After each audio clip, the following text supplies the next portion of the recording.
Let's get a mic check on standby, ladies and gentlemen. Changing some things up as we get ready to go green. So glad to have you all with us on this Tuesday night.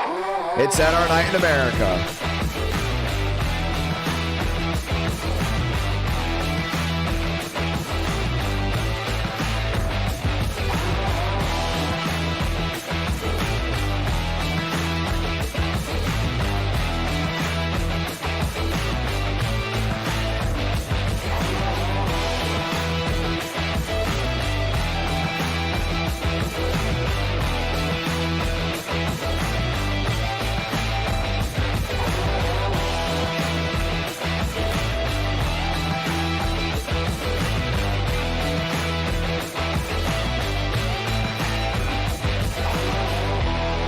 Want to make sure the audio is good to go, ladies and gentlemen. New start time for this Tuesday. Testing it out. Still getting the promotions out there. In the meantime, we say hello. We say welcome as we get ready to roll.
Oh, Iowa, you guys voted on it. It's an 80-lap race, and we'll start qualifying in less than 6 minutes. You still have an opportunity to join if you haven't already. Super Speedway Shootout. Last time we did race 3 of the Super Speedway Shootout, it was a long race. You guys voted for it. It was a grueling race. William Schmidt wrecked out early, or so we thought, because then he ends up finishing 3rd after a massive crash. So 6 drivers mathematically having a shot to go ahead and get it done. The first tournament to finish in 2023. The short track shootout tournament will be ending this Friday. Yes, we will be racing this Friday. Didn't race last Friday because I was calling races at the National Fairgrounds Speedway, which, oh, by the way, was a lot of fun. And thank you to everyone that did tune into that live on Racing America. A lot of things to look forward to here tonight as well. We talked about Trucks Michigan. We know trucks are a huge deal in our night in America. The fact that we haven't gone to Michigan with it yet is a little surprising, so we're excited to see what that's able to accomplish. And Langley, well, pretty straightforward. Short track. We've been thinking about bringing the trucks there in the future, and it's always a lot of fun when we bring the late model stocks. Well, guess what, ladies and gentlemen? We're getting ready to go trackside. We still have the older overlays because the new overlays have not come in just yet, but we do have 5 minutes to go ahead and get it done, and a ton of you have joined this session. Who's ready for the new start time? We're going to ask you down below soon if you like this new start time. If you do, we plan on doing it more in the future. Let's get ready to go green. Overlays coming on in just a moment. Now you see those beautiful cars. Let's start talking about drivers while we have the chance. Well, we always like to talk about Josh Kenyon, a brand new driver to NASCAR Night in America in 2022. Has won a couple races at Talladega. We know he has what it takes to do big things and has already done bold things so far. Keep an eye on him. You can see the other machine right in front of him. That's Daniel Mosteller, ready to rock and roll. So far, 30 drivers have put down a time. And if you've been living under a rock, Next Gen Iowa will be on the NASCAR Cup Series schedule for the 2024 season. So we thought, let's just do it a little bit early. Devin Baker on the racetrack. He's rolling his way around. Max Swearengin in the St. Louis Blues. Toyota down the backstretch, rolling his way through. What about Iowa? And what about this car track combo? So we've done Iowa with the next gen. No, let's rephrase that. We've done with the NASCAR Xfinity Series machines. We've done it with the trucks, and I believe we've done it with the Gen 4. So we've done it with most of the machines we use in NASCAR Night in America. The fact that we haven't even used it with the next gens up to this point, it's kind of shocking. At one point it was going to be on the schedule, then a stream got delayed and we took it off. What's now the right time to add it on in? It's in the cycle of talk. A lot of people are excited for Iowa to be on the Cup schedule next year. I'm very excited, so why don't we do an 80-lap race to start out race one well? New car track combo, 670 horsepower package, low downforce with that rear end spoiler. It's going to be a lot of fun to see what's right on board with Mosteller. You see how much you have to let off. What's great about Iowa, it's a 7/8 mile racetrack. Some consider it a short track, some not so much. I would say it's a short track. Anything under a mile to me is a short track in my book. But at the same time, it's multi-groove. Top lane works, bottom lane works. We're not doing a night race though. Some like that, some don't. I think it's going to be very interesting. The actual Iowa race, from what it looks like, will be a 7 o'clock start time next year. With us racing the daytime, it's going to be hot, it's going to be slick. It's a 90-degree track temp as we get ready to take the green flag here tonight. So far, it doesn't look like we're pumping anyone, which should be fine for the taking. But I wouldn't be surprised if Joseph Armstrong takes a checker flag here tonight. He's been bad fast at these styles of racetracks. His favorite track, Richmond Raceway. Well, if you look at it from an overhead view, it mirrors Richmond away, but it doesn't exactly drive like it. So keep an eye on Joe. Might be able to bring that Toyota to victory lane. While we have the time, let's say hello to viewers down the chat below. Dan, how's it going? Jeffries, is it too loud? Is it not? You guys like the mic? Been changing some things up as we get ready to go into the next era of NASCAR Night in America, and the new overlays are on the way. Keep an eye out for it. Aiden Walker goes top of the board. Sean Rowe, well, he's pretty good at the short tracks. He's up there in 6th, rolling his way around to the inside. Spencer Burns, Road to Pro Round 2 driver, has had a couple wins in NASCAR Night in America. His first win came from Darlington in 2022, won at Atlanta earlier this year. Got a last chance qualifier win for the NWP 400. Spencer Burns, not really known for being a great short track driver, but if things go his way, he's going to be up front. If they don't, it's the exact opposite. Keep an eye out there for him. Jackson Carr in the Chevrolet back across the start-finish line, heading back to turn 1. Carr got his first win in NASCAR Night in America at Bristol Dirt. Now, a car track combo that won't be on the 2024 NASCAR Cup Series schedule.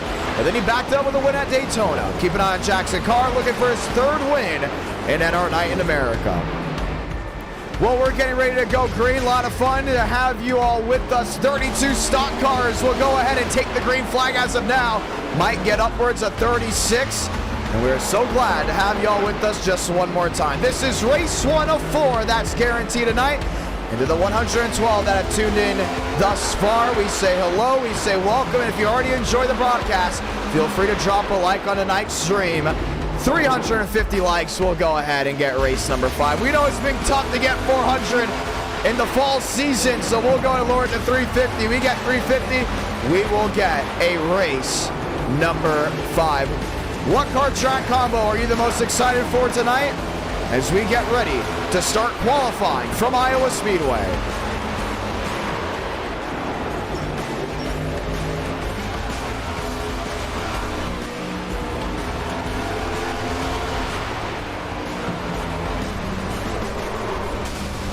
Ready to go, clock strikes 0, and we're ready to rock and roll. Looking at this driver entry list, looks pretty strong. Josh Kenyon is going to look for something great. We talked about Michael Mitchell. let me rephrase that, Michael Mitchum, so close to getting his first win in NR Night in America. Had opportunities in the past, now looking for it now. Aiden Walker on pit road, now heading out in that Beckman Designs 93. Walker just coming back from racing at the Nashville Fairgrounds Speedway this weekend. That was for Bass Tire Family Night. He has his Chevrolet wound up down the backstretch. Damian Vega, still looking for his first win in NR Night. And we know it's been coming to a lot of these drivers, finally that first win. Lane Sanders finally nabbed a victory just last stream. It was the wildest race we've seen in a long time. Whole field came together just past the start-finish line while the white was taken. Next flag ends the race. Lane Sanders was out in front, and that was it. Michael Mitchum in the Starry 38. Brings that Chevrolet back to the inside, working his way through 3 and 4. We've talked about Mitchum before. So close to winning, definitely has the opportunity at getting his first win here tonight. He's almost won it before at Darlington. Myrtle Beach, he got bumped and ran there by Dawson Sutton, the short track driver out of Middle Tennessee. Now obviously on the super speedways, runner-up a couple times. Michael Mitchum would not be surprised if he takes pole topside back to 3 and 4. Jackson Carr lines up and loaded. James Bomar, Michael Mitchum, top of the board. Damian Vega, River Page. Page, one of the drivers, taken out of the last stream due to an incident. Sits 12, Max Steinmeier. And the San Francisco 49ers 23, used to that Jumpman machine. We saw the Jordan branding on the car. You can see it on that left rear. Oh, he's going to lose it down off corner exit, and Max Steinmeier will sit with that 12th starting spot. Carlos Struther in that 3rd position.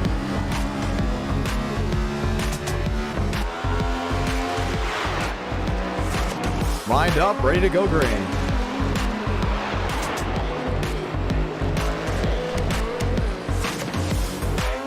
Truth of the driver out of Iowa, a hometown race. Max Swearigan, a St. Louis Blues car in Iowa. I'm not sure if that exactly sits right with some of the locals, but it should be interesting to see how that all winds down. Joseph Armstrong back to that 12th spot. That's where he's going to land for now. William Schmidt, Kenny Reel lined in. Reel 22nd, Schmidt 23rd.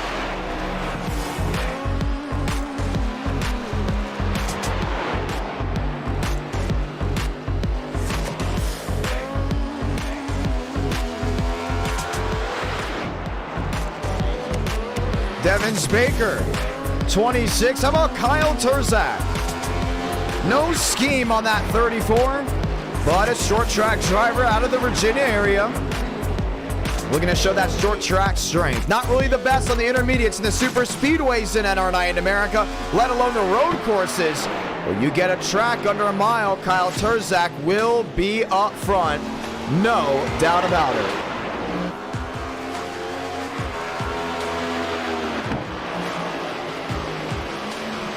Terzak off turn 4. Sits 17th quickest, would like to go ahead and find his way into the top 10. Chevrolet jumping up to 8th. Kyle Terzak will be in the front 4 rows as we get ready to take the green flag. River Page up to 3rd. Still looking for his first win in NR Night in America.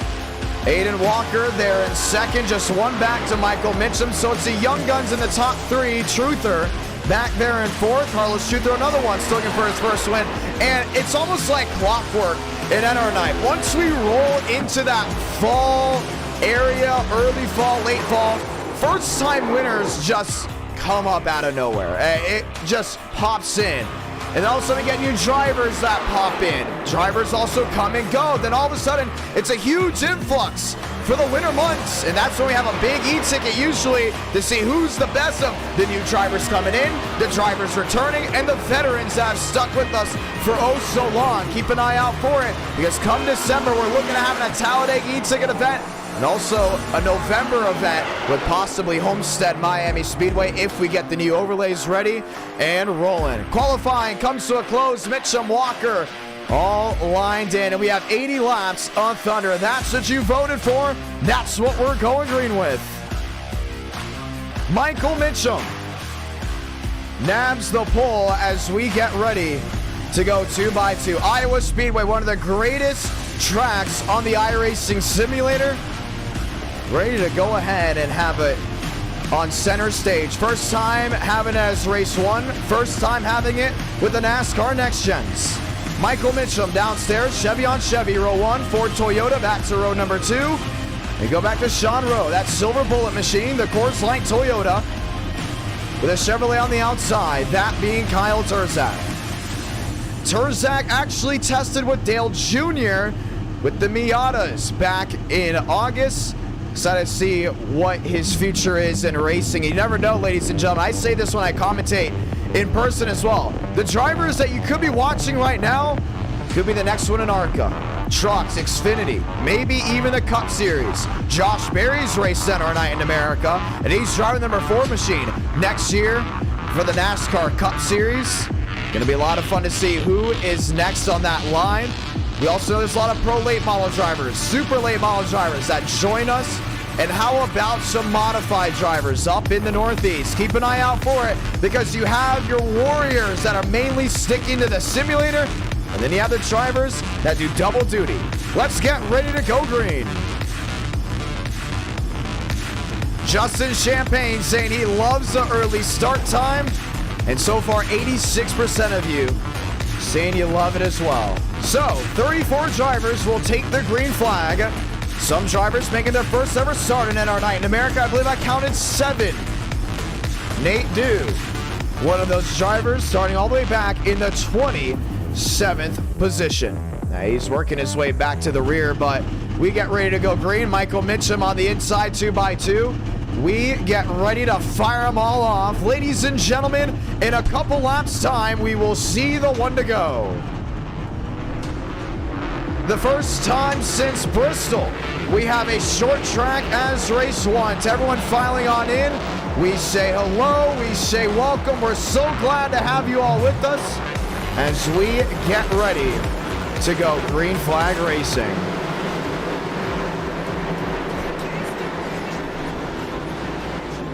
Walker on the outside, Mitchum, a quick lead for him downstairs, might have just lagged out.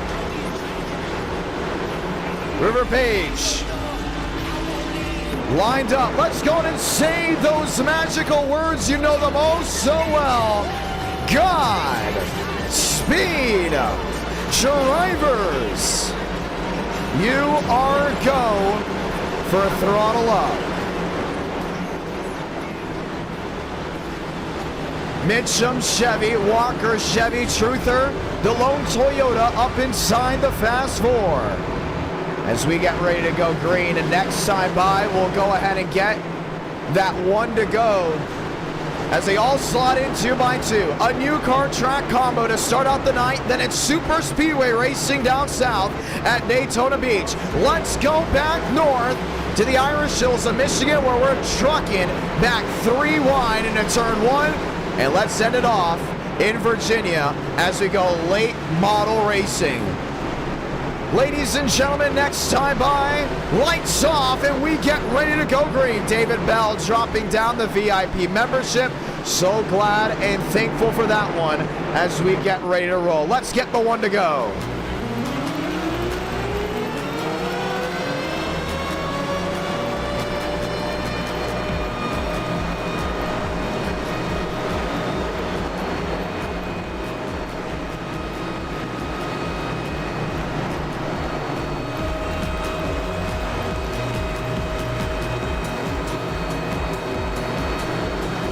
From the simulator to in person, my name's Jonathan Ramos, the voice of NR. And you have 4 races guaranteed here tonight. 350 likes will get race number 5. And you, the viewer, get to vote on where we go with that. River Page locked in there to row number 2. Michael Mitchum Is this the race? He finally gets his first ever win. Let's find out. Pace car makes that hard left onto pit road as the crowd rises to their feet. Let's go racing in the cornfields as we light the fuse from Iowa Speedway.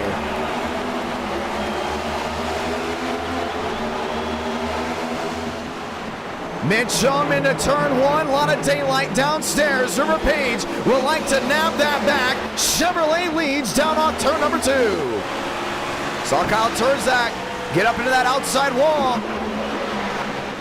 Progressive banking, and it's working out. Already to the outside goes Aiden Walker as Mitchum leads lap number 1. Turzak loose, what a save. Here comes Armstrong to the inside. Joe's already making it 3 wide. Matthew Brower, 1 spinning. 2, 3, 6 machines involved as the caution waves right away. That's the 07. Matheson. James Bomar, one of the drivers involved as well. A lot of right front damage. Gudmestead. And so many others. I think it started when Josh Kenyon got loose down that inside lane. You saw that 27 machine go for a hard slide, and we talked about Iowa earlier in the broadcast. It's going to be multi-groove racing. They're going to go from the top to the bottom. And if you slide on that inside lane, it's going to be tough to go ahead and save it. And you just saw it there, at least early on. Caution waving for the first time here tonight. Let's go ahead and take a look at the replay. Down into turn 1. Matheson right into Max Steinmeier. He was the main root cause of that. And he was one of those drivers that got a warning in the driver's meeting for his over-aggressive runs.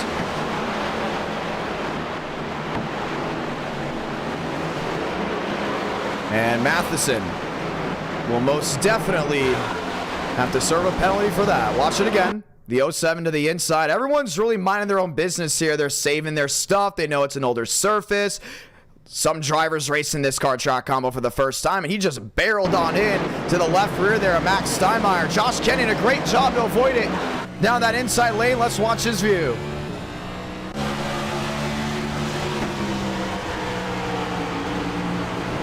Yeah, he read that like a book, man. Way to thread the needle right through the middle. Oh, man, that was awesome.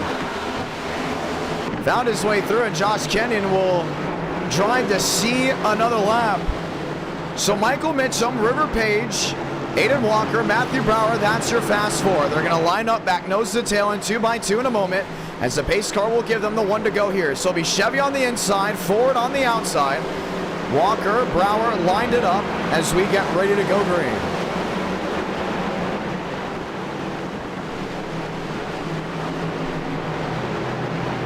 Let's get ready to try it again. Ford on the outside. River Page would love to find victory lane, and so many others as well as they line up back 2x2 as we get ready to see the 1 to go. 5 laps into this 80 lap race. Page showing speed, but it's going to be tough to beat Michael Mitchum. If you're new to NR and love what you're seeing, feel free to subscribe with notifications on. Pace car hard left onto pit road. Just one more time.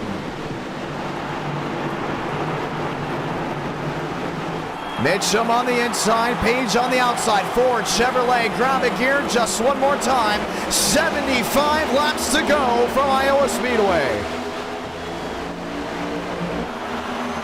Mitchum on the outside. Walker nearly lost that rear end. Was able to keep it out of the fence. Joseph Armstrong sideways in front of the field. Single car spin. Some drivers still jumping all over each other. Max Steinmeier and company cautions out again. Spencer Burns. Christian Delgado. And right off the bat, we will be trying it again.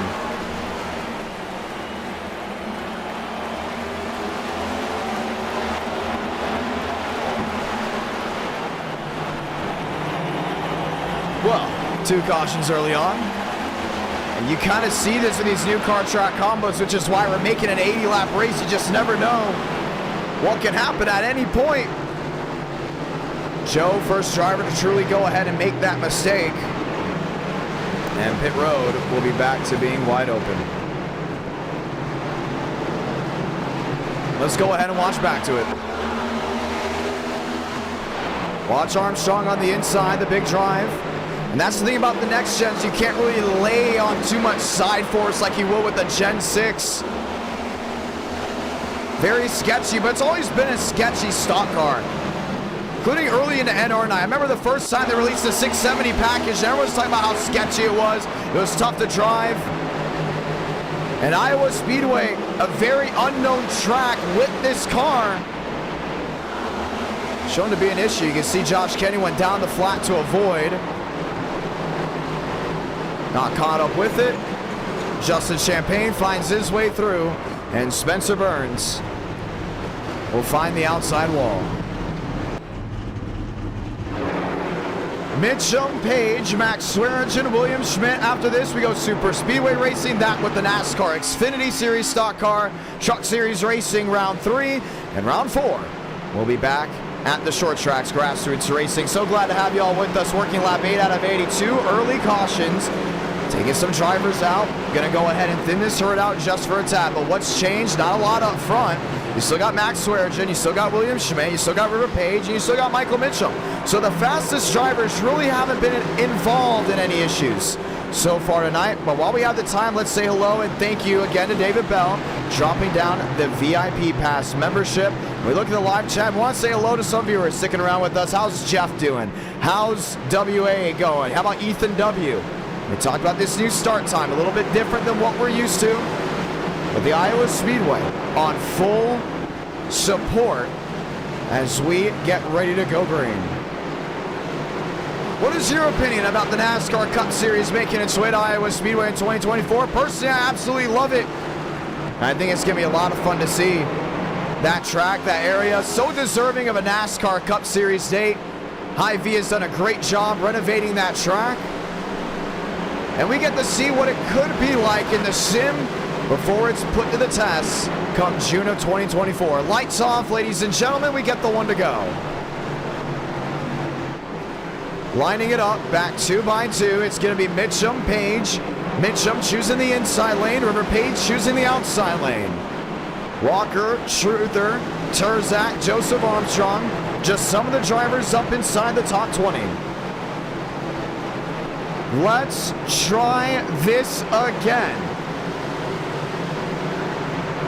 Michael Mitchell has come oh so close so many times to getting his first ever win at NR Night in America.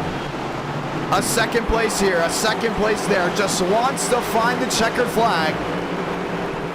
As the race leader, he has 70 laps to get it done.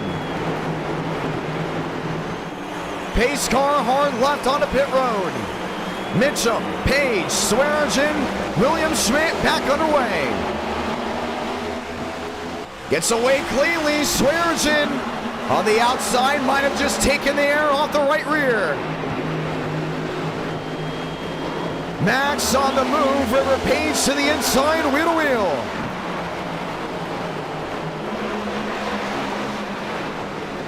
Swaggy topside up near the wall. Won't get the drive off. Page locks in second. Michael Mitchum has led all 12 laps thus far. Justin Champagne in that middle lane. Does he get the drive off? William Schmidt to the inside of him. Schmitty the drive in. Brower painting that yellow line. And a quick flip of the script. Schmidt now up the 4th. Champagne back the 5th. River Page wants that lead. Off turn 2, right to the rear end of the Chevrolet. Ford Toyota, stock in the bow tie to turn 3. Page to lane 2. And he's a driver that's going to run that outside lane a little bit more often because he knows he can get that drive down off. And on iRacing, including the simulator side, the drive off is so much more important than the drive on in. Mitchum running that inside lane, at least early on, definitely costed him time. You can see the adjustment already with that 38 moving up that second lane. And it looks to pay off, but for Max Werge, and he wants to go way wide, up near the fence. Both machines in front of him. Does he make up time? Very much does. 3-2 the difference. Top 3 under a bubble. Page to lane 3. Mitchum to lane 2. Page losing that rear end. Now he's going to lose the catbird position. Swearingen into second, and William Schmidt continues to stalk to the inside. Super Speedway Shootout race leader. Lined up, going for a championship. Now being raced to Joseph Armstrong, Justin Champagne. Joe said during the drivers' meeting, still hasn't forgotten about what Justin did just one stream ago. 20 to the inside, Champagne. A little bit of cat and mouse. Trouble right in front of the field. Max Swearingen goes around, the caution will wave again. Armstrong into the fence. And he has it parked to the high banks of turn 1.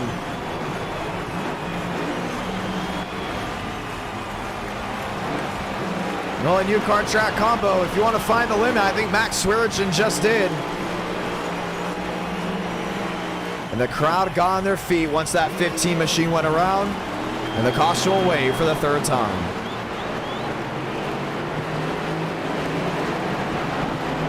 A lot of left front damage there on the 20. Once again, no fast repair.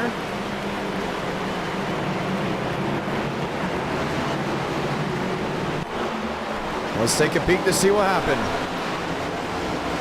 So there's Max. He's there in second. Really just running his own race, not overdriving it, not getting too aggressive, at least at this end of the speedway. But there's one downfall about driving it so high. Oh man, he took a horrible line. Forget what I was about to say. He was completely sideways right in the middle of 3 and 4. What could have been easily a 6-7 car pileup ends up turning into 2. River Page hard on the brakes. For Joseph Armstrong, that was not the case. Let's watch on board once again with the 24.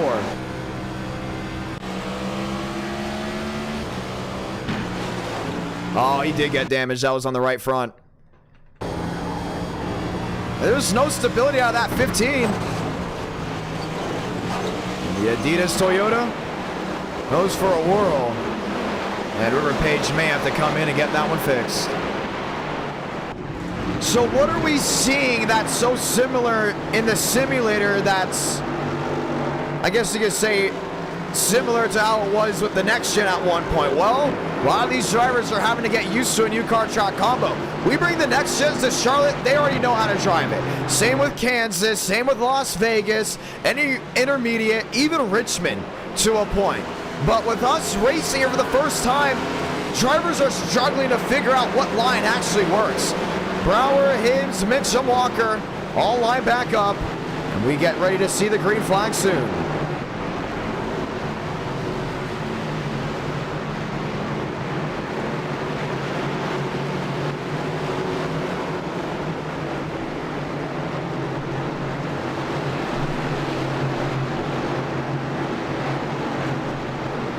Row back to 6, and they're getting ready to see if some of these drivers that pit or not, trying to keep the safety aspect to the top. Matthew Brower may have come in for 2 tires.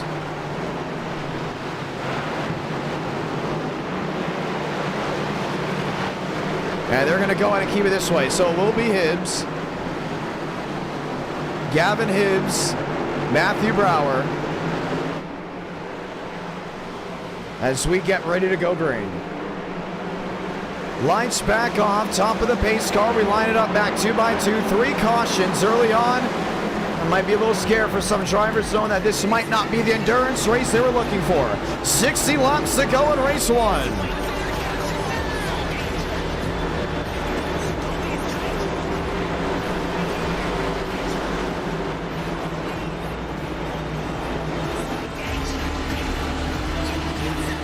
Walker, P5. Truther up to 10th, Steinmeier, Vega.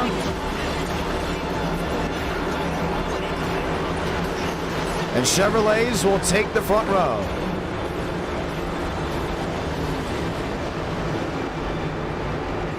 Two by two to try it again. Brower on the inside, still looking for his first ever win in NR Night in America. Put Byram, Walker, Champagne in the mix. And we grab it here just one more time. 59 laps to go from Iowa. Brower locking it in on the outside lane. Michael Mitchum downstairs over the bumps to the inside of 1 and 2. See Justin looking for that middle lane. Getting into the 91, turning Hibbs into the wall. Truther tagged, one sliding down to the apron. Byram, we stay green. Yeah, we're gonna put relaxed yellows on. Gotta get this race spread on out. Mitchum to the back end of Brower. Brower to the middle, Mitchum to the inside. Chevrolet dogfight down off turn number 4. Hibbs out of the race. Mosteller up to 4th, looking for a way through. Got a peek to the inside. Justin Champagne hasn't been making too many friends recently. Got into it, Joe. Known for getting into it with Demos. And is now looking for the position there in 3rd. Demos to the inside. Matthew Brower to 2nd. New race leader, Michael Mitchum.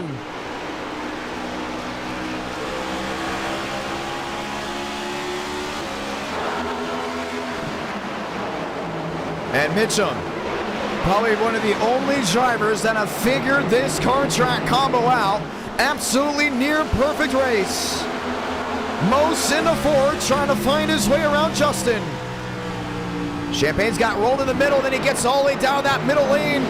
Should we say that inside lane? One sideways, Damian Vega up against the outside wall. Single car spin and a lap machine. We stay green.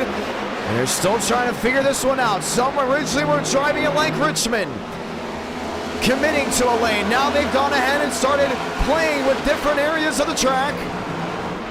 Champagne down low, Brower up to that 3rd lane. We lost that rear end, he's gonna find the outside wall. Matthew Brower scrapes the right side, battle for 2nd, here he comes. Mosteller to the inside, the drive in deep. Champagne guns it off that outside lane. Ford Chevrolet back to the drag race. Justin gets that one. And we've seen that 38 just a little bit better up in that 2nd and 3rd groove. He hasn't done anything downstairs. You see Demos as well on the bottom. With how Iowa is, it's like a bunny hill when you come off turn number 2 and you get back on that flat. And with how this next gen is, it really upsets the rear end of this car, and that's why we've had so many cautions. We didn't really know about that heading into this race because it's a new car track combo. But from the testing we saw, we knew handling was going to be a big issue, and drivers talking about how tough it is. Now, the difference between testing this car versus racing it now is the track temp. We tested it in about 78-degree temps. Now it's 90 and blistering. Keep an eye out for it because these drivers are going to continue to struggle with how this race goes on, including if we get a long green flag run. We know Michael Mitchum is the fastest on the short run, but can he hold strong once we get into the long run form? Here comes Sean Rowe to the inside. Rowe, one of the short track specialists, up inside the fast 4. One up to the outside wall, the 08. Up and out of the way, staying green.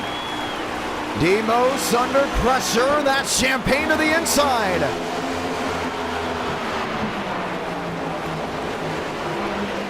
Justin just so strong, including when he's under pressure. Mose to the back end of the Ford, bumped once, now the look to the inside, Sean Rowe, throw it to the air, 3 wide from Iowa as they work their way to 1 and 2. Mose in the middle, Rowe on the inside. And Justin's getting squeezed up against that safer barrier. Runs as wide as possible to get the arch off. Can't get it done. Nemos will lock in that second position. Rowe into third.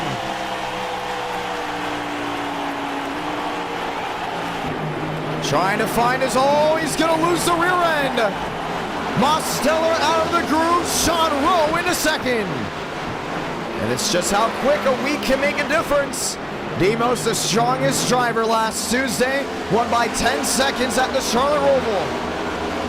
Now in jeopardy of a fast four finish, he sits in fifth. Hayden Walker, one of the drivers that started way up front. Up to that fourth position, Sean Rowe has some speed trouble in the back. Matthew Brower finding his way through after contact with Devins Baker. Baker into the outside wall, didn't collect anyone else. Another one of those lap machines. Another thing that's changed at NR night, we've talked about it before, a lot of these guys used to practice, so by the time they came to the race, they were race ready. We didn't see a lot of practice out of some of these guys, minus Michael Mitchum, and it's showing right now. If you could just get 10, 15 laps before we take the green flag, you're going to have a great opportunity of finding victory lane. Walker on the outside lane. Walker into fourth. Mose back to fifth. Just under halfway, working 7:41 on the East Coast, 6:41 local time. Another car in the outside wall, James Bomar, and the safety yellow will fly as too many single car incidents have come on out. A lot of these guys have been struggling left and right to hold on. And James Bomar will park it on the outside lane. Let's go see what happened. And you tell that 20 machine's been struggling. Bomar, one win in NR night. Trucks at Rockingham. Another one of those getting loose to the center of the corner and just putting it up and into the wall. Let's go back on the start of this race.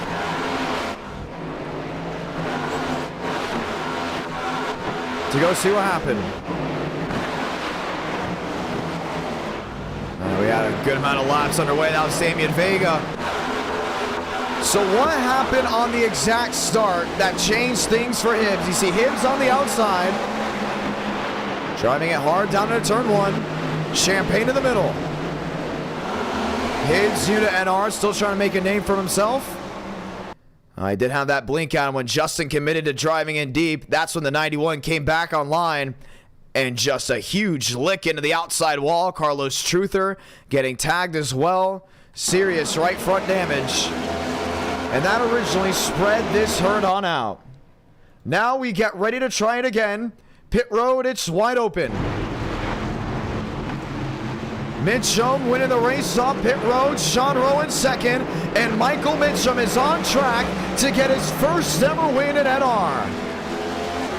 Opportunity. But the question is, can the silver bullet take it away from him? Sean Rowe in second. Mosteller in third.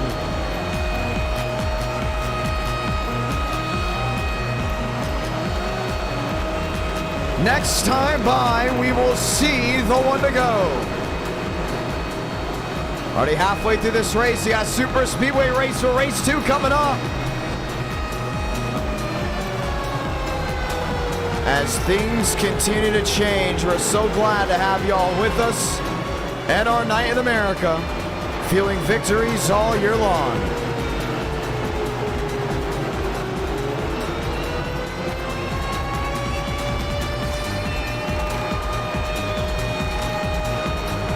Time to go back green. I'd like to say thank you to everyone that's dropped a like on this stream thus far. So glad to have y'all with us. This time by, the one to go.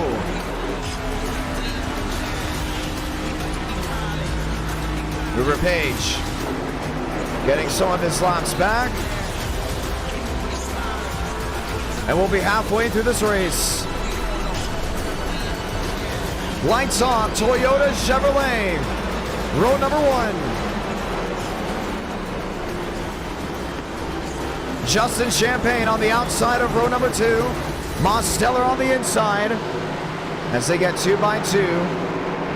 Getting ready for the green flag. Time to put it back on the line. Michael Mitchum was in this position just a couple months ago at Myrtle Beach. Same at Darlington.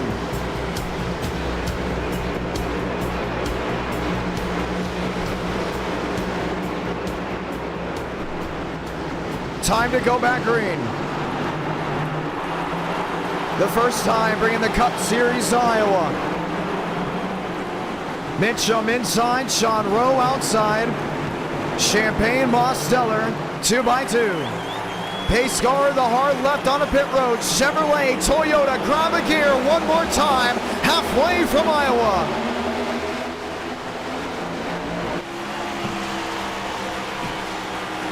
Demos on the inside, late lunge, can't get it to work. Sean Rowe, Justin Champagne. Champagne, the drive into turn 3.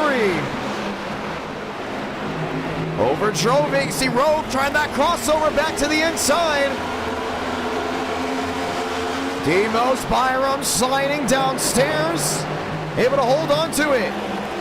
It's such a fragile setup. You can see so many drivers just trying to get the heat back in the tires on the restart. But for Mitchum, it's all or nothing tonight. Rowe on the inside. McConaughey downstairs, put 2 more Fords in the mix. Lap 43 out of 80. Justin on the outside lane, no speed down off. Sean Rowe keeps the foot on in. Gets a shot from the rear by the 38. Rowe sideways, he's able to save it. McConaughey's another one, lost that rear end. Swearigan in 7th, Steinmeier back to 8th. Mosteller has closed that gap. 2-1 the difference between the top 2. Chevy on Chevy. The veteran in the 87 versus the driver in the 38, just looking for his first win. The last driver that got his first win, that was Lane Sanders just last stream. Demos looking to steal it from him, back to 3 and 4.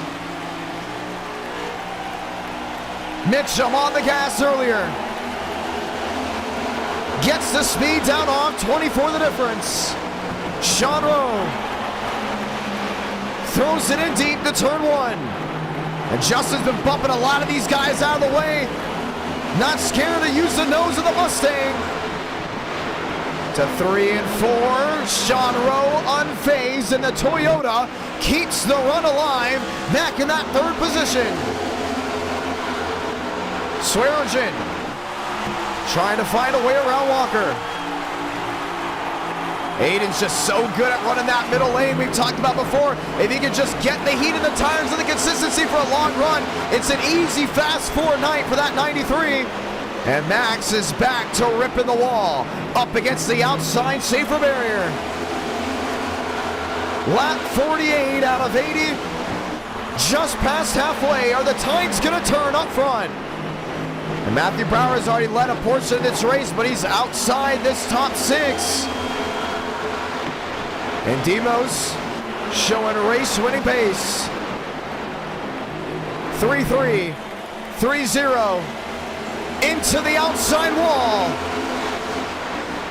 Sean Rowe under a second, Aiden Walker down to a 1-7. See Justin looking for a way around. Champagne has been tiptoeing his way around, off corner exit all race long. Here comes Swearigan with the bite to the inside.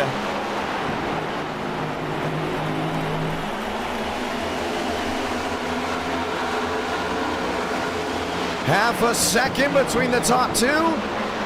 Swearigan to the inside of Brower. Now, I just don't think Iowa's the type of track that you can use that far outside lane and really make it work, at least in the daytime. Maybe in the night, because we've seen it work well in the trucks.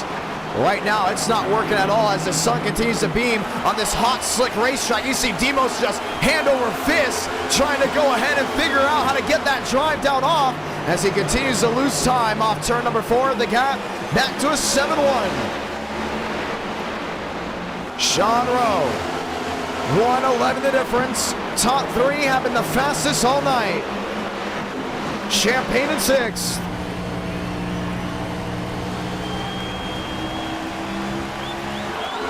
Trying to find his way around Matthew Brower. Brower's still looking for his first win.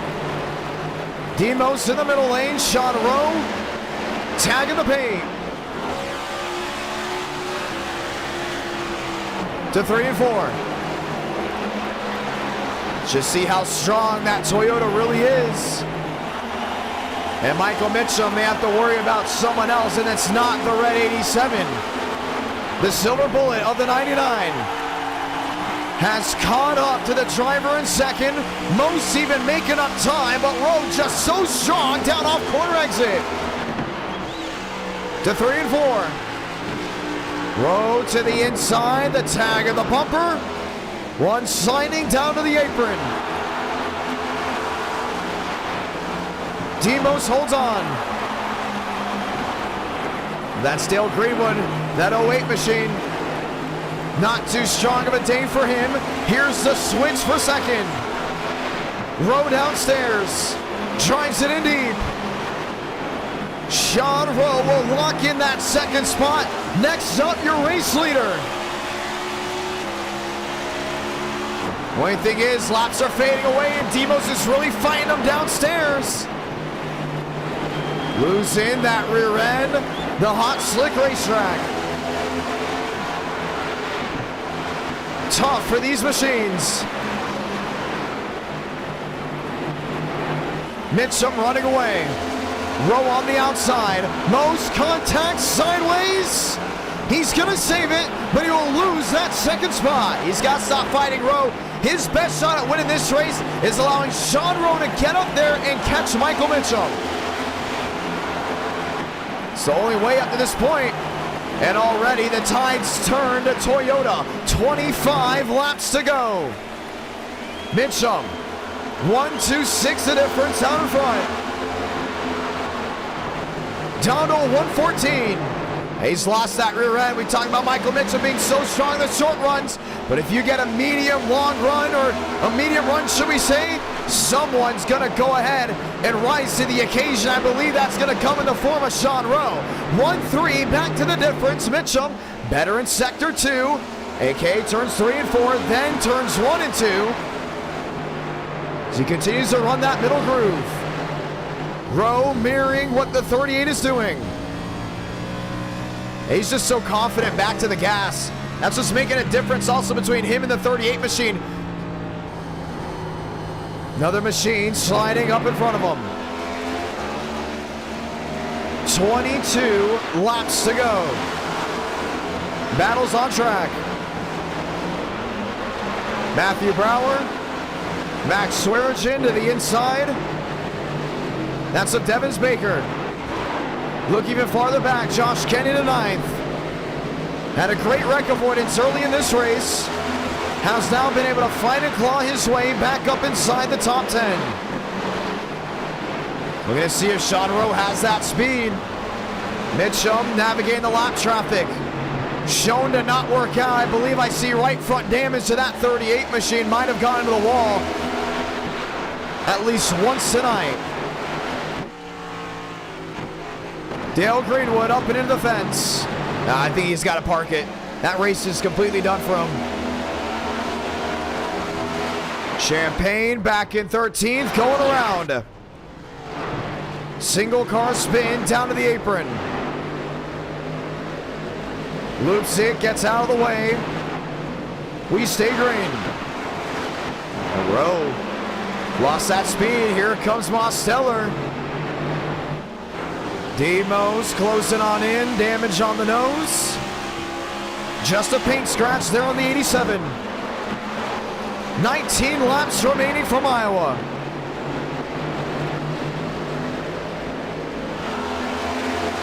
Most to the inside, Rowe on the outside, wheel to wheel.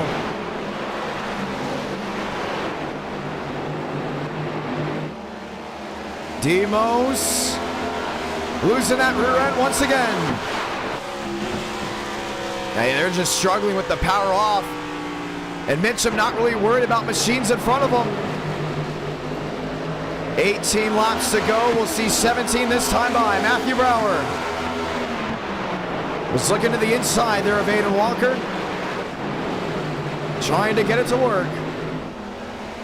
Rowe 2.5 seconds to Michael Mitchum as Mitchum is en route to see his first ever win at NR Night in America. New car track combo with a new first time winner as the tires continue to bleed off that 99. Most continues to struggle as well. And Mitchum doesn't have to push it right here. He has a huge gap. He can take care of those tires. He can take care of the equipment. You don't want to lose time. But the other question is, do we get a late caution? Walker on the outside lane. Brower on the inside. Aiden Walker, another one. Losing that rear end. Champagne on pit road. Demos sideways on the apron.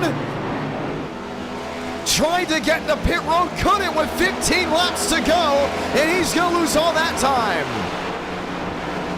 Back in that 5th position. So Brower goes to 3rd, Sean Rowe goes to 2nd and holds on to it for now. But will these drivers have to pit? Mose. Another lunge. Losing that rear end, but has not fully gone around. 14 laps to go. Brower in 3rd, 4 seconds back. Might have an opportunity at finishing in 2nd. We talked about Sean Rowe really pushing the narrative. Trying to go ahead and find his way to victory lane. Well, tire saving, it meant so much. And for Michael Mitchum, it's showing it could work out.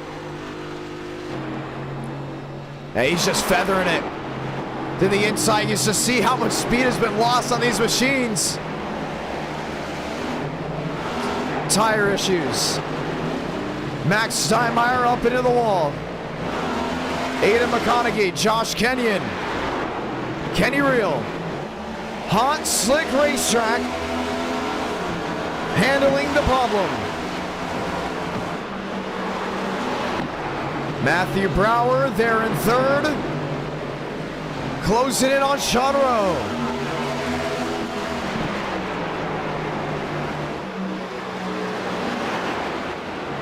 Twelve, 11 laps to go from Iowa. Big opportunity. Mitchum doesn't want to see a caution. Everyone else, well, I don't think they would mind it. Daniel Mosteller. Max Steinmeier. Brower finds his way to that 2nd position. Most up and into the outside wall.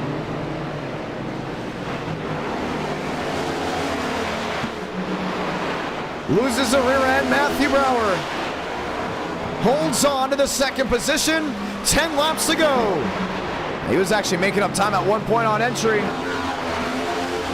Mosteller into the pits. And his race is done. How badly can you save? Rowe on the inside, Brower on the outside, Chevy versus Toyota.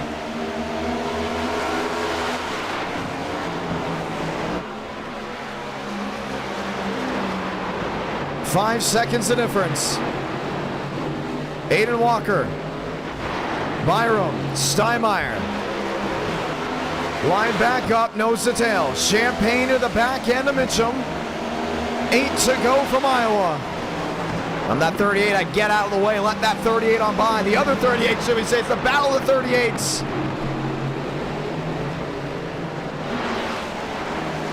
So far out in front. Works his way to 3 and 4. Brower and Rowe, 5 seconds.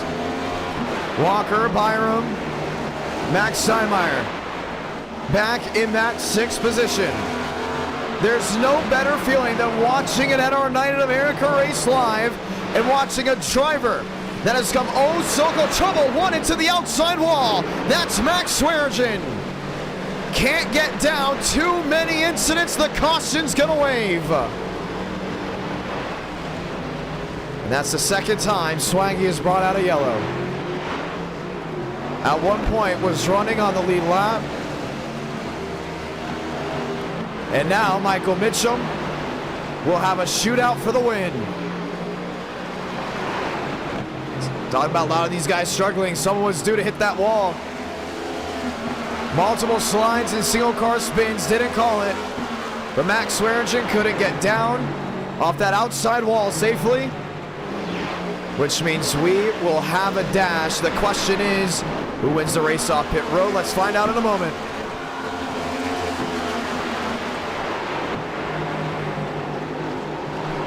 Basically the same mistake he made.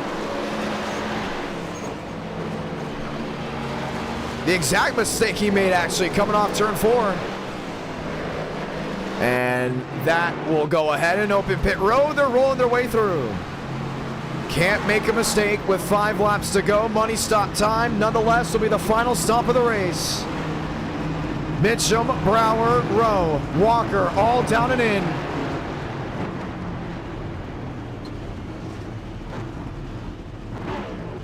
Right signs going up on the 38. And just right sides only. Mitchum wins the race off pit road. Sean Rowan second. And Nate Dew will be put to the back end. At one point was a lap down. Staying out on that old of tires most definitely would be a cause for a yellow.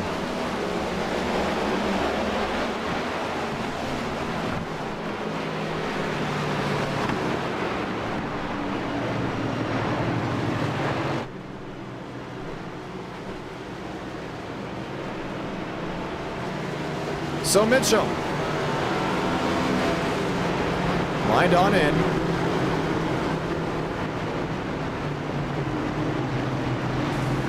He'll have Sean Rowe, Byram, another one looking for his first win. Matthew Brower, 3 of the Fast 4 drivers have never won a race in NR Night in America.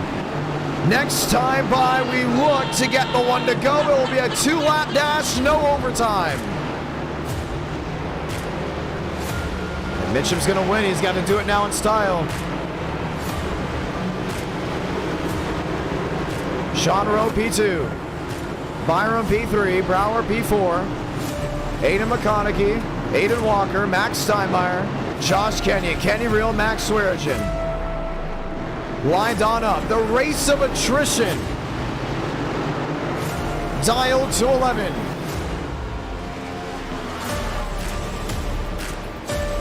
Lights off, 1 to go. That's how it goes sometimes. Tough to go in a hole on your car. It's about 34 drivers taking the green flag. Will we get ready to try this all again after this NASCAR Xfinity Series racing live from Daytona? That will be race number 2. And if anyone in the chat asks where's Iowa, let them know that was race number 1. Let's get ready to go green one more time.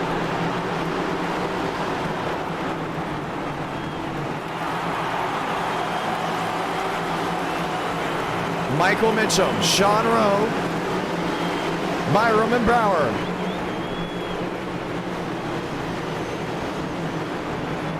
Rowe on the outside. Mitchum downstairs. Pace car making the hard left onto pit road. Is it a first career win for the driver of the 38? Does Sean Rowe get his first win in the Silver Bullet? Let's find out. 2 laps from Iowa. Brower wanted something on that outside lane, couldn't get it to stick. Now gets the lunge to 1 and 2. Sean Rowe back to the gas.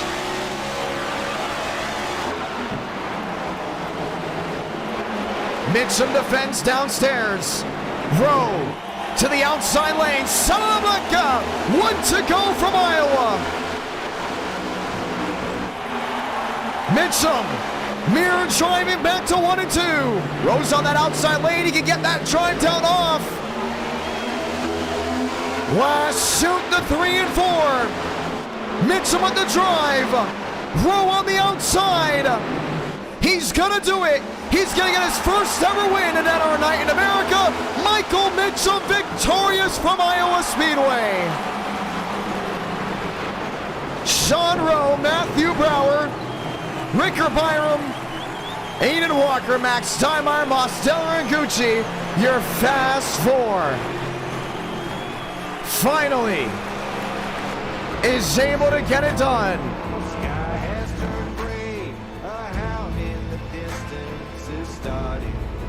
Mitchum victorious. I wonder what she's thinking of.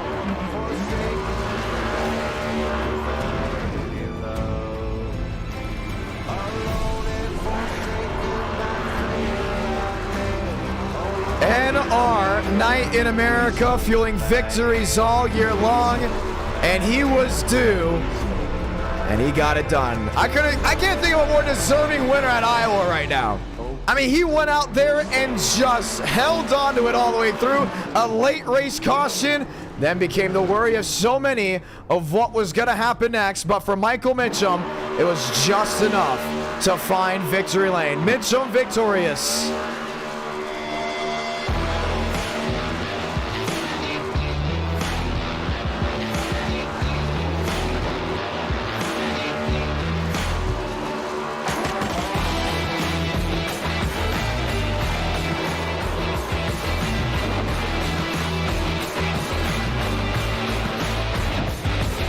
Let's go talk to your race winner.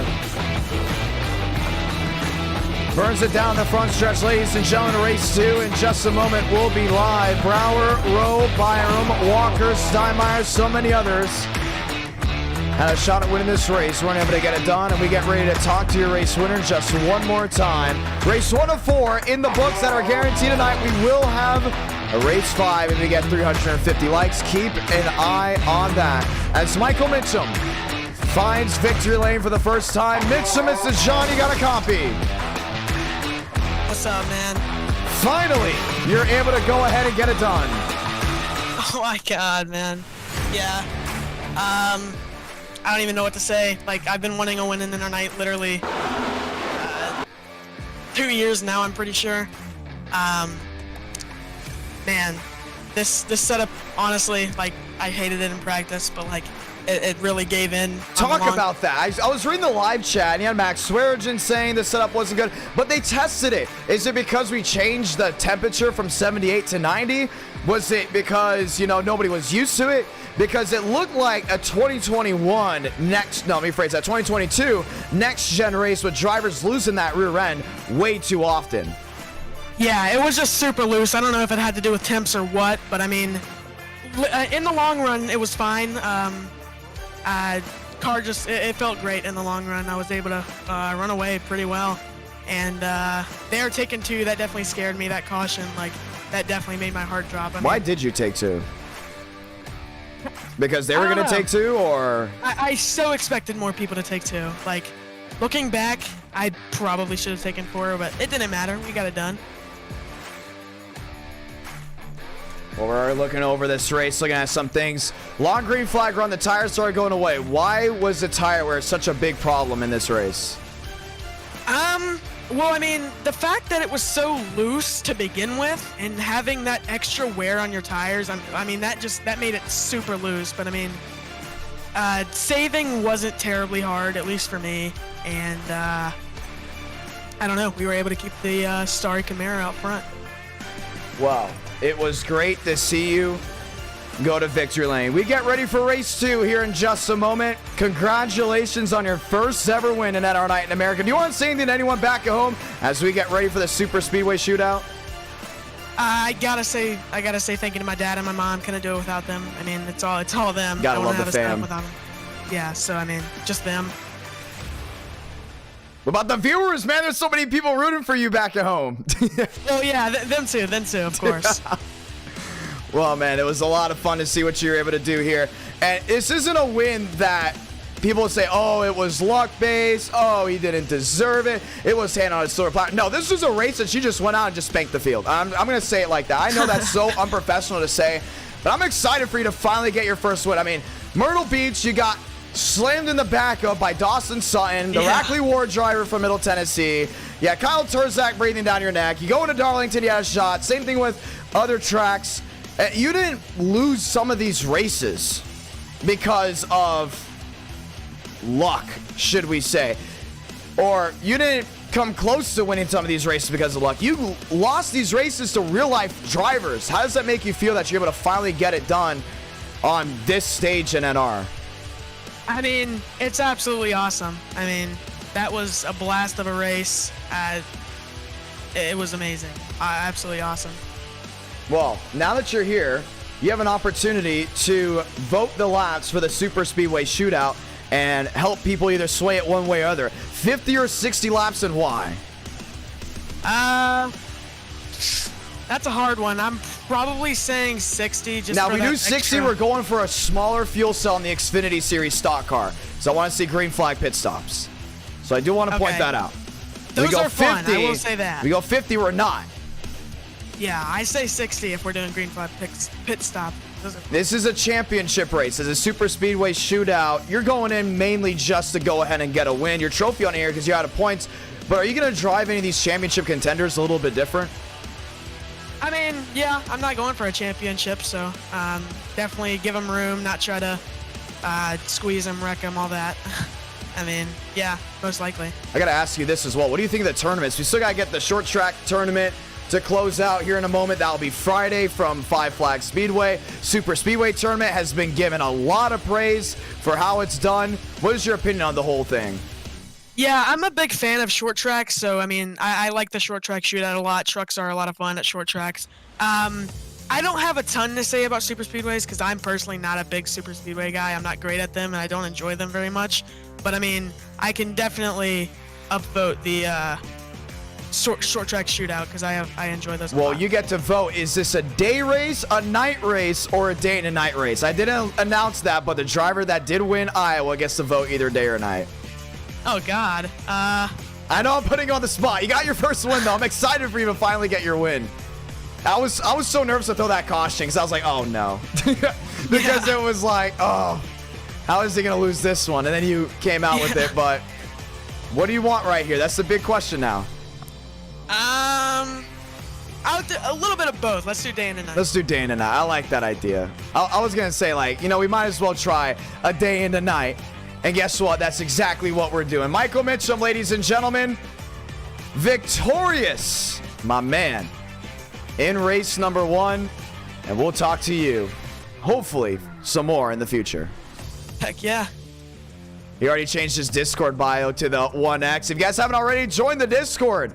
Always a lot of fun to hear what you all have to say. It's a blast. Let's go ahead and bring it back to me for a moment. Iowa, what did you think as a viewer? Let me know down in the chat below. I love when the viewers are outspoken about NR Night, whether it's my commentary that needs to be improved or changed, whether you guys want it to be MRN style or, you know, not MRN style, more of my broadcast or unique style for the iRacing side, or races. Let us know down in the chat below. Did you like it? Do you think the package needs to change? Do you think it's a good concept for the future? Let us know, including the e-tickets. Keep the chat rolling. I'm always reading the chat. That is such a common misconception that I don't read the chat. Trust me, I'm always reading. I'm seeing what you guys got to say. The best part about it, we're already on race 2, and this is about the time we would start race 1 usually for NR Night in America. So excited to get this one rolling as we get ready to go green flag racing just one more time. And we're going to go a day into night race. I'm overlooking everything, making sure everything is good. What do the votes say? 52%. If we get 10 more votes, we'll lock it, and that's still too close to call. So, Super Speedway Shootout Tournament. How is this going to go? How is this going to change things up? Championship race. 6 drivers mathematically have a shot. William Schmidt is your championship leader. It's going to be a lot of fun to see what the man Schmitty can go ahead and do. So, with that being said, how do we line this up? Well, we're looking over some things. We're making sure everything is all lined in and everything is where it needs to be, because we're going to go ahead and give everyone 4 laps of qualifying, and it will be a 60-lap race from what it's looking like. 90-degree temps, so it's going to be hot out there. You know what? Let's go to lower it to 65 because we're going to make it around that fall area. It's going to be a fall race. So we're going to go 65, so the speeds are going to be a little bit higher, which we're excited for. A day-to-night race of the NASCAR Xfinity Series, which should be a blast to go and watch back at home. 60 laps, green light checkers are on, and we are making the session now. Session is up, password is IDK. So how do you join this race? That is the big question. How do you go ahead and join it? It is 60 laps, I already confirmed it. I believe it just went to 50. How do you go ahead and join it? Well, if you go to iRacing and you go to leagues, you will be able to go ahead and join a session of NR Night in America. It's called NR Night in America in the league. Request to join the NR Night in America League on iRacing. How do you do it? Go to the iRacing UI, go to leagues, go to my leagues, or find a league and then type in NR Night in America in all caps. That is NRNIGHTINAMERICA. And you can go ahead and join tonight's race for the finale, for the Super Speedway Shootout. And that's where we host all the other tournament races as well. So if you haven't already, try to go ahead and join that. We got applications being accepted. Who is in the hunt? So keep these guys in mind. I'm going to pin it in a moment. William Schmidt, 31 points, your championship leader. In second, Daniel Mosteller. Oh, I should have made icons for tonight. Oh, wait, no, we do have icons. Demos is the closest to William Schmidt. So we do have the icons there. So both these drivers right here are championship contenders, the 9 and the 79. Lane Sanders, a championship contender. He sits third. He is tied with Frank DeAngelis. Now, we don't have Lane's number as an icon, maybe one day, but we do have Frank DeAngelis. We draw that 69. Alexander Balderas, the other driver.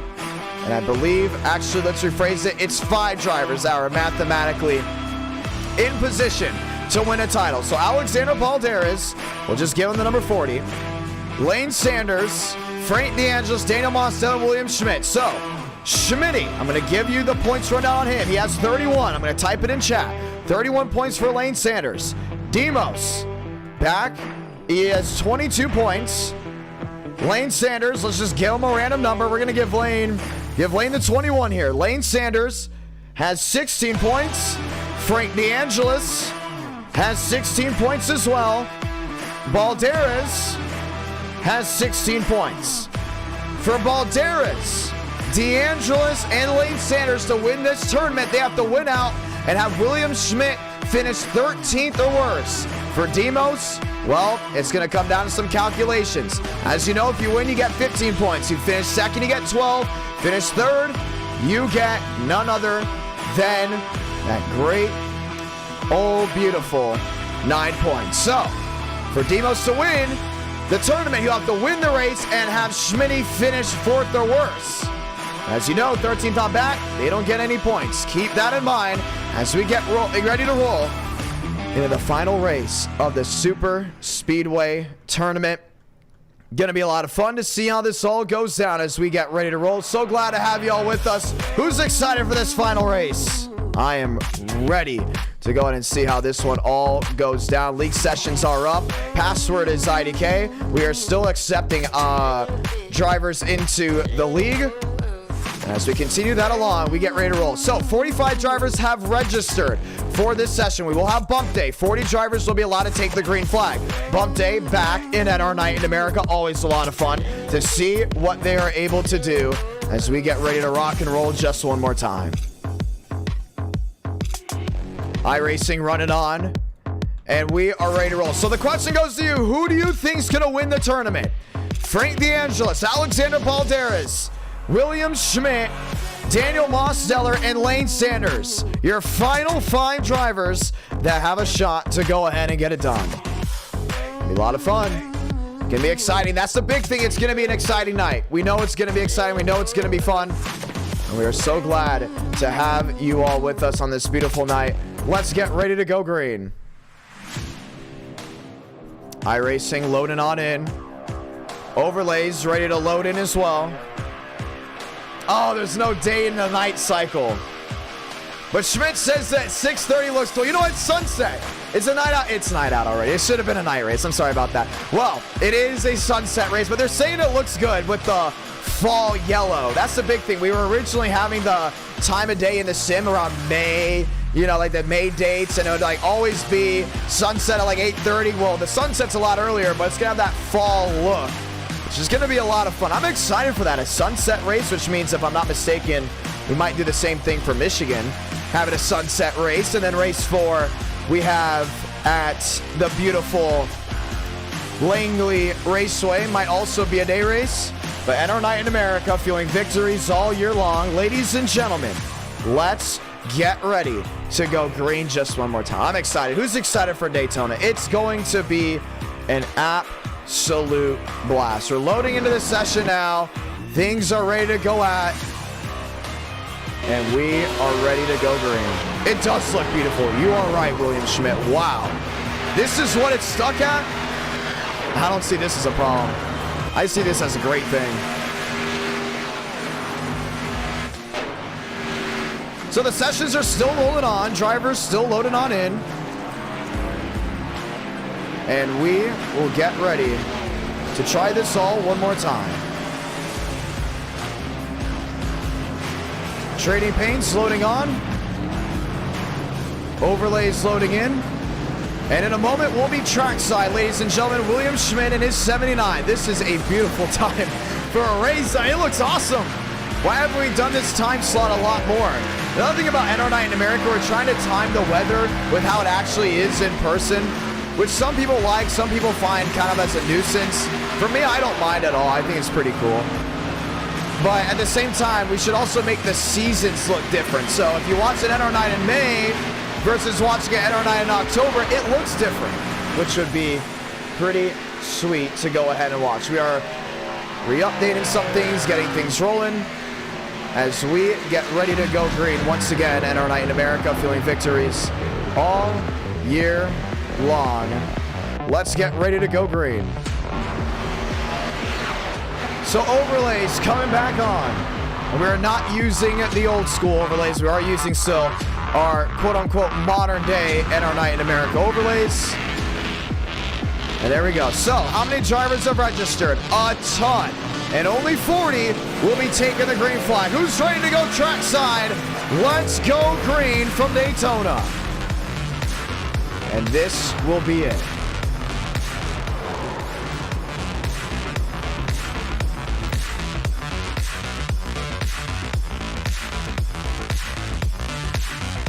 .40 drivers will take the green flag. Bump day at Bay. There's over 50 that have gone ahead and registered for this session.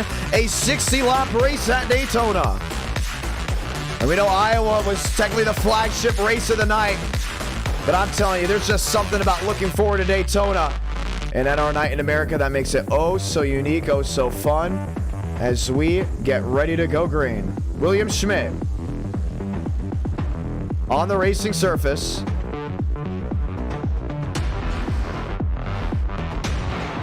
Ready to roll his way through.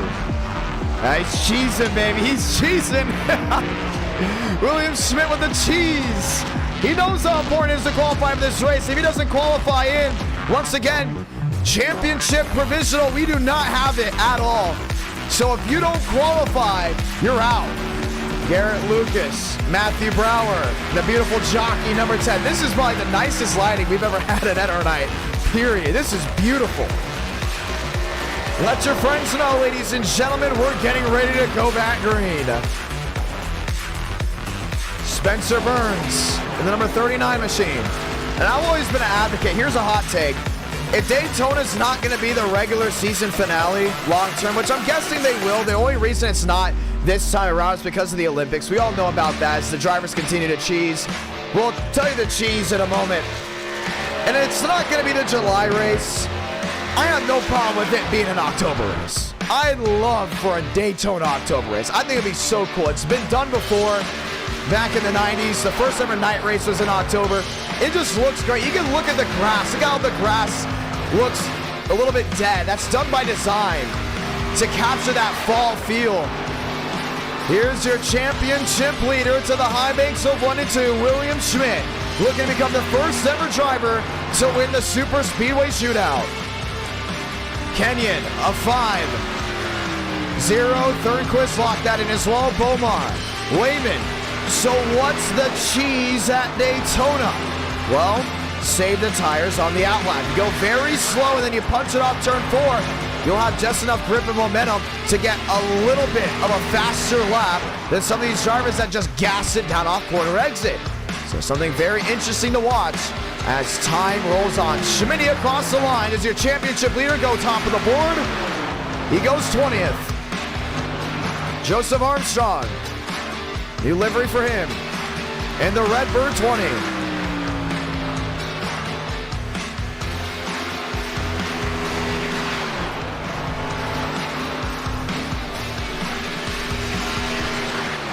To the inside, rolling his way through, Ethan Stanley. The 91 machine, Carlos Schuther, Sean Rowe, who's on the outside looking in. Frank the Tank, going for a Super Speedway Shootout Championship. Must win out. And we're first trying to see if he'll even make the show. He's outside the top 44. Lane Sanders, top of the board from Daytona. Get some, Lane. Lane, the driver that got his first ever win in NR Night in America just one stream ago. Schmitty to second. Got a championship top 2. Frank the Tank, is he in? 46. Needs one more good lap to possibly get up inside the top 20. Kyle Turzak, the short track driver out of the Virginias.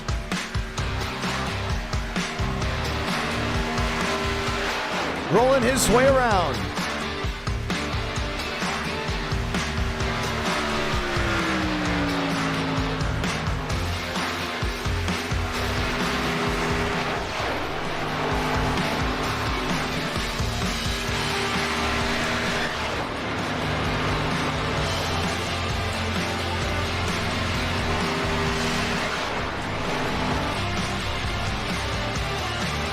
Back to the line. Schmitty P3, Walker, Truther, Frank DeAngelis in. He's up to 12th. All these other guys, where's the 5th driver we would love to see compete for a championship as 54 drivers look to go to make the show. Kyle Turzak on the outside looking in. Chad Thornquist just barely in there in the 67. We're looking for Moss Stellar. I have not seen a lap time by him yet. I might just be looking in the wrong areas, and I believe Demos is in. So all 5 championship contenders are in the show. Chad Thornquist up to 29th. He's in. And it looks like that will do it. Who got bumped? Miles Davis out. Christian Delgado out. Joey Beck, Gunmiston, Ray Connell, Kyle Turzak, Henry Mitchell, Dottie, Lucas, Shaq, Rhodes, Drutliff, and Justin Champagne will not make the show.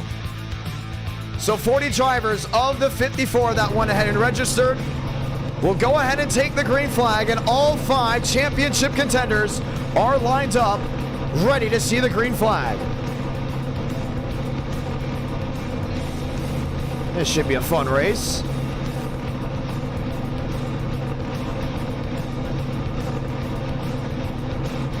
Now keep an eye on them. The drivers that are lined in, Lane Sanders, the 86, but driving the 01. Once again, he did not change his iRacing number for this race. William Schmidt, and that's 79.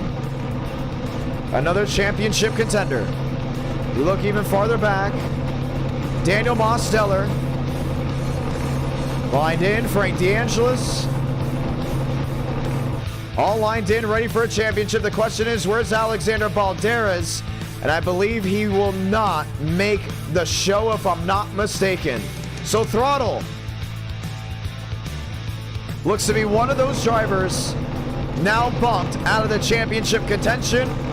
Throttle did not make the show. Alexander Balderas will not win the Super Speedway Shootout, which means one thing and one thing only. Ladies and gentlemen, we have a final 4 drivers that have mathematical contention to win it all. A 60-lap race from the World Center of Racing. My name's Jonathan Ramos, the voice of NR. And we get ready to cap off our first championship tournament, the Super Speedway Tournament, this Friday night. Kyle Turzak and company look to go ahead and finish off the short track shootout at the Five Flags Speedway. What do you think of these short track tournaments, or these tournaments in general? A lot of fun? Let's find out as we get ready to take the green flag, if it lives up to the hype. Roll it off from the World Center of Racing.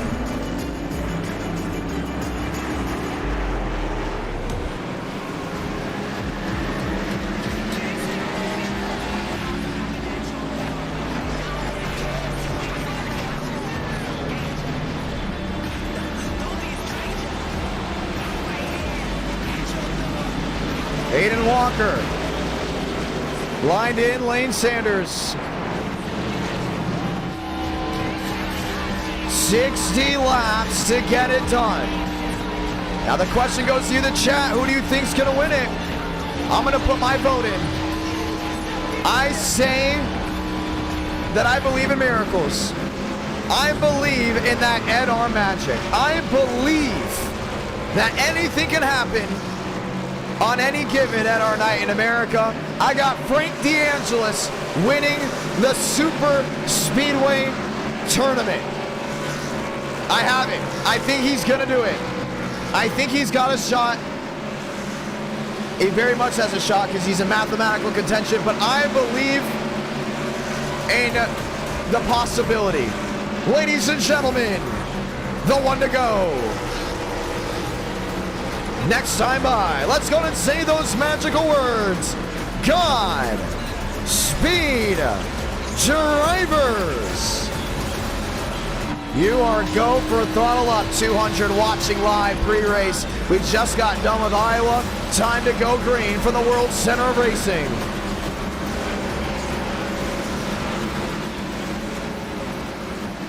Xfinity Series racing from Daytona. It's on right here, right now. Ladies and gentlemen, time to get up because we see the one to go.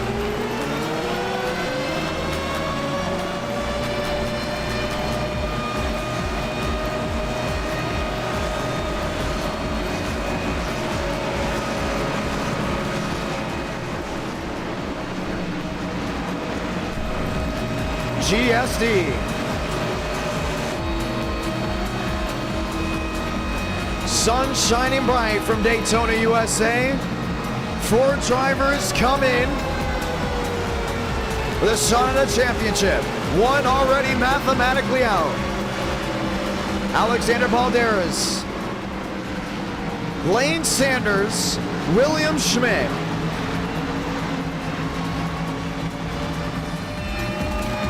Daniel Mosteller, Frank DeAngelis. How important is it to win?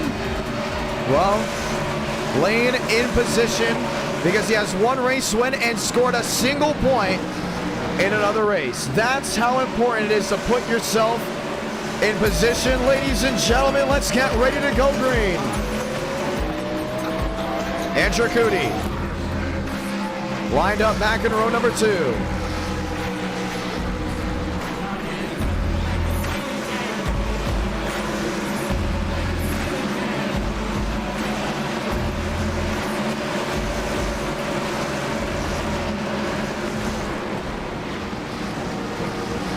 Lights off the top of the pace car. And now it's time to have everyone rise to their feet just one more time. What's gonna happen tonight? Who will find victory lane? Or will the sparks fly on a Tuesday night? Pace car ready to make that hard left onto pit road. Crowd rising to their feet because they know it's showtime. The final race, the finale of the Super Speedway Shootout Tournament. Walker 93, Sanders 01. The fight for the championship is on as we light the fuse from the World Center of Racing.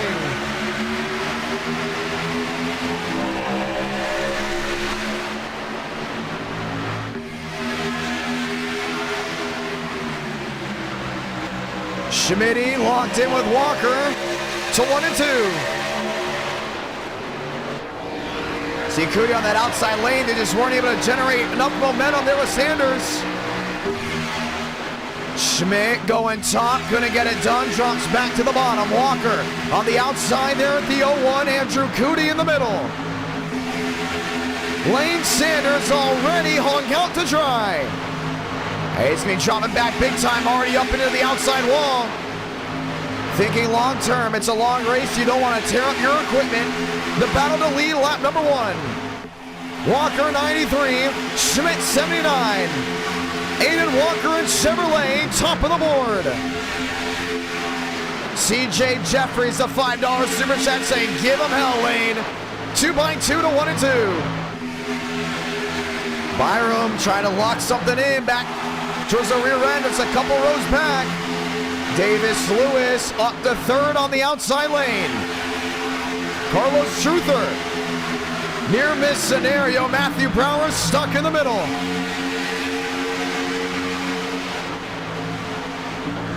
You see how that outside lane's really trying to generate up. Already thinking about a third group, but you see a lot of these guys dropping back for a reason. They know it's a long race. The only way to get a victory in NR Night in America at Super Speedway, that is 60 laps long. You gotta save your equipment. And if you see some of these guys up here that you know are in that ballpark of making mistakes consistently, get out of Dodge. Run. Go to the back end because you don't want to be torn up because it's someone else's mess. We talked about before, Andrew Cootie is not shy to make bold moves. And usually when those bold moves happen, he goes ahead and causes an incident. Last big one that we know of, the NWB 400. Keep an eye out for it. Cootie on that outside lane. He knows how to get the victory lane, but is also known for causing mayhem up front early on in races. 3 up, 3 down out of 60. Aiden Walker on that inside lane. Cootie on the outside. 2x2 back to the stripe. Walker's going to lead it in.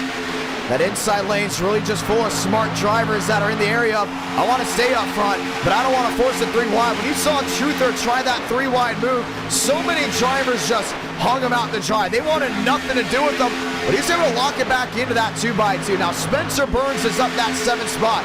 We've never seen Spencer Burns win an NR Night Super Speedway race that wasn't an LCQ. So he's in an area right now to really prove something as Goff continues to blink on the inside with the 12. Walker downstairs, Cootie topside, back with that 2x2. Burns reels, Sanders and Mosteller up inside the Sweet 16. Aiden McConaughey wanting to prove something, 5 up, 5 down. William Schmidt, the race Senate here, would be your tournament champion. Truther in 9th, 3 wide in the back, Ethan Stanley. He's got Joseph Armstrong on that outside lane. Joe's another one that doesn't like to ride around. Lane Sanders in tow there with that 20 machine. Not a place you want to be early on if you're the 01. They're really starting to pack it in where there's not a lot of places to run. Keep an eye out for it because some of these guys, if they get landlocked and something goes south, your championship contenders could very easily be involved. Cootie on the outside, wants to lead this lap. Walker on the inside, not another bow tie. Walker, 5 up, 5 down, gets it in, back to 6. Lap 6 out of 60, should we say, as Schmitty has found a best buddy, that in the 93. It's usually a common conception. Either you want to be up front in that first 2 rows, or you want to be towards the back. But how these drivers are racing, at least in NR Night, they can go 2 ways. We've seen long green flag runs in NR that have really played in the wheel well of a lot of these guys. Well, they'll run 2x2 the first 20, 30 laps, and we won't see a caution. But on the flip side, we've also seen big wrecks early on. With this being a championship race, I think a lot of these drivers are thinking, hey, let's keep it calm up front. Last race of the Super Speedway tournament before Season 2. Let's go ahead and end this off with a win. Truther to the outside, 3 wide. Trying to get something to work. Marty Shamela stuck in the middle. Goff on the apron. McConaughey sideways, Ethan Eckert. What a save by those machines. As someone lost the tail. Eckert lost the rear end piece down in the 71 machine. And that slide actually caught them up with a lot of these machines that are running also towards the back. One around James Bomar. Sideways on the apron, Dale Greenwood. Sean Rowe and company, these are the drivers running all the way back towards the rear end of this field, riding back up front. Andrew Cootie, Aiden Walker, lap 8 out of 60. And so Bomar just had a single car spin on the inside. Out of harm's way, staying green. And for Aiden McConaughey, he has already lost the rear end piece. What does this mean? Well, a strong outfield, at least early on. Frank's being smart. He's all the way back there with Murphy. He is waiting to strike like a tiger waiting in the high grass. Trying to go after a gazelle. 2x2, lap 8 out of 60. Walker, Schmitty. Man, Schmitty's just giving the pounding back to the rear end of that 93. And that nose piece has really done wonders for Walker. Has really helped him lead a good portion of this race. This is what's now left of this main herd. Herring and company back in that second group. Really just riding around. He got about 21 drivers thundering back to turn 1. Remember, 55 drivers went ahead and qualified for this race. Only 40 took that green flag. Walker on the outside. Andrew Cootie is there. And William Schmidt looks to become the first championship contender to lead a lap in the finale race.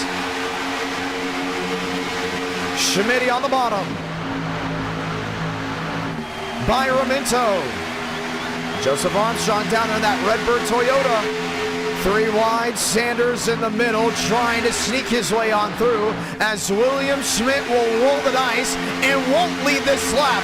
Byram top of the board, the 3 to the lead from Daytona. Got him. Spencer Burns on the outside lane.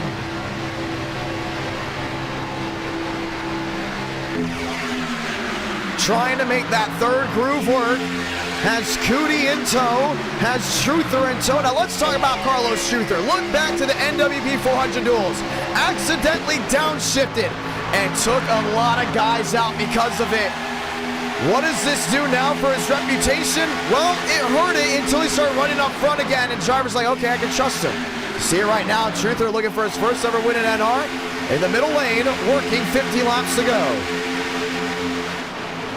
Joseph Armstrong, top of the board. Walker in the middle. Byram stuck on that outside lane. Andrew Cootie trying to make something work. Wants to push him as much as he can. Shamela downstairs, 3 wide. Lane Sanders. Back to 17th, William Schmidt, now a new buddy in line, that being Ethan Stanley.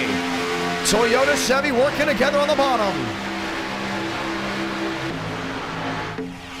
Less than 50 to go at Daytona. All right, now let's think strategy. We're at 11, 12 laps green in that area, that bubble. What happens when we get green flag pit stops? Well, we saw it already in race 1 of the tournament. It strings guys out. But you want to pick with buddies, guys you trust. You don't want to really pick with drivers that you wouldn't want to usually pit with. Well, there's a good chance this race could go green all the way through. And at our night, we don't have stages. We take that green flag to start that race. The next flag after that should be the white, then the checkered. The only other reason we shouldn't see that is if there's an incident on track warranting a yellow. Well, okay, you're a driver, you're in this pack, you've seen 3 wide, drivers have flirted around with it, but you're stuck with that 2x2 piece. When you come to pit road, find your buddy. Do you pit in group 1, group 2, group 3, or maybe the stragglers in group 4? We've seen it before where guys have just walked into that first group, and all of a sudden they'll be wrecking coming to pit road and the caution will wave. Keep an eye on things. It could get interesting coming to pit road because I'm looking at it right now. There's no way Mosteller pits here with Lane Sanders. And there's no way Schmitty pits here with Walker. I believe he would pit there maybe with Armstrong. Guys in the same chat as him. So keep that in mind. They've really shuffled it out. If you're on that outside lane, at some point you'll have to get to the bottom single file to start the mass migration on the pit road. You're going upwards of 200 miles per hour and trying to get it down to what, 60 miles per hour, 55 pit road speed? It's going to be tough to handle for some of these drivers that have now gotten into the consistency of laying in that gas pedal. Here's William Schmidt, couple lap machines to the inside. I believe that's championship contender, Frank DeAngelis. Armstrong downstairs with Ethan Stanley working lap 14 out of 60. Still with that 2x2.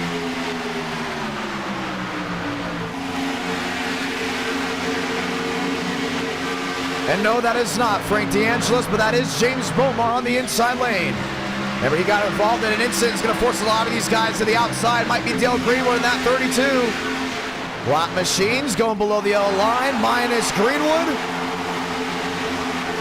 Schmidt gets it in. Push comes to shove. Greenwood not giving any room. He's got to get out of the way. Let these guys by. You're a lap car. They could say, oh, but I'm holding my line. But they're 2x2 behind you this early and just go below the yellow line and then crowd back up in this main group. That's exactly what James Bomar did.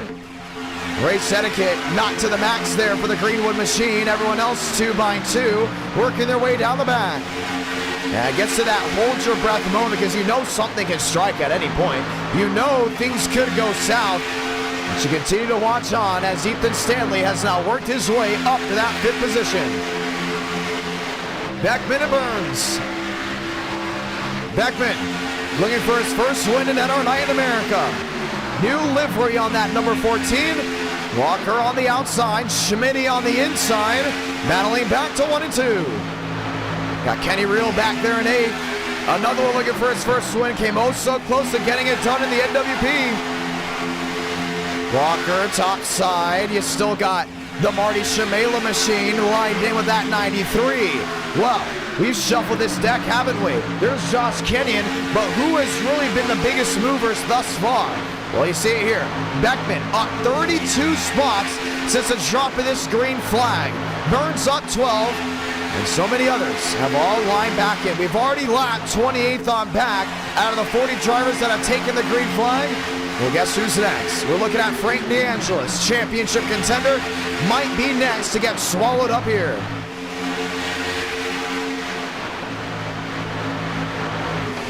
Oh, Joe losing that rear end. Think about the Xfinity car handling at some point may become a minor inconvenience. Walker to the middle groove. Lined in with Shamela. Spencer Burns on the outside lane there with Kenny Reel. See that second group way on back there. Leaders are just entering turn 3 and they have definitely lost pace with this main group. Wayman, first time up inside the top 10. Showing that strength, showing that speed, showing that agility to hopefully find victory lane, riding on board here with Ethan Stanley. Let's talk title hunt. William Schmidt has stayed up inside the top 12 all race long, working lap 18 out of 60. Right now has led the entire championship herd. Demos, another one that's back there that knows he has to win and hope for that 79 to finish outside the top 4. But you're still early in the race. Let's take it easy and go back 2x2. A lot of these drivers have already been thrown out of this main group. So if we at least focus on ourselves and work together, we'll have a shot come 10 to go. We'll have a shot come 5 to go. Once you get down to that 3 to go range, all bets are off. And someone that might work with you early on might not be working with you late. Keep an eye out for it. Burns in line there with Moss Zeller. William Schmidt, your race leader. And no doubt about it, if anyone deserves to go ahead and win a championship, it's going to be that 79 machine. Here's why. Let's look at the credentials for William Schmidt.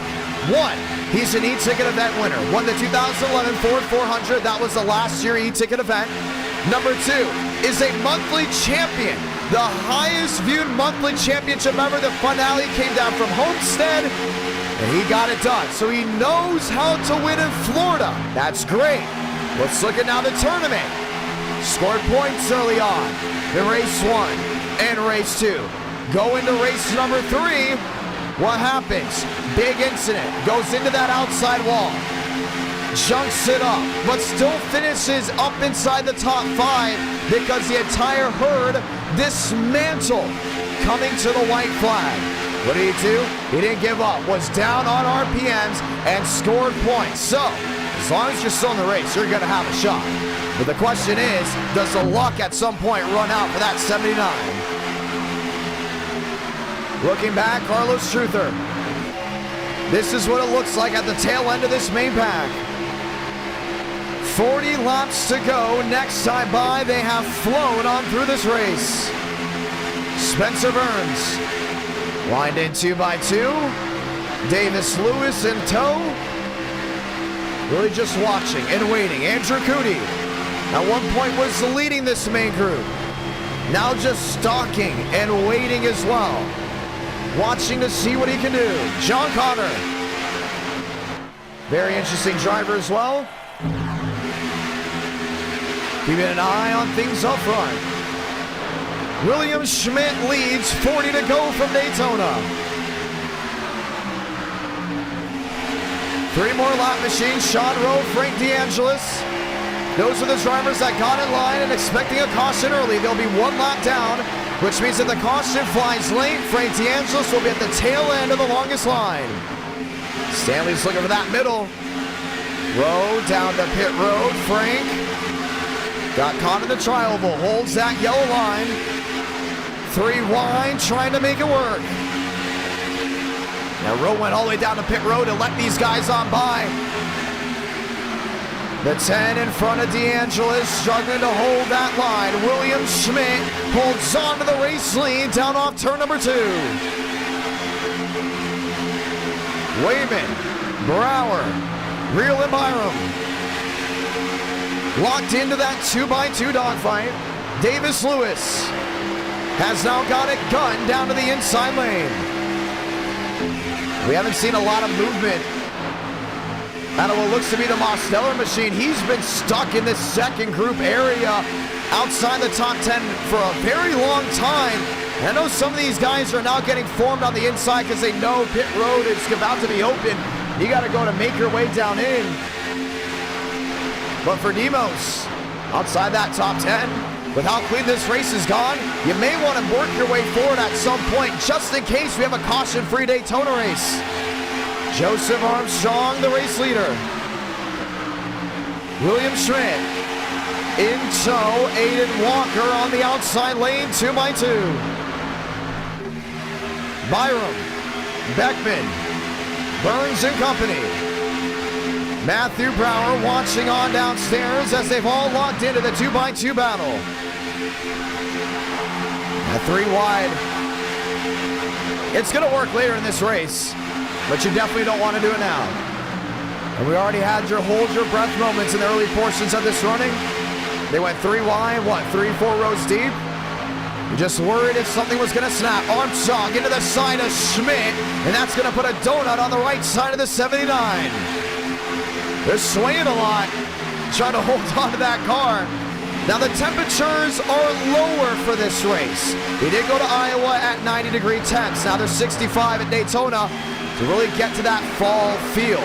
Schmitty up to that 3rd groove, lap machine on the apron. Everyone gets something out of the way, and that's James Bomar again with a single car spin. Oh, Schmidt and Armstrong sliding into the grass, and the caution's gonna wave. Daniel Mosteller for a slide. No damage for him, and Frank DeAngelis is chunked up on the nose.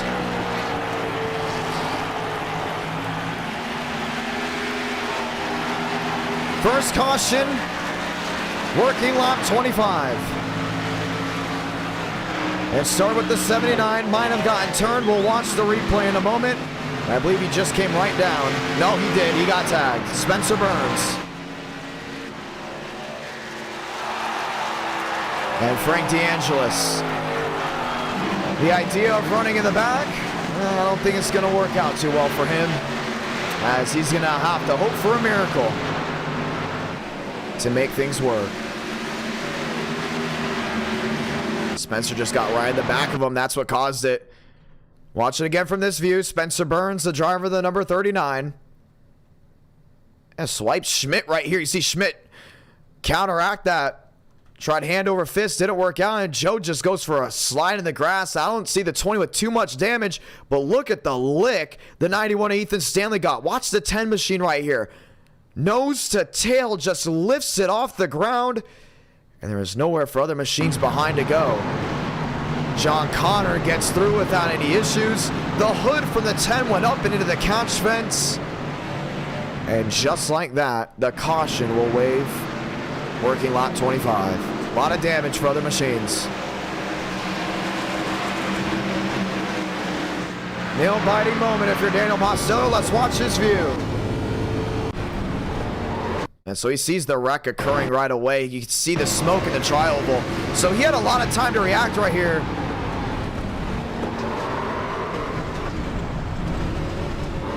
And keeps it off both walls.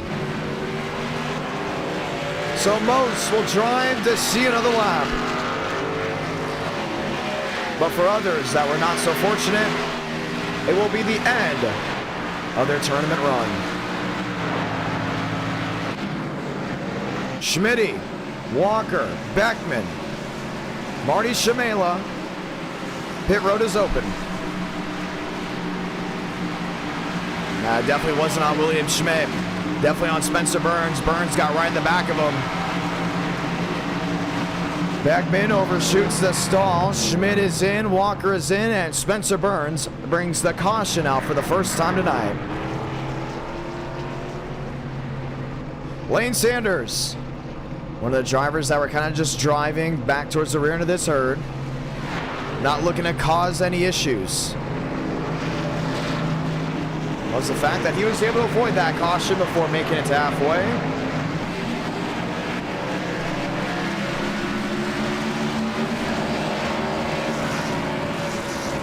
And the race off pit road. Jason Beckman still on pit road, should we say. There's actually an issue on scoring, and I believe Wayman either stayed out or took 2 tires, but everyone else was able to work their way off pit road. So Wayman, Walker, Shamela, and Schmidt looks to be your fast 4 as we all get ready to try this once more.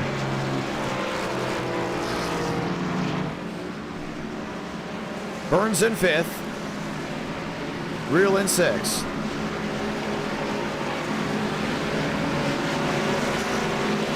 Getting ready to work that 2x2. Next time by, we will see the 1 to go. Fun night of racing here at NR Night in America. My name's Jonathan Ramos, once again, the voice of NR. You're watching the Super Speedway Shootout Finale at the Daytona International Speedway as we get ready to see the 1 to go this time by. Lot on the line, ladies and gentlemen. Let's get ready to go green.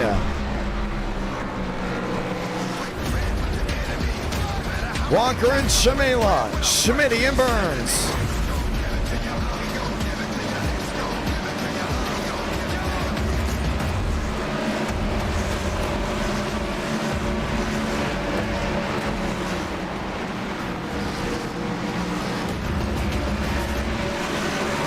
Walker, Shamela, 2x2. Chevy and Ford back to row number 2. Frank DeAngelis back on the racing surface. That nose damage might affect him, but he's not out of it yet.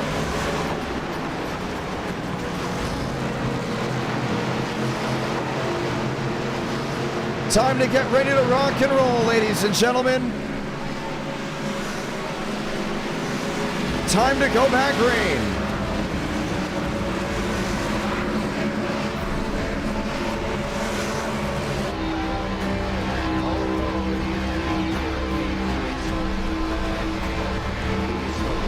Does William Schmidt have what it takes to find victory lane?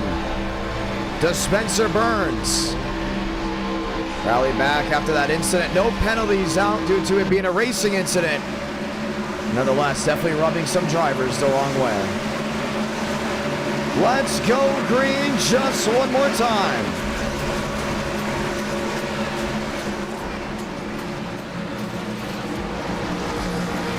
Chevy on Chevy, Chevy on Ford.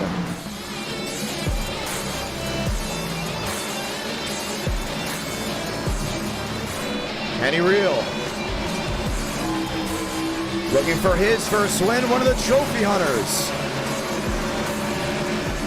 Frank DeAngelis, William Schmidt, Daniel Mosteller, Lane Sanders.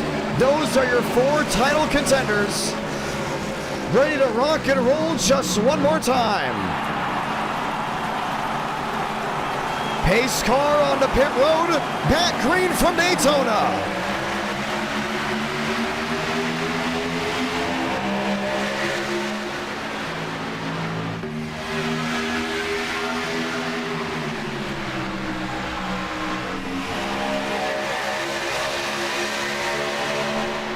Walker has it working. Schmidt on the bottom has no pressure on that outside lane. Here comes Shabela, most likely back there with Brower. And B has not gotten a win yet. We continue to talk about it. And drivers hate when we point out their win-to-loss ratios. But it's something that we could see come to a close tonight. Walker on the outside, blocked there by Real. Real now 3 wide there with the 39. Spencer Burns tries to show him to the front. Lap 30 out of 60. Next time by, we're going to see halfway. Only 1 caution in this race. Real stuck in the middle. Burns in tow. Now Lane Sanders on that bottom. You can see him getting out of Dodge. 4 wide, and Sanders will boot, scoot, and see a Max Swearengin looks to join this main herd. Kenny Real fighting Schmidt from the high banks of 3 and 4. He's got to get something to bite off corner exit. Oh, and he's got that roller coaster of a run, but won't get back to lead this lap. Ladies and gentlemen, welcome to halfway.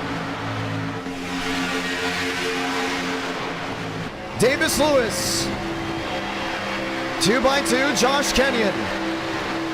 On the inside, thundering back to the high banks. John Connor in that 9th position has it just mild on the inside lane, but now has to go up the gut. That's the 48 machine of Lewis getting out of Dodge. Kenny Real, top of the board. And Burns has an opportunity to slingshot on that outside if he wants it. Sticks with them, yes he does. Roll the dice, Kenny Real. He's gonna lead a lap in the shootout. Burns to the outside, lines in with Walker. Spencer on the outside lane. Help from Walker. Really shoving him. Trying everything he can.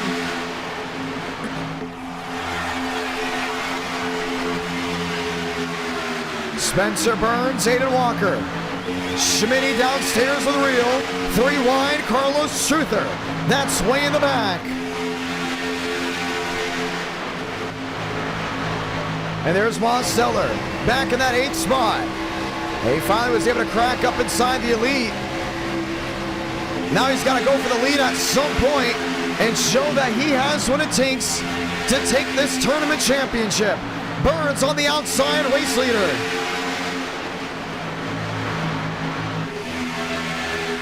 Three wide, Truther to the middle of this group.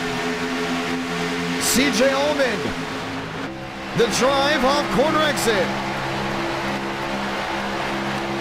We're that 3 wide again, still in this middle group. Josh Kenyon in 6, Kenny Real on the bottom, Spencer Burns locks one in.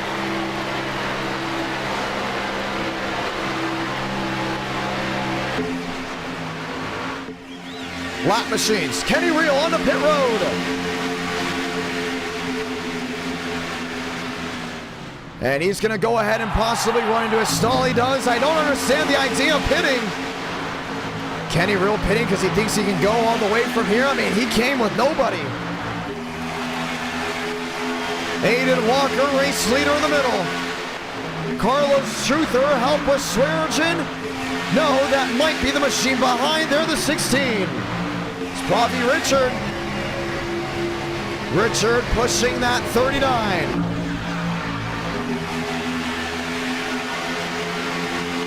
Burns on the bottom. Walker in the middle. Coming down to the final 25 laps of the race. 26 to go here. See Walker trying to make something work. Shamela's got just laying on that back bumper. He's got to just slam it as much as he can to get him back out in front. Spencer Burns has got it dialed on that inside lane. The game of chicken back to 1 and 2. Pravi Richard, the lone Canadian. On the outside lane, they're at the 39. And Truther has just been running it on that top side. Carlos Truther trying to find his way top of the board and become the second different winner tonight. One to the inside. I believe that's Hunter Whitlock. Whitlock down pit road, rejoins, and doesn't lose this main herd. They could have lost it 25 laps to go. Burns on the inside, Walker on the outside. Walker wants to drive off corner exit. He's gonna get it, and he's gonna retake this lead as it's back to the 2x2 trains heading to turn 3.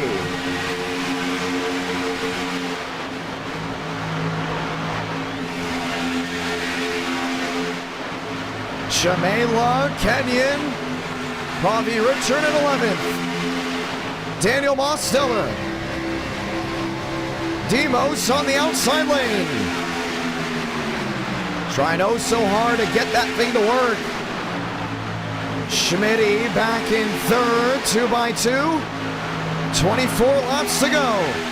Richard hung out the giant Sia. Jumps outside the Sweet 16. A lot of these lap machines forced to get out of the way. James Bomar, the lone PBR driver, to the inside lane. Here's Joseph Armstrong. Joe led a big portion of this race. Yeah, he's got to pick a line. He's going to force these guys to go top and bottom.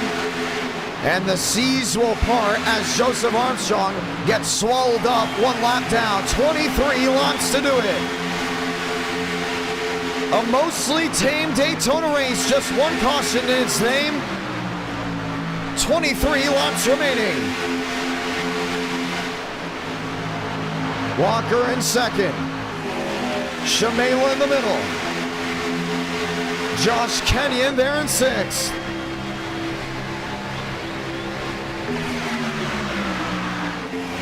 Walker's got to make something work in that middle lane. Has it working now. Can pick any lane he wants. Top, bottom, middle. He elects to choose the middle for now. But this main group has really funneled out. Now it's the inside lane as the dominant force. As the 2x2 and 3 wide racing you saw in the middle of the group has gone away. 3 wide though, it stays up front. Sanders in 9th. Walker there in 2nd. Burns on the inside lane, getting the charge around there with William Schmidt.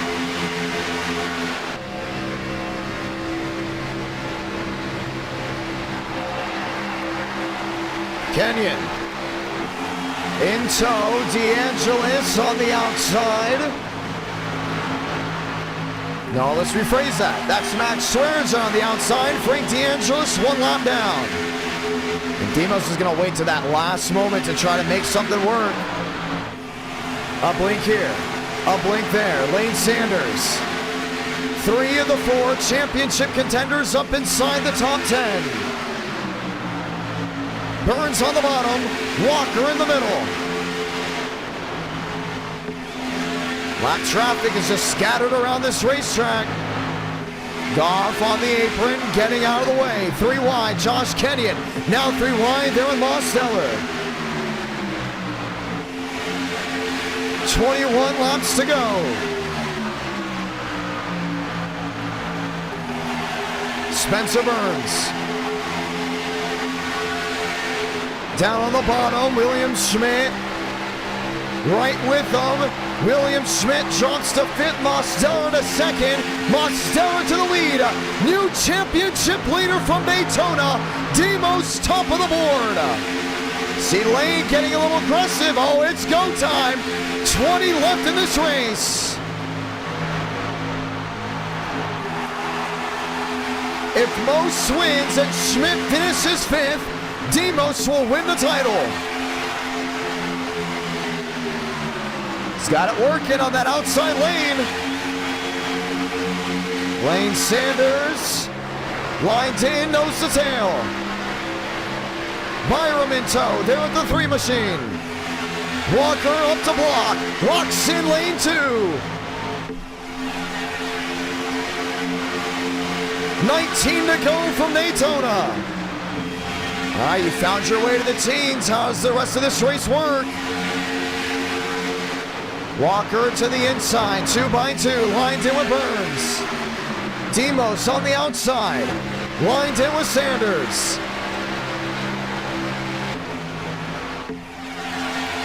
Brower, Beckman, Kenyon, and Byram.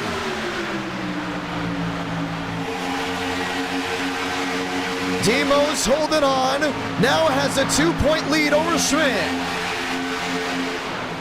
Remember, he came in 6 points to the good, that being the 79, which means if Demos wins and Schmidt finishes 4th, he might have a tiebreaker. And the tiebreaker goes to whoever wins this race, 18 laps to go. Burns out of line. 3 wide on the apron. He's able to save it. Playing with fire. Demos, Sanders. Sanders on the outside, lined in with Byram. Walker on the inside, lined in with Burns. Blocks 2 lanes, goes downstairs.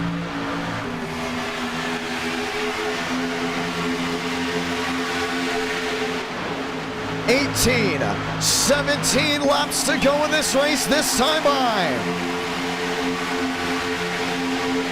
Now Schmidt's in 2nd. Schmidt retakes the championship lead. Continues to swap back and forth. If the race ended here, Schmidt would win the title by just 3 points. Sanders needs to win out, down on the apron.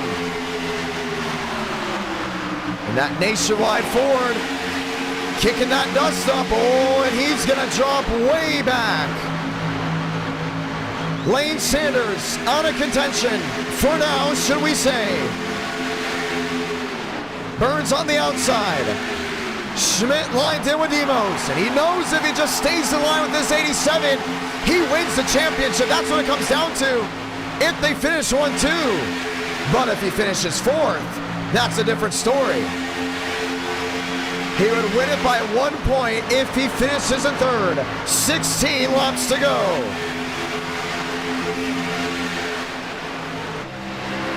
See the 79, shoving that 87. Pushing with all of his might back to turn 3. Max Swearengin in 6th. Lined in with Shamela. 15 laps to go from Daytona. And DeAngelis just cracked into that top 20. Has been a no-show all race long.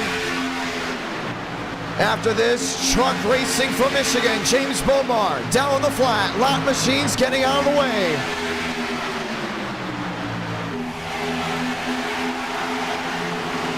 The back end of this herd. He looked to the inside as John Connor. All he sees are machines in front of him for what looks like for miles. Just rows and rows of cars. Mosteller on the inside. Schmidt lined in with them. Burns on the outside. Shamela in tow with him. Max Swearengin. 1 caution race. 14 laps to go from Daytona.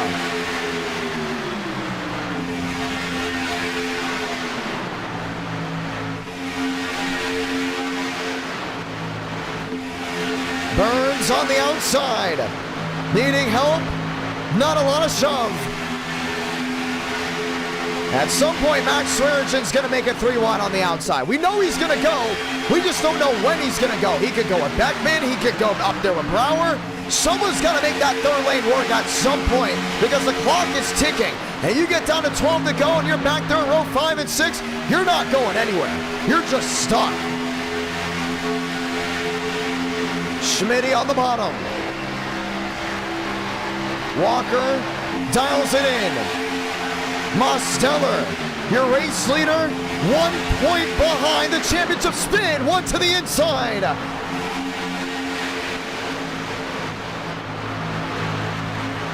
Clamper, the joiner of the 47, out of the main draft. And we've seen a lot of single car spins like that. That's why this main group that was originally 40 cars strong is down to about 23. Demos, Burns on the outside. Just needs a shot. Here comes Andrew Cootie, making that third lane work.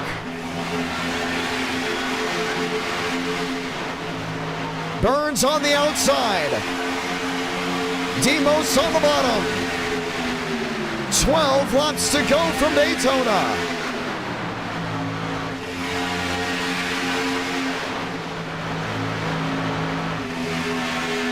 And Marty Shamela in that middle groove.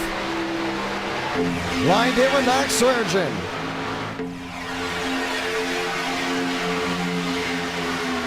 $12 laps to do it.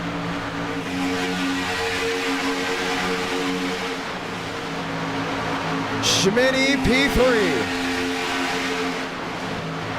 Schmitty now into second. He knows as long as he stays in that second row, he's got the best odds of winning this title. Sticks on the board, 11 to go from Daytona. Kenyon to 7th, Brower to 8th. Pravi Richard up there at 11th.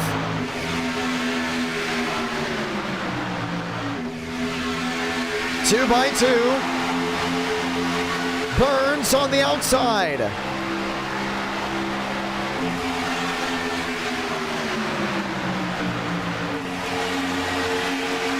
We got Max up there in 6th. Truther in 14th. Trying to work his way through. 10 more times around from Daytona. And Demos is there. Oh, Shamela up block to top. Locks it in. Matthew Brower in the middle. Max Swearinger there, 9th. Lap machine, still the minefields in front.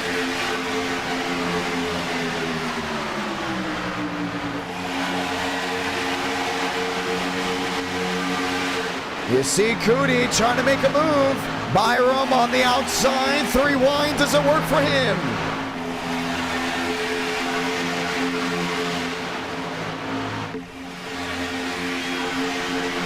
Nine to go. Schmitty has not left that inside lane. Spencer Burns filing it back to 1 and 2. Got that third lane, here they come. 3 wide, 3, 4 rows deep, led by Matthew Brower. Brower looking for his first win at NR. To the outside, there is Spencer Burns. Burns in the middle. Shot there from Shamela. Something's got to give. Byram on the outside lane. Trying to shove the Chevrolet out in front. 3 manufacturers, 3 wide from Daytona. 8 to go for the World Center Racing. What a race this has been. 1 caution. 55 drivers entered.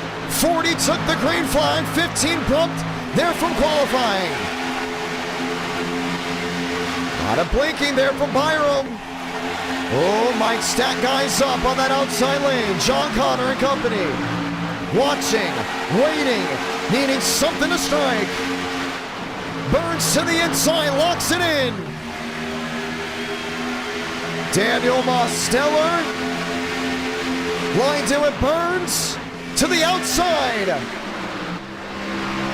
Spencer Burns has 7 laps to find. Oh, there goes Swearinger. Around in the middle of the field, the big one. Carlos Truther, Matthew Bauer. And just like that, all hope has come to an end for the 10. Caution waves with 7 left in the race. There's gonna strike at some point. And now we're gonna have a full-on dogfight to see who wins this race. Wow.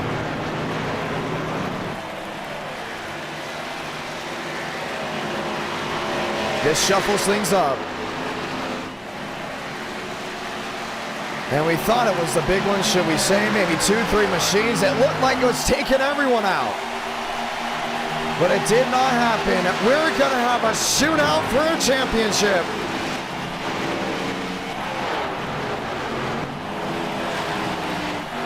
Mosteller, your race leader. Schmidt, your championship leader. Let's go see what happened at that fateful incident. Right here, you can see the Matthew Brower machine just got tagged, or should we say he did the tagging. Pravi Richard in the middle. Yeah, Brower came down, lost that rear end in the tri-oval, and just takes Max Swearinger for a ride. Nowhere for Byram to go. They start scattering. Pravi Richard, nowhere to go. The 43 gets tagged on the nose.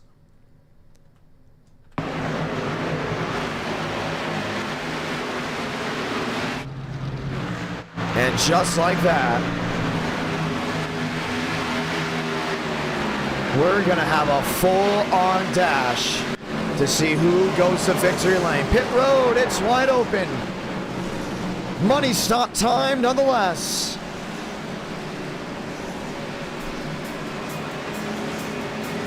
You come in, you stay out, no one's coming to pit road. At least up front. This is gonna shake things up. The Ryan Reed 16 is in.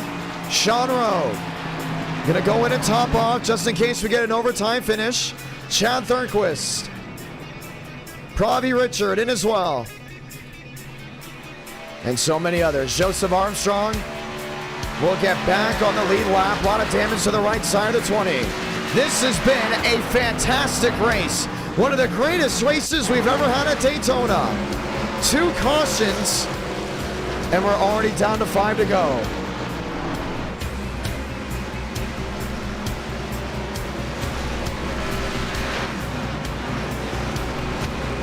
Next time it comes full circle, ladies and gentlemen.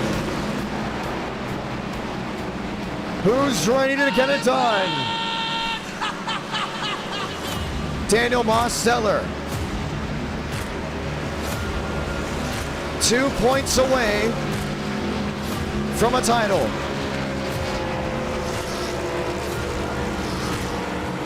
Shamela, Walker, Josh Kenyon. DeAngelis needs to win out. He's back in 12th.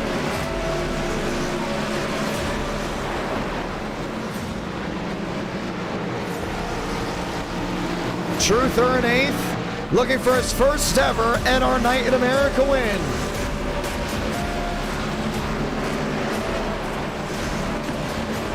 Sonny Truther, the brother. In 8th, should we say? Carlos Truther, lined in, ready to get something working. Let's do it. Sound it off. Let the sirens ring loud. The one to go from Daytona. 3 laps to settle a victor.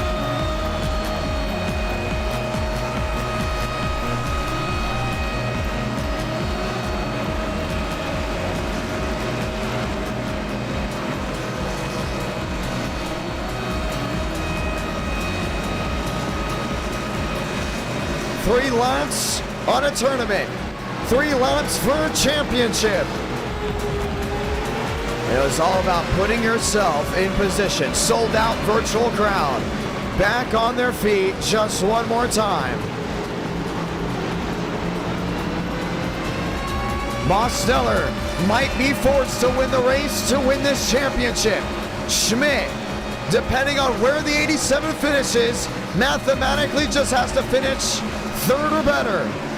From what we think, we will add up the points when things line back up again. Lights off, back down on turn number 2. Let your friends know. 3 to go in the race.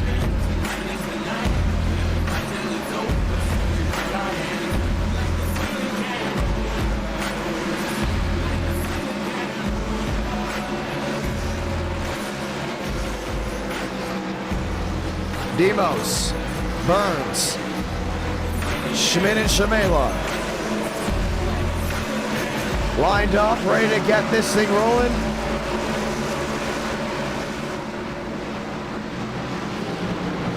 Two by two.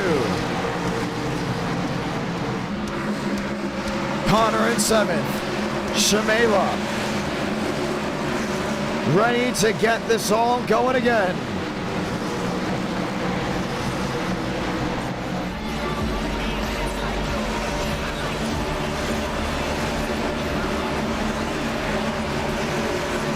Let's do it here.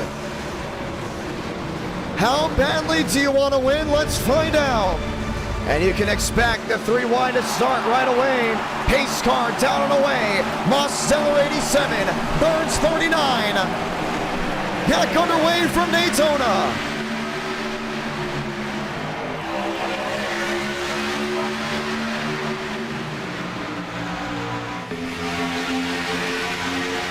Cootie trying to make that third lane work. Up against the outside wall. Lines in with Beckman.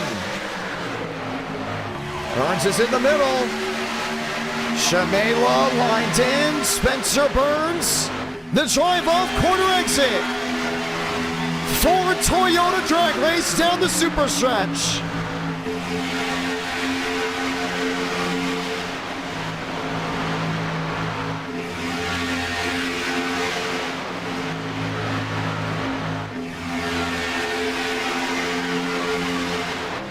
Two laps to go in this race. Can Demos win out? Or does a third lane get generated on the outside? Haven't been looking for it. They get back to this line. This race is official. Climbing the banking of 1 and 2.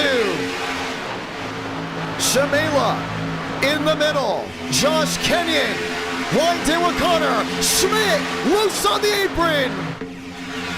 3 wide, does Walker allow him in line? He doesn't. William Schmidt has just lost the championship lead.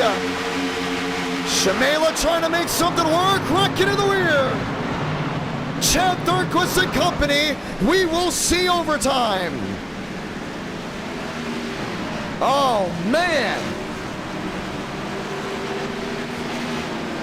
And what almost looked to be doom and gloom for the William Schmidt Toyota will mean he will have another shot at getting it done. Sean Rowe jumped up on all ends. Byram, Lewis, there's Lane Sanders, heavy damage on the 01. One of the 4 championship contenders.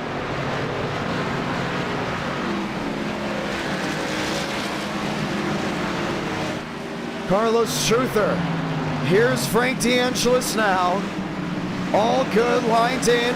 William Schmidt will sit in 7th. You couldn't have asked for a better caution for that 79 machine. He is still your championship leader by 2 points from what we're seeing. Let's watch a replay. Man.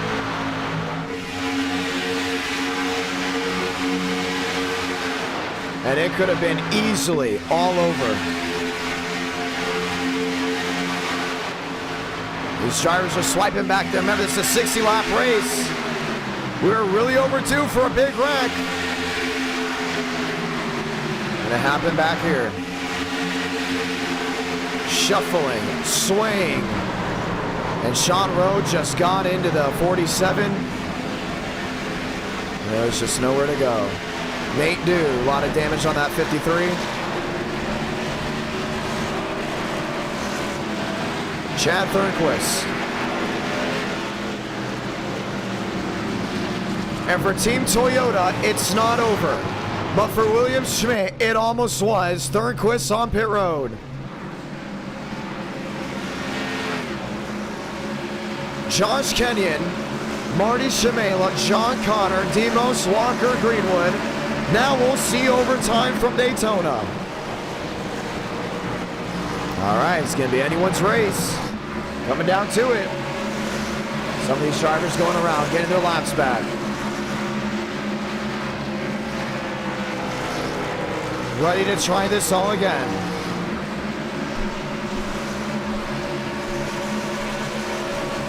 We could see the one to go right here. Lane Sanders on pit road. I think that's going to do it for the Cinderella story. And there he is. Lane Sanders will need another big wreck and a miracle. Might as well add a prayer into that as well to get it done. And Frank DeAngelis, what a comeback in this race. Has now worked his way up to the 10th position. This time by, we will see the one to go. Josh Kenyon, all three of his wins have come from Talladega. Not once has he gotten it done for the World Center of Racing, and that's going to look to change here. Let's do it just one more time. The one to go.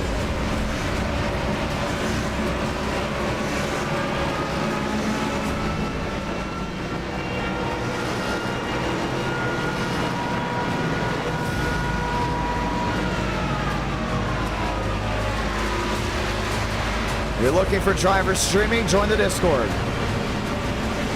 Link to that in the description below. Usually they stream in the mosh pit or their live chats. Andrew Cootie streaming there on Twitch as well. I believe it's the Guardian Esports side.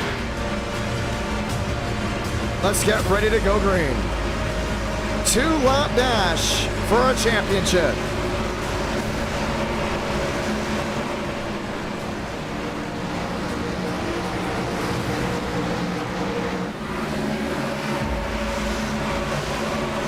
It's been a wild race.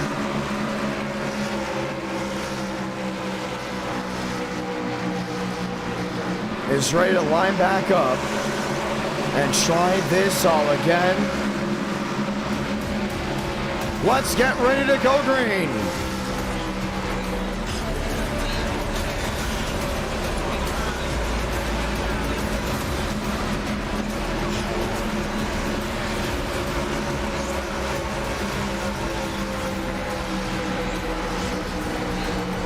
Schmidt, Burns, Whitlock, DeAngelis. Shamela on the outside, John Connor, Daniel Mosteller. Ladies and gentlemen, crowd on their feet one more time. This will settle the championship.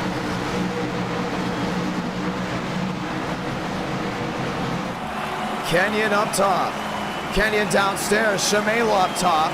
Connor, Mosteller, Greenwood and Walker. Top 6, Schmidt, Burns, Elite 8. Grab it here. One more time. 2 to go for the World Center of Racing.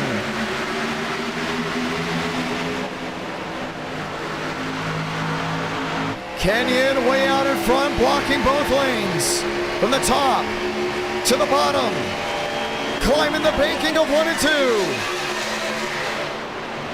They get to the white flag. This race is official. All bets are off. Shamela on the outside, Kenyon downstairs, John Connor and Burns lined up wheel to wheel. Mosteller just took the championship lead. Keep that in mind. Who's gonna win it? Who's gonna get the title?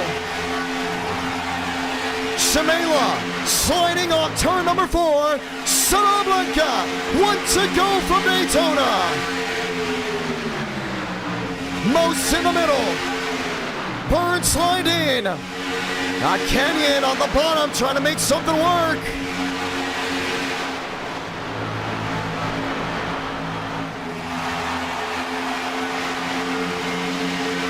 Demos, daylight outside if he needs it. Shimela gets the nose out in front. Final time down the super stretch. Chevy on Chevy to 3 and 4. Which line will get the push? Gridlock, 2x2 contact. Around goes the 94. Josh Kenyon is gonna win this race. Daniel Mosteller, I believe, got the championship. No! William Schmidt wins the Super Speedway Shootout in a terrible crash just past the start-finish line. William Schmidt gets it done in 2023. Wow! By 2 points. Victorious. Unbelievable. That's how it's done.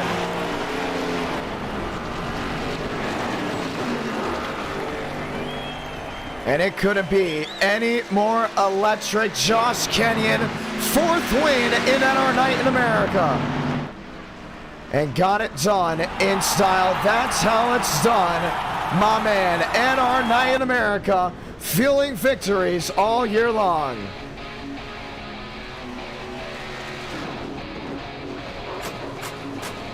And Joseph Armstrong, for whatever reason, filed on in.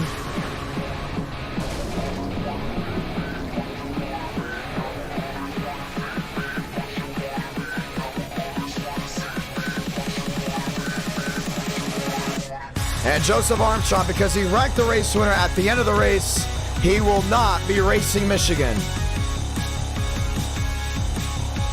Josh Kenyon, victorious. Let's watch back.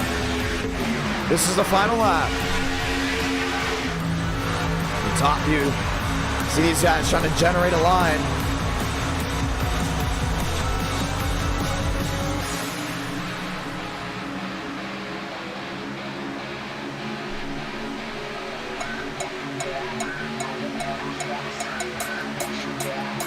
You just see them trying to generate 2 lanes.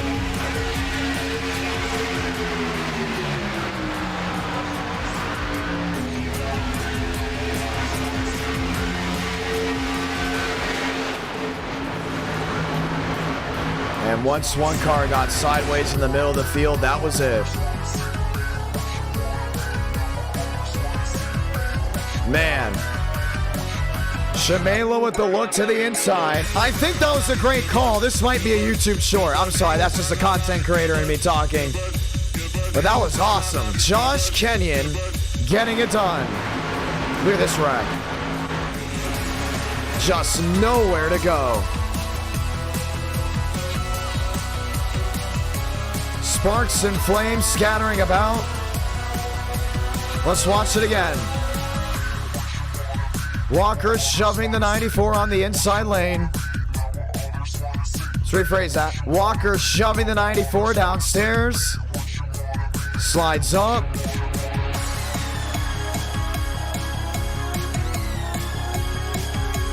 And that's how they go. Wow. And it was just a mosh pit. You can see Schmidt just trying to get back to the line. William Schmidt, ladies and gentlemen, wins the tournament. Let's go talk to your tournament winner. Let's go talk to your race winner.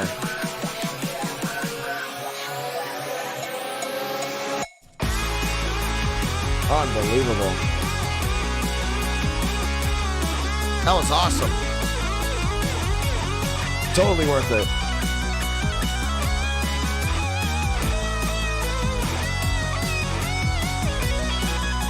Gonna drag Kenyon in. Josh Kenyon's to Johnny, got a copy. We'll continue to drag more guys in. William Schmidt, the tournament champion. You got a copy. Yeah, I gotcha. Well, we're going to talk to both of you. Kenyon, 4th win at NR, first one at Daytona. Walk me through it. Yeah, it was a lot. It just went perfect for me. I got to avoid every wreck, and in the beginning there's a bunch of checkups, and I think I had a little back damage. I'm not sure, but I was clean the entire time, and I usually don't have luck here at Daytona. Last Super Speedway race, I led a few laps, then we had a field bomber, and so my race was kind of done, but yeah, we were tied in points for 5th if you don't count everyone tied. But mathematically I couldn't win the championship, but that's good for Schmidt. I hope you know this might be a YouTube short. Like that, Oh. I think it was a really good call. I did everything I could to make this a great call. Alright, so it wasn't Lane Sanders. All right. No, it definitely was. Dude, I want to point this out. From how horrible Tuesday's stream was, calling-wise, and me calling races at the fairgrounds, and I felt like I was focused on a million different things to make sure we had good audio quality. Tonight, I was like, I woke up today, I'm like, we're just having nothing but great calls. Hands down. We are not having any issues, and it was a really good call. I'm going to point it out. That was one of the best calls, because I kind of just let you guys tell the tale. But man, you made it work. Shamail on the outside, you on the bottom. Yeah, I feel bad. Shamela got me my first win at the Dega 87s, and he pushed me there. So I felt bad that this could have been his first win, but I'm telling you, if I was lined up behind him, I would have pushed him to the win. But if I'm starting first on the first lane, I'm not gonna give it up. But it was a tough battle, and it was a great, clean race. That was one of the better Daytona races we've ever had, hands down. I think that chat can agree. I might actually go ahead and put a poll in there. What did you guys think of that? And I'm so sorry, Joseph Armstrong wrecked. You weren't able to do a burnout, but Joe will not be allowed at Michigan because of that. That is a rule in NR. He knows that. He's been racing since 2021. That was awesome. Just hands down, one of the greatest races. That's one race I'm for sure watching back on because it was really, really good. I'm even thinking about buying Twitter Blue or whatever it's called to upload that entire race on Twitter because it was that good of a race. Fantastic. Well, William Schmidt, you got it done, and at one point it looked like you weren't going to get it done. You got loose off turn 2, went for a slide, you lost points, and then all of a sudden you're on the outside looking in. Caution comes out, puts you back into position. Walk me through those final 4 laps. Yeah, those were probably the 4 most stressful laps of my NR career, to be honest. It looked fun, though. What was great about it, you guys looked so committed. I was like, he's not leaving Demos, because he knows if he doesn't leave Demos, he wins the title, right? Absolutely. Okay, so you were thinking the same thing. Great. I was watching that, and I'm like, if he somehow gets a slip out of line, he's done. And you came off turn 2, and I have no idea what to think. Like, I thought for sure it was over. I thought it was too, and I was wheeling that thing, and it somehow kept it straight, and I somehow just blended back in, and it just worked out. I don't know how, but it did. Well, do you like this tournament? I mean, clearly it was a lot of fun for the drivers, and clearly it made for some clean super speedway racing throughout the 4 races. I think race 1 and 4 were the cleanest. Race 3 was definitely the mosh pit version, but in my opinion, this was a pretty solid tournament. But what do you think? All opinions, all on your own. Honestly, it was fun. At first, I honestly didn't really care about it. I figured it was like, I'm just going to race to race if I earn points and whatever. Then as soon as I realized that I was like the points leader after, I think it was like race 2, that's when I was like, oh, I actually have a legitimate shot at this. All right, I'll actually try. And then race 3 happened and I wrecked on lap 5. But then that whole race went through and I somehow made it back up to 3rd and gained a couple points, had a little cushion, and figured, if I just stay up at the front within the top 5, that cushion, no matter where anybody finishes ahead of me, will be nullified and I'll be the champion. So I just planned on staying in the top 5. And then that little thing off turn 2 happened. I still don't know what happened. I think I just got tight and bounced off Spencer, which, I mean, if that's the case, it's obviously my fault. But yeah, that worked out. Then the final restart, I was just thinking, just get as high up in the running order as possible before, everybody wrecks. And I just got in the right spot, everybody wrecked. I thought I had passed. Then it looked like the world was just crashing down on you, man. When that wreck happened, I was like, oh no, this is Race Jam. That's what it looked like. That's the first thing that came to mind. And I'm just like, oh my gosh, who's gonna win it? You know, but listen, it was entertaining for the viewers. I honestly think we got to bring the tournament back for a season 2. The Truck Series shootout's going to end this Friday. I think that's another one. I think this has been an overall success, and it's something that we can look forward to long term. Oh yeah, absolutely. And I just want to point out just how funny it is that the one guy I ended up dooring into the trioval was the one guy I needed to beat it for the championship. and he turned me going into the trioval. Dirty Demos. But Dirty Demos. It's not the first time he's dumped me in the trioval. We're for the WP 400, but... No, oh my gosh, he though. did. It's a joke. That's right. That's right. Time to add this to the collection, but... Yeah, do we keep the start time? I think we got to keep that same start time because that was beautiful. I think it's gonna look great in Michigan. It looked like a fall type race. It was nice. Yeah, honestly, it looked really nice out there. Normally I'm a stickler for, you know, night to day or day to night cycles because I just think it looks realistic. But honestly, it looked so good, I just did not care. Well, we're gonna have that same thing for Michigan because Michigan does not have lights, but the session just went up. William Schmidt, congratulations. The first person to win a tournament since 2021 of NR Night in America. We didn't have any in 22. We did have the monthly champions, which is pretty sweet. Dude, you've won everything in NR now, if you think about it. A tournament, a monthly championship. You've won an e-ticket. You might win another e-ticket here to end the year because we all know you're good at Homestead, and who knows what will happen at Talladega. Clearly, you know how to run up front. Hey, man. This is looking like a great 2023. A lot better than last year, that's for sure. Oh, yeah, definitely a lot better than last year. First 6 months of last year, I only won one race, and then I kind of popped off towards the end and just kind of carried that momentum into this year. Well, it was fantastic, my man. So glad to have you with us, hanging out. Congratulations. Do you both want to say anything to anyone back at home? Because the session was just made, and we're going to get ready to roll in there in a moment. Oh, yeah, of course. Massive thank you to SKS Motorsports, of course. We won something, hooray. Tweet it, Schulte. Go tweet it, Schulte. I'll retweet it. All right. All right, Schulte, if you're listening, get on it. Yeah, he runs the SKS account. Man, huge thank you to all the viewers, of course, for sticking out. This wouldn't be possible without any of y'all. Congrats, Josh, on winning our new Super Speedway merchant. He is. He took Chad Thornquist's thunder. Yeah.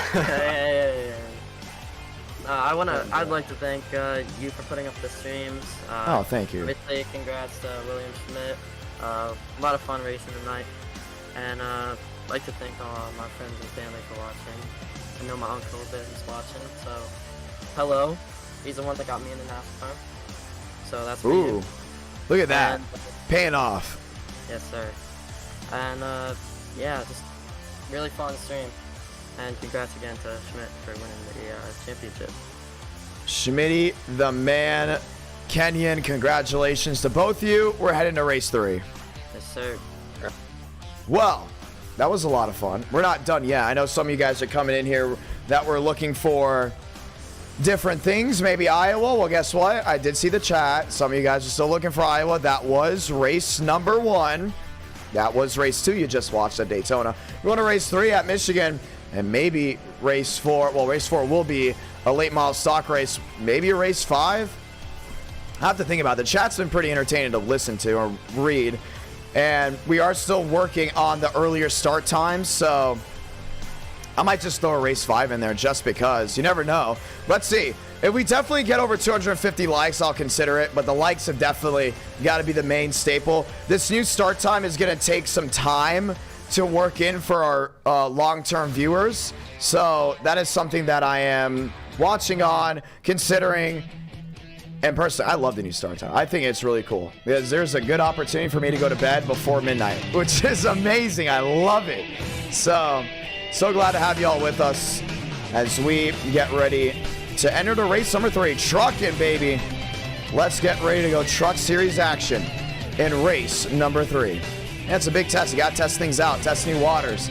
The East Coast viewer said, yes, start it earlier. The West Coast viewer said, don't start it earlier. And we're in an area where we were like, well, do we start earlier or do we not? Some drivers saying, yes, very much so. We want to get more races in. But for Friday, Saturday, and Sunday, it's still going to be the 8 Eastern, 7 Central. This is just a Tuesday thing with Tuesday NR, just so we get more drivers in long term and get it going. Yes, we do need a road course tournament. I am considering that at some point. But was the call good? Was the call NR Night standards? I know in my last stream I had some calls that were not NR Night standards, and I do apologize for that.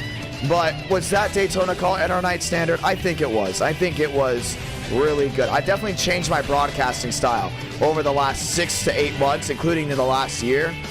And it's mainly to just tell the tale better. You know, I've been learning a lot from different broadcasters, the people that I meet in person versus connecting with on LinkedIn, talking to all the time. So it's always interesting to hear what people have got to say, and they're different styles. Everyone has a completely different style of broadcasting. It's so interesting.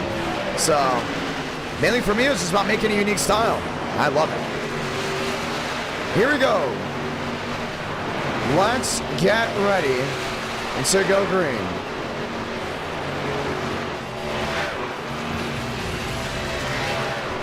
NR Night in America, feeling victories all year long.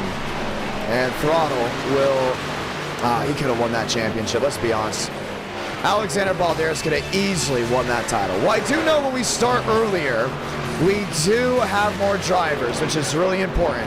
And that's something that I'm definitely keeping in mind, because the more drivers, the more entertainment we have. Am I right or am I wrong? We need drivers to have great racing. So far, it looks like the earlier start time, at least on Tuesday, does great for the driver count. Advancing the session, ladies and gentlemen. Let's get ready to go green.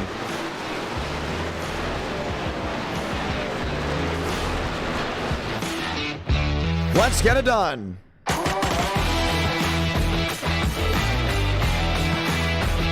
Qualifying underway from Michigan.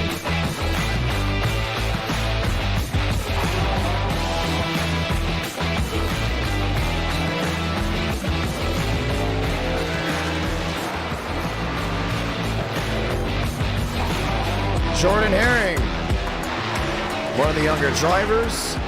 Ethan Eckert, Joseph Goff. Herring is also not 14. He does have to change that. He hasn't changed it in a long time. One of the high school drivers. There you go.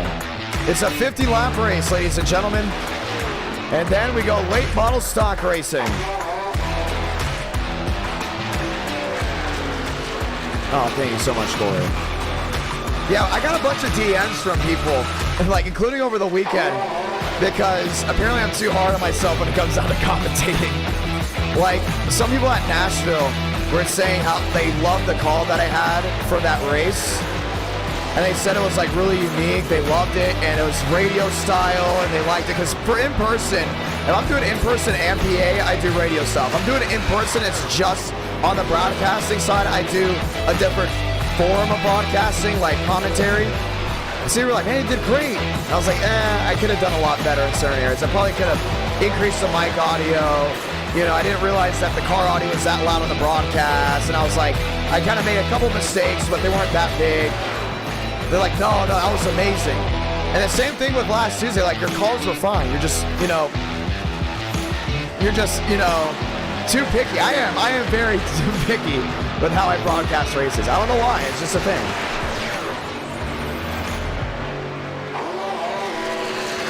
The 6 machine rolling around. Nathan Scott. Barbagallo. Truck Night in America. Welcome to Michigan. 50-lap outing.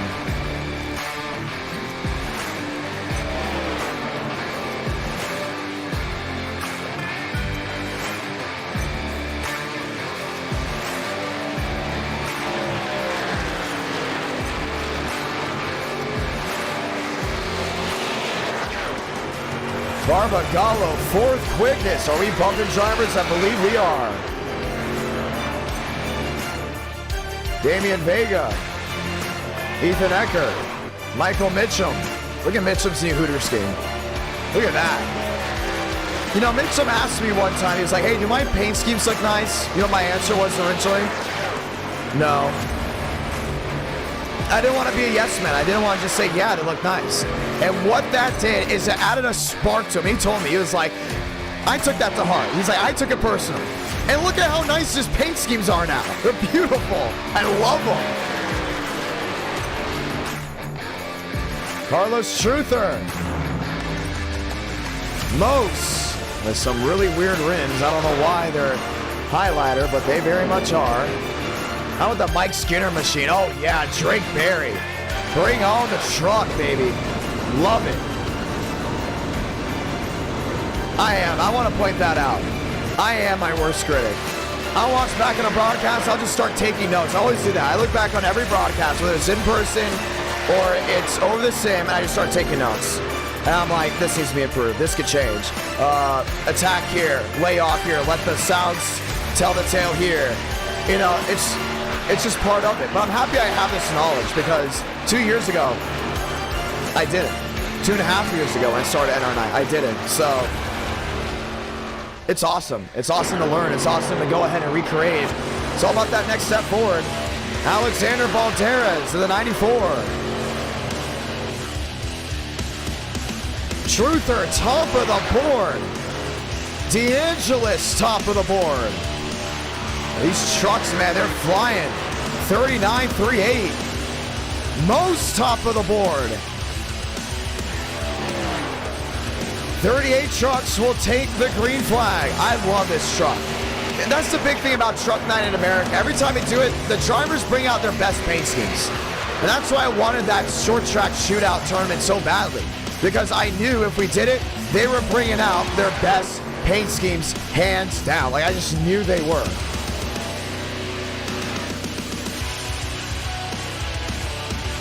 Trucks are just the greatest thing in NR, hands down.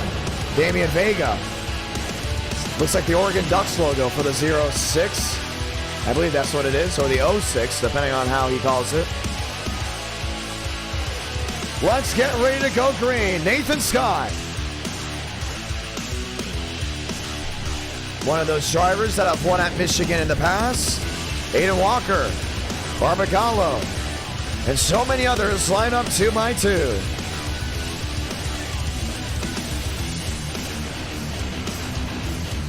Do I know why Soundhead hasn't made a video in so long? I have no idea. I have talked to Eddie before.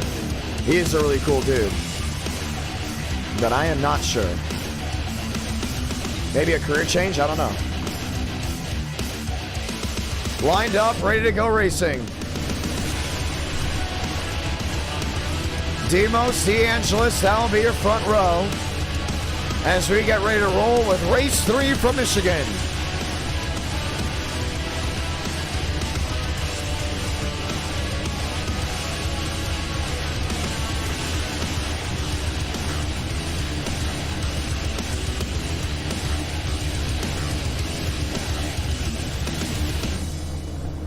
Let's get ready to go green.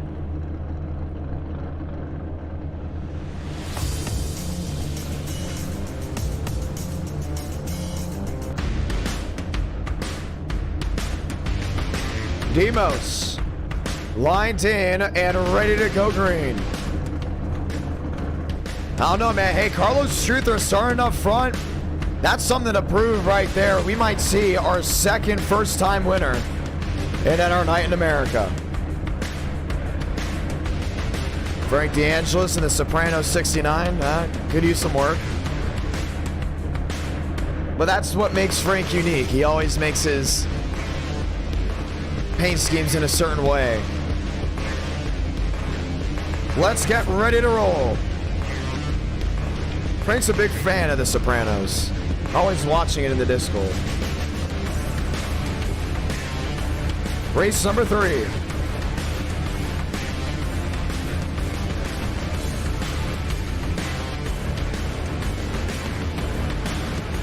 This time by, we will see the one to go. Let's go and say those magical words. God, speed, drivers.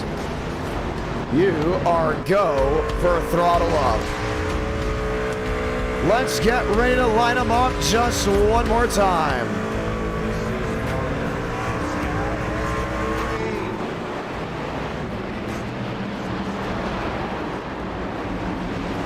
Frank, Mose, Truther and Walker. The Irish Hills are calling Truck Night in America.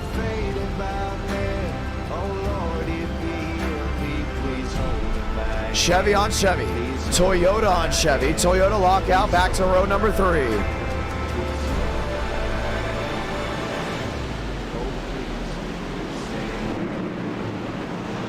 Truther in that 4th spot. Once again, if he can win this race, it would be his first. Something that so many drivers have struggled with finding in the past, a win in NR Night in America. Think of the drivers that are well known that went winless and have never won. David Cabrera is just one to name a few. 50-lap showdown from the Irish Hills. Welcome to Michigan. This is NR Night in America, round 3. Let's light the fuse.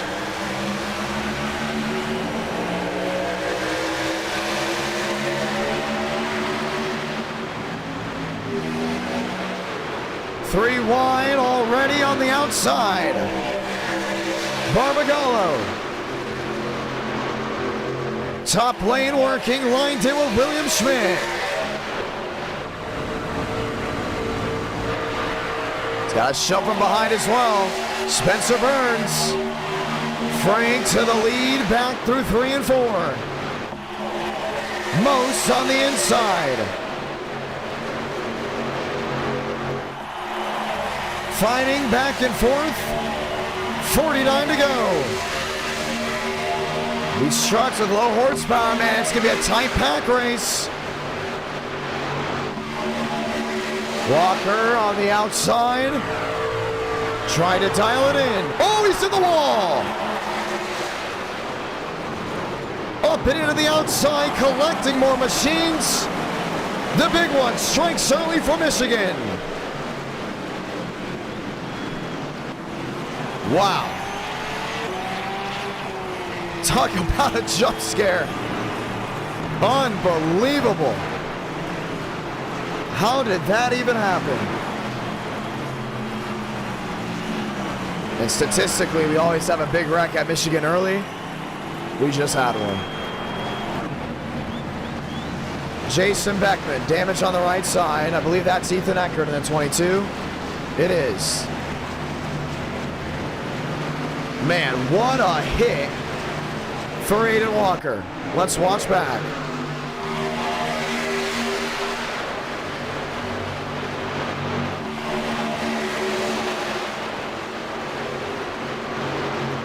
Oh, he got tagged by the 18. What a hit to the outside wall. I mean, he just drilled it completely.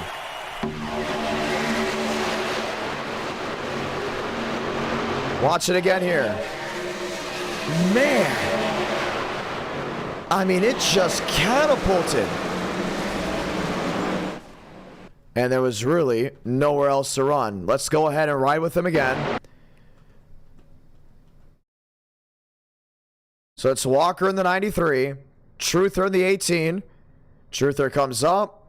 Walker, hand over fist, and just nailed that outside wall. For the trucks behind, there was really nowhere else to go. Ethan Eckert got squeezed. And then it looked like more machines behind just piled on in with really no room to run. Wow. Let's go ahead and ride on board with the driver of the 93. And he's not expecting it to happen. That was the big problem. Dimes it in, lets out of the throttle just a tad, coming into turn 1. Did the bunny hop.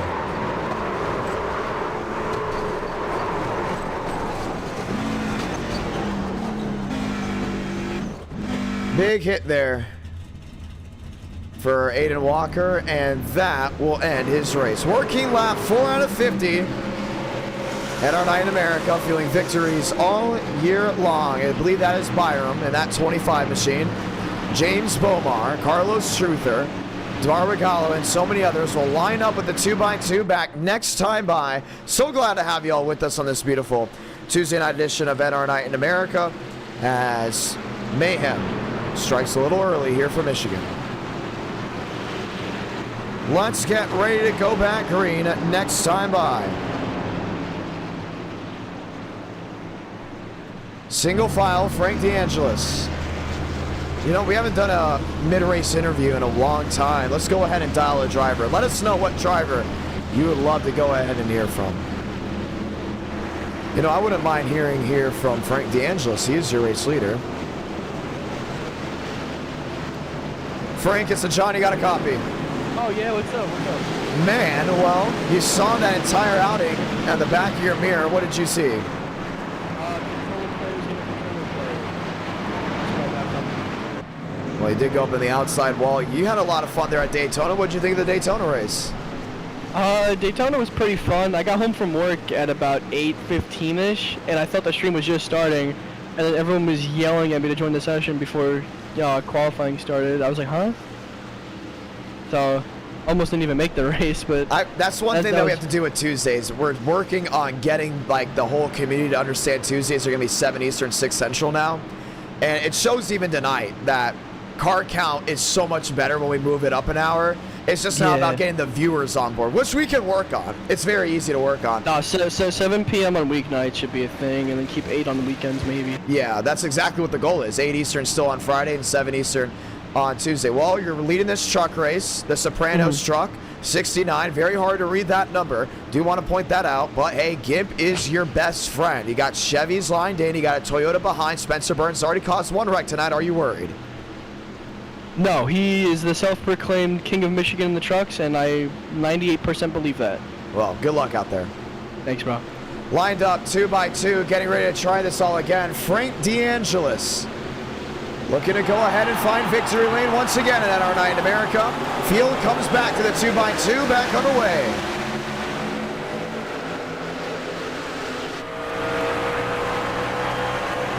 Burnsy on the bottom, lined in. Mose on the outside, working on getting it all back through 1 and 2. Balderas looking for his first win. Burns to the inside.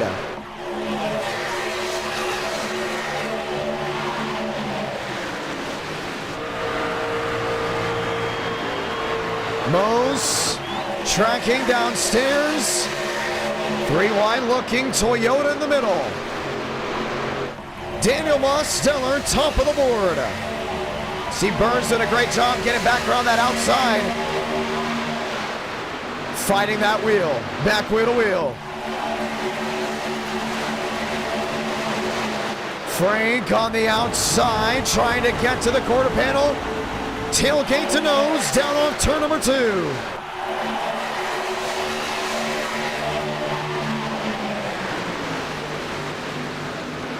Burnsy in second, stuck in the middle.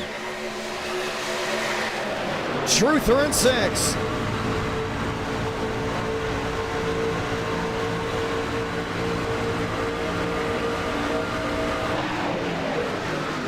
Eric W. gifting 5 memberships. 2 by 2, Spencer Burns on the outside. That puts Walker, Lewis, Virgo, Brian, Luke, and even Derek there as members. Thank you so much, Eric W. Burns a shot to the tailgate of the 87. Swearengin to the inside of the 06. You just want something there. See him trying to pinch it on through. Carlos Truther back to the middle. Lined up 3 wide. Byram bouncing off Balderas. Having to lay on the throttle. Bomar sliding, Swearengin shutting 2 doors at once. Truther on the inside, wheel to wheel. Big lunge on in.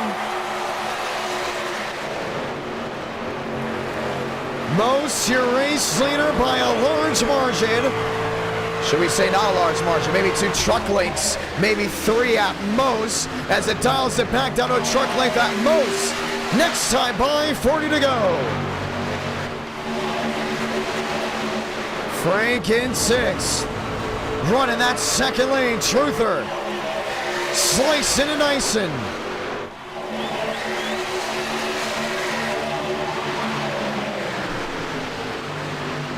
Swearingen. Little voice crack for the John. Locks in that second position. DeAngelis on the outside. Still trying to get that drive back down off corner exit. Lot of separation from this main pack. 40 laps to go. The one caution race, some of these guys jumping back. Just trying to get a handling for it. You can see a lot of these guys struggling with that drive off. Nathan Scott, who's already gone to victory lane once for Michigan. Wheel to wheel. With Balderas on the outside, him on the bottom. Here comes Swearingen, the swank. Down into 3 and 4. Max on the inside. DeAngelis looking to the middle. 12 out of 50. And Mighty Ducks 15, love the Adidas sponsorship. Max Swearingen, big hockey fan. Just had the St. Louis Blues machine on earlier in this stream. And now he's fighting tooth and nail as it's 3 wide. Spencer Burns on the bottom, Swearingen in the middle. Got Jordan Herring on that outside lane, really trying to get that drive on the outside. Another one that's still yet to find a win. In NR night, a lot of winless drivers looking for their first. 13 out of 50.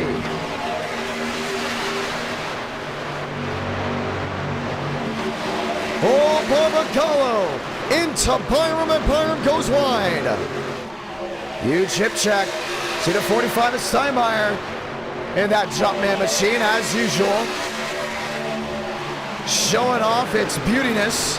Back to 3 and 4. That's even a word.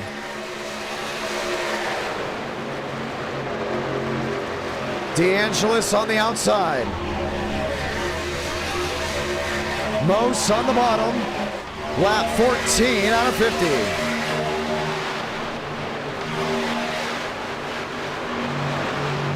Balderas looking for an opportunity. 3 wide, looking for Amos.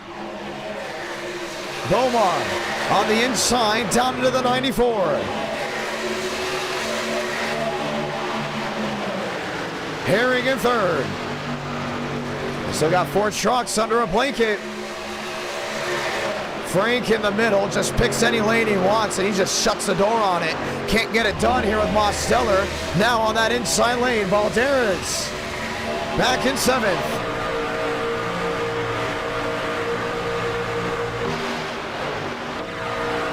Look to the middle. Couldn't find a way through. Carlos Truther on the outside lane. He's not making too many friends tonight. 3 wide. Yeah, we found out he lost 2,000 iRating in 1 week. It's like a stock market crash when it comes down to iRacing. Jordan Herring on the outside of DeAngelis. Crowd coming to their feet. Herring to the inside. Herring 3 wide. Jordan Herring looking for his first win in NR. Catbird seat now looking for the lead to turn 1.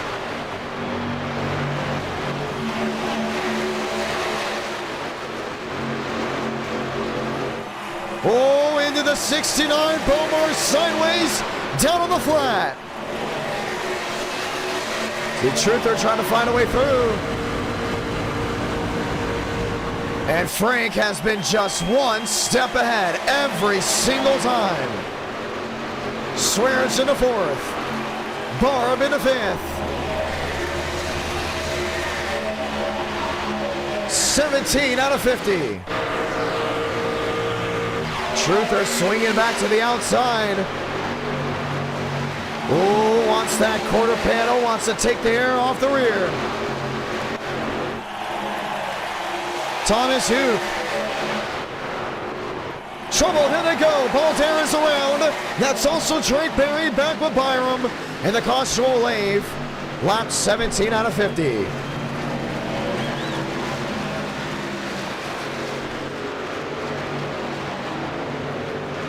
And Drake Berry.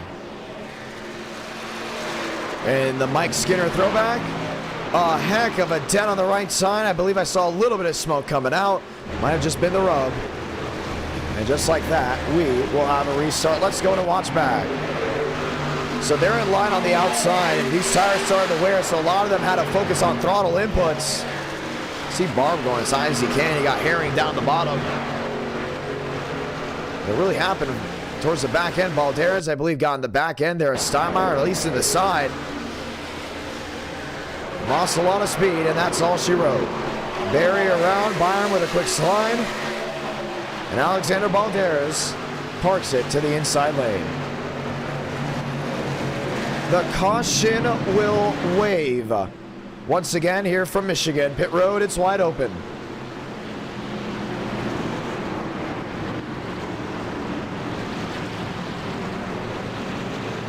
$18 out of 50. Thomas Hugh. He's never won a race in NR Night in America. I don't think he's ever raced in NR Night in America, period. Well, he's up there at 6, and he's having a great drive thus far. Bubba some of these other guys. Max Swearigan having a great drive. Pit road, it's wide open. Might be a race 5, really depends. Definitely a race 4. Swaggy into his stall. Burns joining in with him. And for you late night viewers, or should we say somewhat late night viewers as of now, what do you guys think of this start time for Tuesday? Do you like it? Do you not? Thomas Hugh off the racing surface. Greenwood stayed out. He will definitely come in, including with all that nose damage on the 08, as Carlos Truther wins the race off pit road.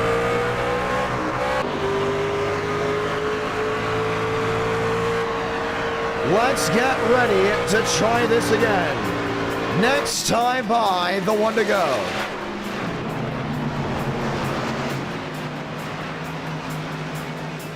Race 3 on the night.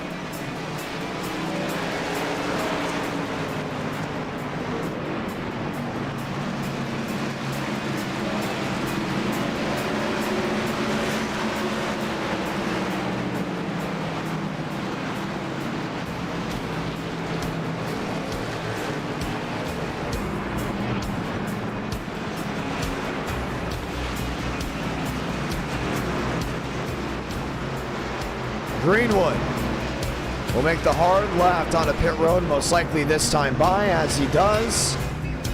And Carlos Truther will line it up 2 by 2. Let's go green one more time.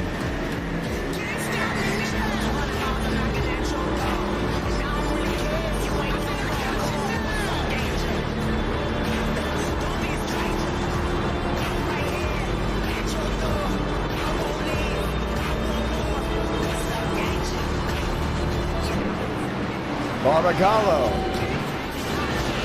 Thomas Hugh, Burns, Schmitty, Zola, Max Steinmeier, Frank DeAngelis,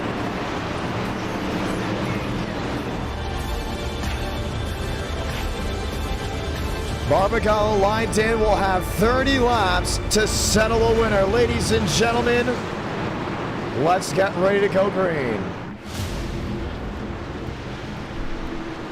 A lot on the line.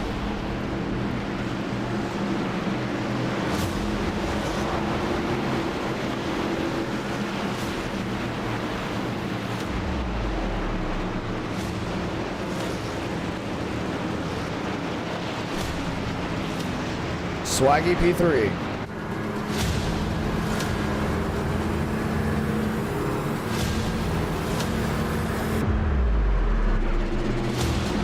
Truther, DeAngelis, Swearigan, Barbagallo. Lined up 2 by 2, pace car, hard left on. This is it, the restart of the race. 30 laps to decide a winner in the Irish Hills. Let's go back green.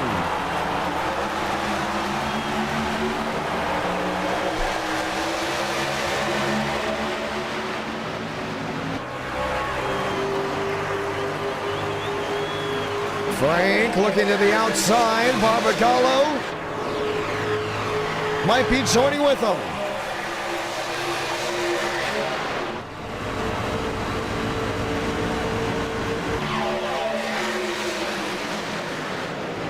Truther. Still holding the wheel-to-wheel, 30 laps to go. Coming down to 29 this time by. See Frank doing a great job cycling top and bottom. 22 out of 50.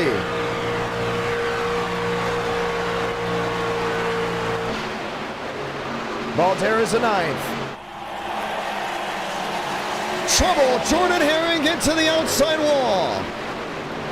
Slams him with the right side. The question is, does he tow? If he does, we will keep this thing green. He gets a back refired. One of those restart wrecks with them being so tight. Connor Zola also involved, a 2-truck issue. Still waiting to see if we're going to see the yellow. They will make it to pit road, let them race. They know how easy it is to wreck on the restart with it being in the back. Barbagallo P5.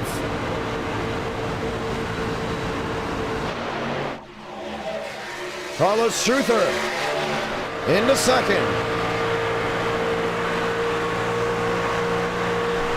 Burns in third, Barbagallo in fifth. Max Steinmeier in eighth. Let's come to that McDonald's 94, great jump to the outside. Schmidt in that 79 machine, lined up nose to tail. Spencer Burns still looking for an out route, can't get it done. Carlos Truther led that lap. Truther to the lead. DeAngelis still wheel to wheel. Frank got another bite out in front. Burns on the inside.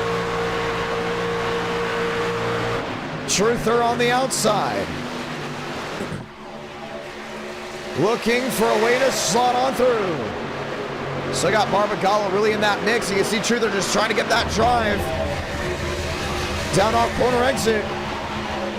Frank DeAngelis has 25 laps to go. Next time by to find victory lane. Way out in front. Burnsy in the middle. Sweargen still down that bottom.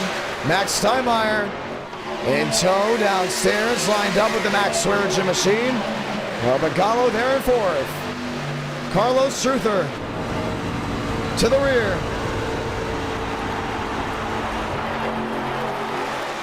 Toyota, Chevrolet, Toyota Chevy back to 3 and 4. 25 laps to go from the Irish Hills.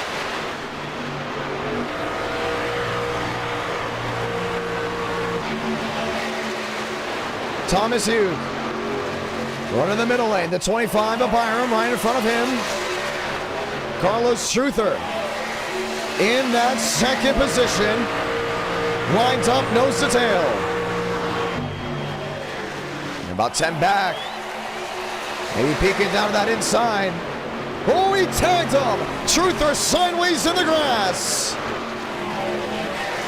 He saves it but loses all that track position. 24 to do it. Spencer Burns now in second. Just got right to that rear end. Burnsy looking to the bottom. Frank DeAngelis, the prey. Burns the predator heading to turn 3.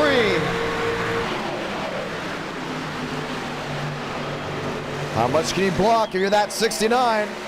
Cats on the run, back to 3 and 4. Burns, no grip off corner exit, but gets back in the draft. Jordan Herring up and into Max Sweargen.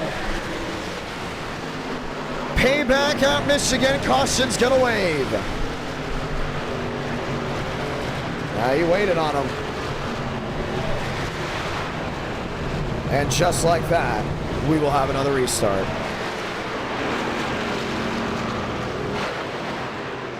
I don't think Herring's very happy there with the 15.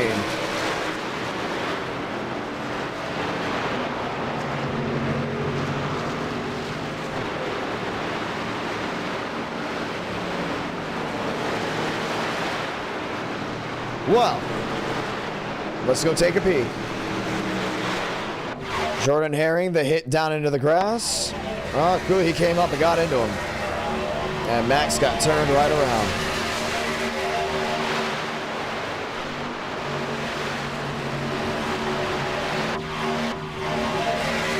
So look at it from a different light.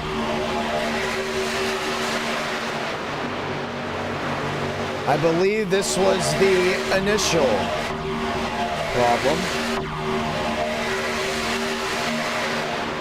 So I'm trying to figure out why he got into Max. I don't see Herring. There he is. What was the point of getting into Max Swearigan when Max wasn't even the root cause?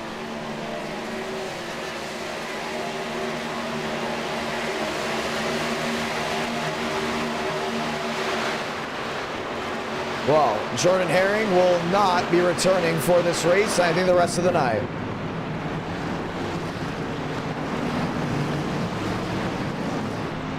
Pit road, it's wide open. Yeah, he did nothing to him. I was like, what was the point of going after? Apparently he was going after Balderas, but I mean, he missed him by like a whole mile.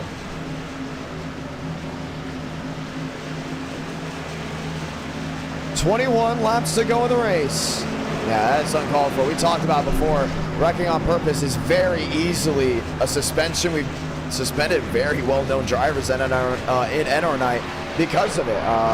Joseph Armstrong wanted to go ahead and keep in mind. So, it's going to be interesting. Barb, I believe, would win the race off pit road by taking 2 tires. But for Smaledon, he will most likely be coming back down pit road. I believe he missed a stall. Not a great impression for Jordan Herring, as he will not continue the rest of this night. Yeah, that's the big thing about iRacing. If you have never been on here, it's so easy to get angry. I mean, I don't iRace anymore. I used to at one point, and when I would get wrecked, I would just get so annoyed. And I understand what they're going through. But now being up in the broadcast booth, hosting NR nights, that is unacceptable. So Jordan Herring will not be allowed to go ahead and get that one around. And perfect caution for Max Swearigan. Could have also not have been a yellow at some point, but caution did fly, and we'll have less than 19 laps to go to finish this race off. Working 10:27 on the East Coast, NR night in America, feeling victories all year long. So glad to have y'all with us on this beautiful night. And if we do change the time again for Tuesdays, it might be 7:30, just to accommodate some West Coast and Central crowds, because I did get some messages from some guys today saying on the West Coast, they got out of school, and 10 minutes later, NR night in America started. So that is something that we do have to keep in mind, but that's what the fall time is for. It's to create, because by the time winter rolls around and spring comes in, and guess what, NR night is, the stocks are going way back up. So it's really just preparing for those moments. And we might try a 7:30 start time. So an extra 30 minutes beforehand. We'll see if that works out. Barbagallo, your race leader. We start on the outside. You got Cash Culp. You got Frank DeAngelis lined in as well. And we'll be ready for the restart. I used to, but that was, you know, during COVID. That was during the pandemic when I got on iRacing. And I realized, you know what? I'm not the greatest driver. So how can I make content? Made an NR 2003 league by commentating AI races. People really liked it. I said, well, at the time it was called technically NR Night in America. It wasn't really called NR Night. It was, when people would ask what we were doing, I was like, oh, it's NR Night. So we're doing NR tonight. And that just came over to the iRacing side. So I realized I was better in the booth than I was on the track. And I'm glad that I figured that out, because if I didn't figure that out, I probably wouldn't be in this position I am in the broadcasting scene. So always a lot of fun to be serious with yourself. Pace cars in, 19 laps to go. Green again from Michigan.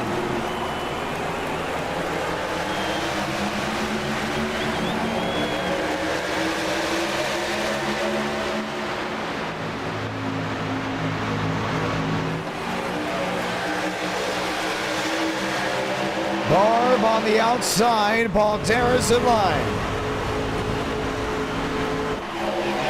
Spin all the way down to the apron.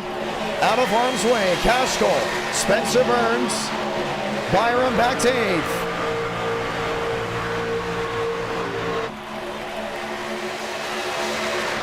See how strong Barb is on that outside lane. Balder is getting a swipe. How about a switch? Now back nose to tail. Barbagallo nose to tail with the Balderas machine. Frank DeAngelis in that 3rd position. Now looking for a way around. Barry in 7th.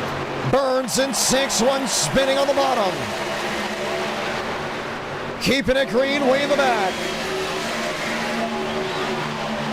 Burns looking for a move to the inside. Making up time, 18 laps to go.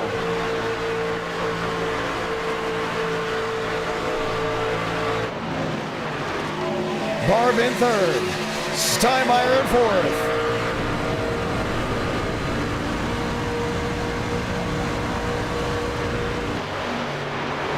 $17 laps to go. Dahl's doing a great job of just keeping that 17 at bay. Barbagallo has never won a race in NR9 in America. Usually driving the Panchito 17 with the 3 Caballeros.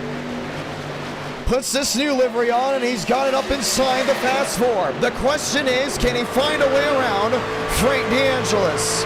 16 laps to go.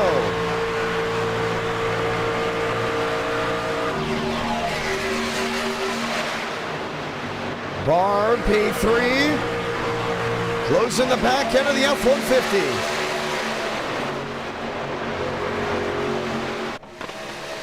Demos on the inside. Barbagallo on the outside. 3 wide now with Steinmeier. At one point, went up the gun and now he's back to the outside lane. There's doing a great job. Throttle, looking, peeking. 15 laps to go. It's a Chevy, it's a Ford, it's a bow tie, back in 3rd. Put another Chevy in line there with Mosteller. 15 to do it.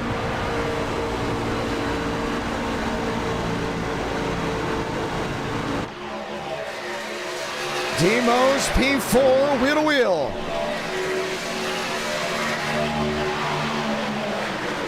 Steinmeier in 5th.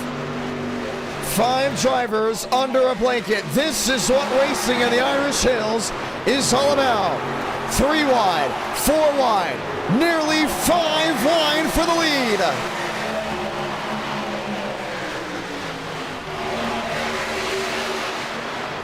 Does Balderas have what it takes to get his first win? Or does Frank hold them off? And oh, there they go! Mosteller hard into the outside wall, caution will wave. Barbagallo involved. Smoking. To the inside, no nose left on that truck. And we will try it all again. Man. Changes some things up, doesn't it?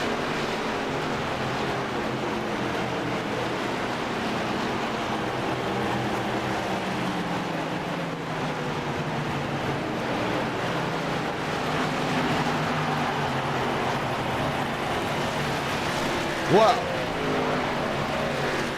we got some things to watch back on, don't we? As Daniel Mosteller will not finish this race.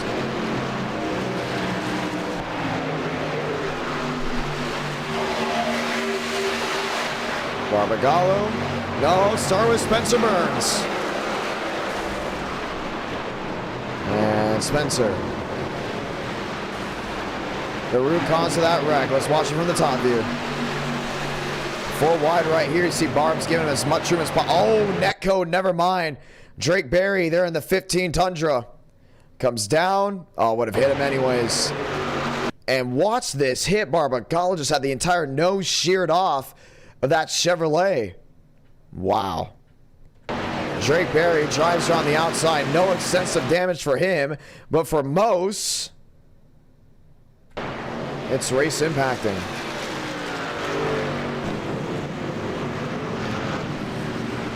Frank is going to have to hold on to see it again.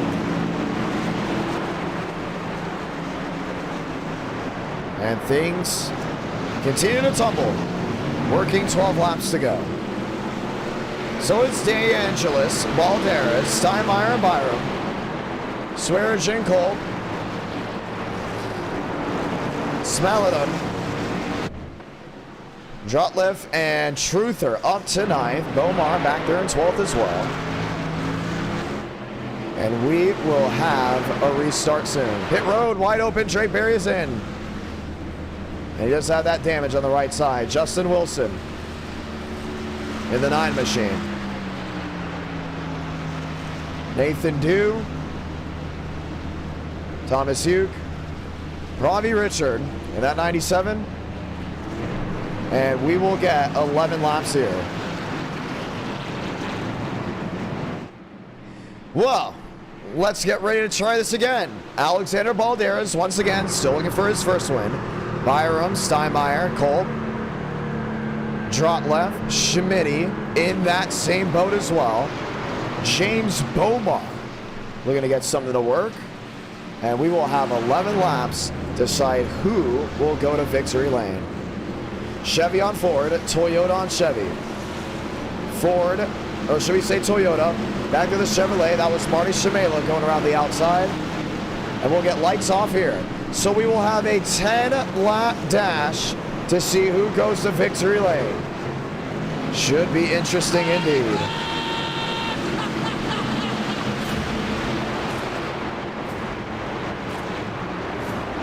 Ten more laps to decide a winner.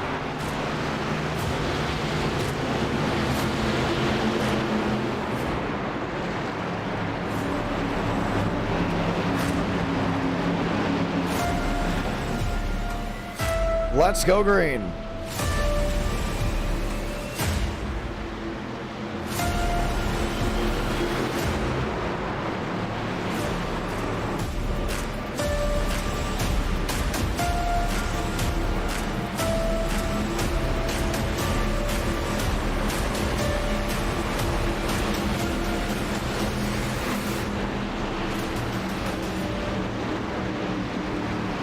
Two by two, heading to turn 3. DeAngelis on the inside. Balderas once again on that outside lane.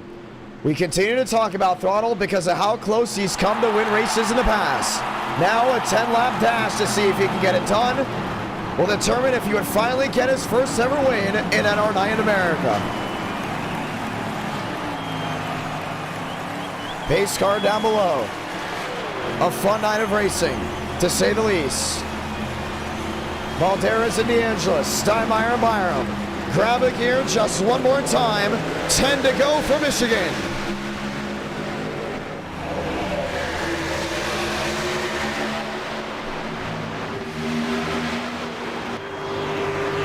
Steinmeier on the inside lane, making up ground. Throttle on the outside, trying to get to the quarter panel. Can't find a way through. A lot of help from Byram. Riker Byram in the Rackley War 25. Max Swearinger in the 15. 9 laps to get it done. 9 laps to go for Michigan. Frank's got to make this thing wide. These boys are going to be all over him. Balderas a peak to the bottom. Throttle keeping him at bay. Here comes Steinmeier. A look. Maybe a lunge. 9 to go. 8 to go this time by. Bob Byram, I'm thinking of a way to find a way through. Max Steinmeier. It's not going to be waiting too long. What's the dash to victory lane? 8 to go for Michigan.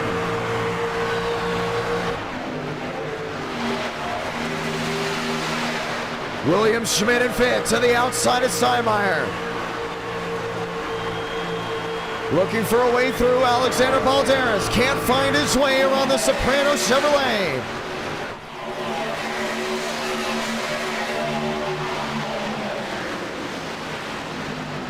to 3 and 4. William Schmidt, the closer, to the inside, wheel to wheel. He's got him right there to Riker Byram. How is this gonna work? 7 to go. Ford on Chevy, Toyota on Bowtie. Frank in the middle, Balderas. Limbo, maybe, maybe not. Byram on the outside lane, now lined in with Steinmeier. Max got it working on that outside. Schmitty on the inside lane, lined in. Making up speed.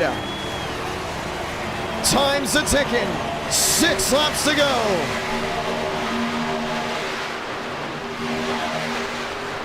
Throttle can't find his way through. And you know he's nervous right now. This is going to be his best shot at getting it done. Byram ready to pounce. Schmitty ready to pounce. James Bomar and PBR trying to close this one out.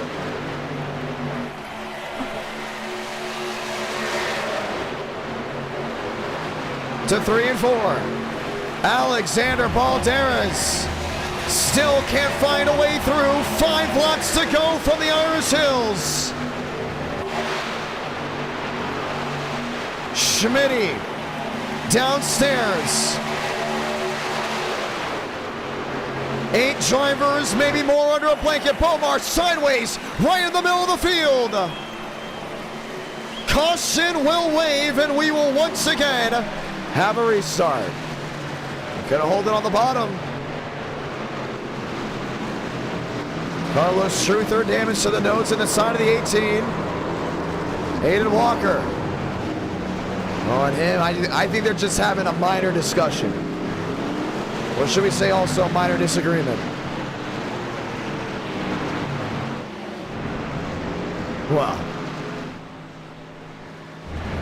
that will size things up again. Let's watch back.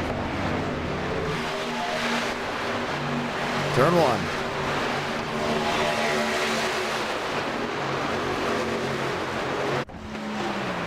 Now Bomar just lost that rear end completely.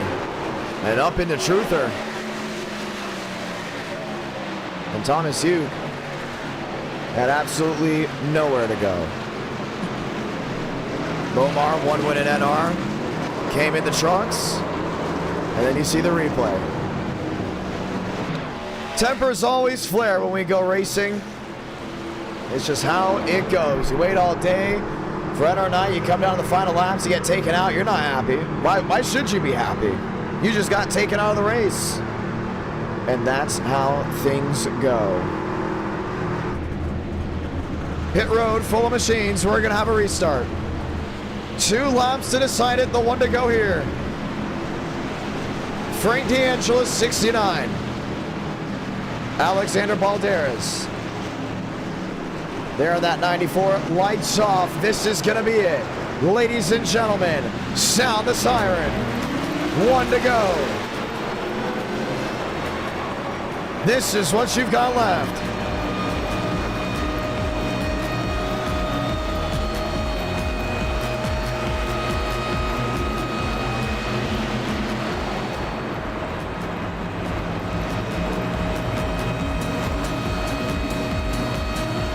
Michigan and the Irish Hills.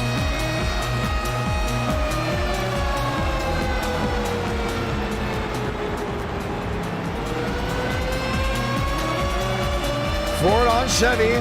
This is what's left of a 38 truck field. Some of these guys just working back on, but we're going green right away. Not waiting whatsoever.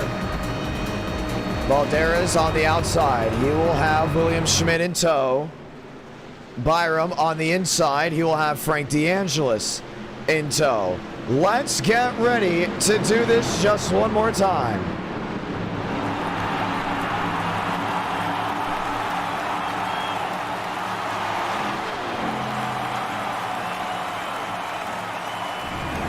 Frank DeAngelis.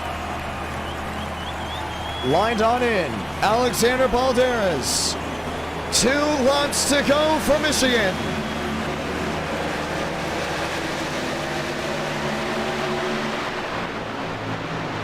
Schmitty up through the gears, right to the rear end of the Ford. Byram on the inside.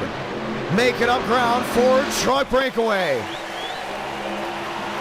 Frank has to block. Holds on to the 94. Now up top to block the 79. Got to continue this way. If they make it back, the race is official. 5, 6, 7 drivers on the shot.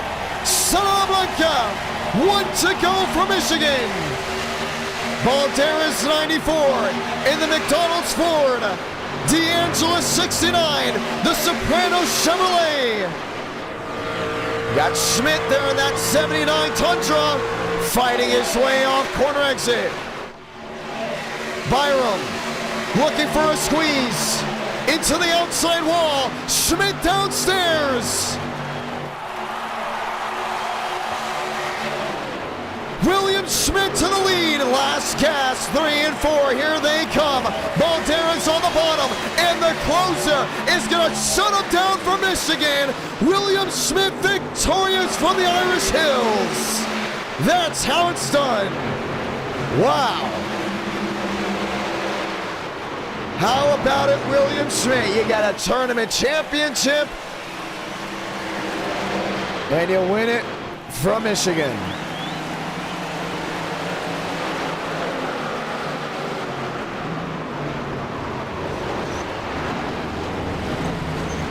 And this is why we call him the closer, ladies and gentlemen. No other driver can do it just like him. And our night in America, feeling victories all year long. That wraps up race number 3 as your race winner comes back across to the start-finish line. Say hello to him. As we say thank you to everyone that has come on out tonight. We're not done with racing. Don't you worry. As we have more races left to go, at least one more race, as we'll go late model racing from Langley. It's fall. It's fun. And William Schmidt goes to victory lane.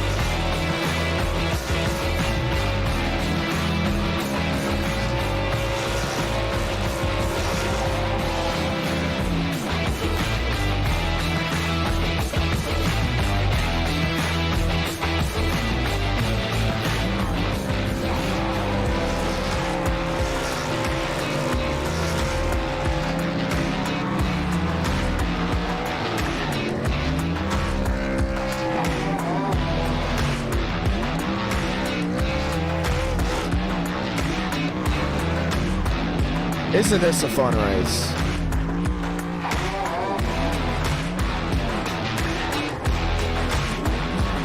Let's go talk to the race winner.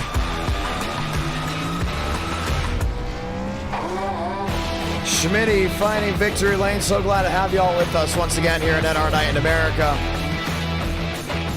As William Schmidt captures the flag just one more time. What a fun night it's been. Schmitty, it's the John. You got a copy. And we're going to turn down the music for you, my man. How about that one? Closing it out. Walk me through that race. Yeah. Playing it easy in the back, just waiting for the right time to strike, and eventually I think it was the second to last caution came out, and I figured, we kind of ran a little bit. Let's take some rights. So that's what I went and did. Ended up keeping somewhat near the position that I was before. And yeah, I tried gunning for the lead there because I didn't know there was going to be yellow. Yellow came out, and I figured, might as well stay out. I thought I sold because a lot more people pit than what I thought, and I guess they just didn't have the time to catch up. The right sides, I guess, were really, really good, and yeah, kind of just blew by Frank there going into 3. Because we were in a VC, and he said that he wasn't expecting me to get a run down there, which is why no, I wasn't either. I thought Frank had it locked in. I'm going to be honest. Yeah, I just sent it in there, and it worked. I think it's the start time. That's why you're doing so well. You just love fall, you know? I don't know.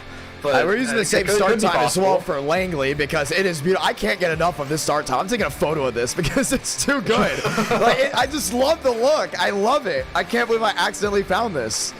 It does scream fall, which is It really does nice. scream. And we are in fall. I do want to point that out. So, yeah, but yeah, obviously the race looks great. I mean, I can't even say I'm stumbling over myself here. It's It okay. looks really good. It looks really good. That's what I'm trying to say. well, you go to victory lane, fun race. The trucks, how did it feel out there? Honestly, I thought it would be kind of like a plow fest to begin, but it was getting kind of loose over the run, which was pleasantly surprising. And that's just how I drive. You know, just kind of gradually getting looser and looser, and it just, I guess, played in my favor. Well, I thought it was fantastic. I thought it was a lot of fun to watch you go at it. Well, that ends race 3. We go Langley race 4, and that will be it for the night. You're one of the drivers from the West Coast. Do you like this start time? Yes or no? And if you would like it better being at 7:30 than 8 or 7, let me know. Yeah, for sure. Honestly, it doesn't affect me too much since I'm on the West Coast. I mean, the only thing I think it really Session is up, by the way. Oh, I hate to go cut you off, but I just want to point that out. Session is up. Yeah, I mean, it doesn't affect me too much. I mean, the only difference is that normally I'd be eating food around a little before the initial session goes up, and obviously it starts a little sooner, so I have to kind of cram it in during the race, but it's not too big of a deal for me. Well, it is interesting. What do you guys think? The late night viewers now, do you like the start time? Some are saying it was too early. Some are saying it's perfect. Some are saying we probably should have just done it 30 minutes earlier to see if that works, because a lot of people didn't even realize we were streaming early again, and they probably didn't even get the notifications. They're so used to that same start time consistently. But for this case, you went to victory lane. And we do have a higher truck count and car count this night than we did last night, and I think it's because of the start time. What do you think? Possibly. I mean, obviously more people would probably be inclined to do it since it's earlier in the day, but I mean, each person has a different individual schedule of their own, so I can't really speak for everybody on a certain time frame. But I mean, for me, it doesn't make a huge difference. People on the East Coast, it could probably make a big difference. But as me, a West Coast guy, it doesn't make too big of a difference for me. Right. I mean, you have to wake up to watch races early anyways, in a way. Yeah. Well, Schmitty, so glad to have you back in victory lane, man. You've been absolutely killing it at NR. Do you want to say anything to anyone back at home as the session is up? Yeah, of course. As I said at the end of the last race's interview, I mean, huge thank you to SKS. Schulte's probably going to make 2 tweets now. Then, of course, massive thank you to the fans for sticking it out and adjusting with the early start time. Obviously, y'all are the reason why this is possible. And big thanks to you for putting this on. You know what? You are the people's champ. Hooray. I do And love so that. that- Hey, I love that truck, by the way. I think it looks a million times better with that font. Yeah, I mean, man, I've been running this font for about 1.5 years now. I love that font. I don't know it's why been a while. anyone wouldn't love that font. Like, that is so iconic at this point. It really is. It's an iconic font. I love it. I think it's beautiful. Yeah, it looks awesome. Well, Super aggressive, bit of a personality to it. it Looks does. really nice. Session is up. Password is IDK. Good luck, Schmitty. All right, thank you. Ladies and gentlemen, what could be one last race of the night, depending on how I feel after this race, depending on how many drivers show up. Tuesday nights, you have to accommodate for the later start time. I know a lot of my viewers, well, here's the big thing. A lot of the viewers getting older and time going on, you have to adjust for changing times. And then our night in America has been at like the sole point of that, including during fall. Fall has always been about trying to adjust. And that's exactly what we're doing now. So we're going late model stock racing from Langley. That will be race 4. What could be the final race of the night, not exactly sure. Depends on how many cars or drivers show up. And we will go from there. 10 o'clock Central, 11 o'clock Eastern time, as we get ready to file on in just one more time. Session is up. Password is IDK. Did I just lose the stream? I don't believe I did lose the stream. We're just very much rolling. That's exactly what we're doing. It scared me for a moment. I was like, whoa. But we are good to go. A lot of fun to have y'all with us. Let's get ready to go green. Next eTicket event. We are looking at Homestead. We are peaking at Homestead. We're considering Homestead, but it could be Talladega. So we'll see. We will see. Oh, drop that. Don't worry about that. Race 4, ladies and gentlemen. As we get ready to go late model racing. I love calling late models in person. They're so much fun. They really are. Pro late models are amazing. I have no idea what the 2024 schedule will be looking like. But if it's anything like what we've got here, it's going to be amazing. Does Langley have lights? Wow, they do. I did not know that. I don't think they actually turn on in the sim though. Drivers rolling around. So far, 12 have put down a time. We're going to wait to make sure we have everyone lined in. We will have enough for a pro late model field. Well, a late model stock field, should I say. As these are the late model stocks. Langley is one of the best tracks for late models. It's amazing. I love it. Apparently, there's like a huge Air Force base near Langley. Not exactly sure if that's true or not. But it is something I have heard.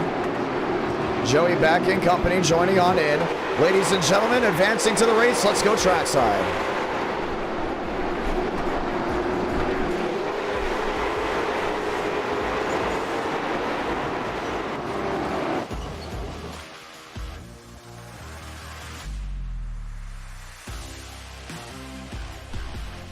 Let's get ready to go green.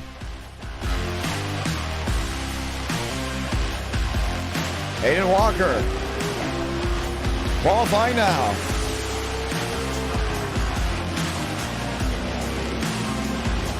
Warming the tires up, down the back.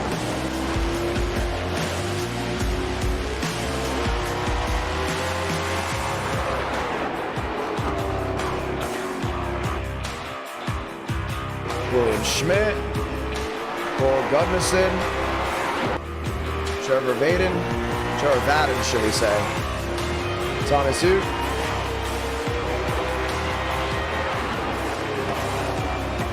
Kyle Terzak.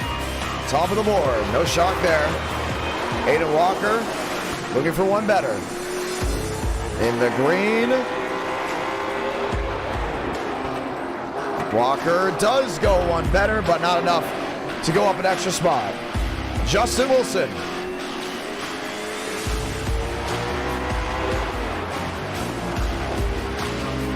Mose in 5th. Sanders in 15th.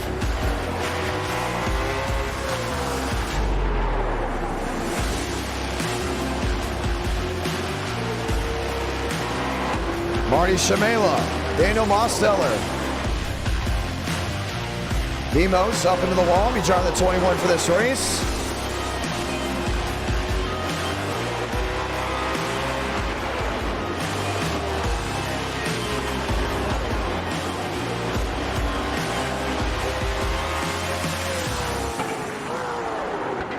Nathan Scott.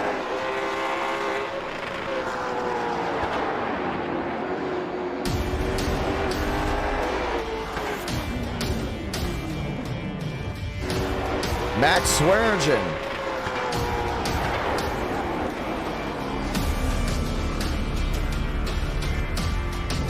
Justin Wilson, Joseph Armstrong.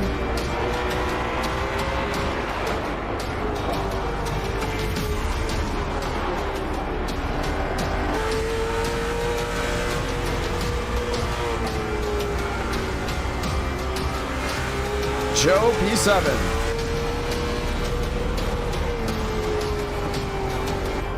Late model stocks rolling around Langley, ladies and gentlemen. Showtime in under 2 minutes. Frank DeAngelis. Christian Delgado.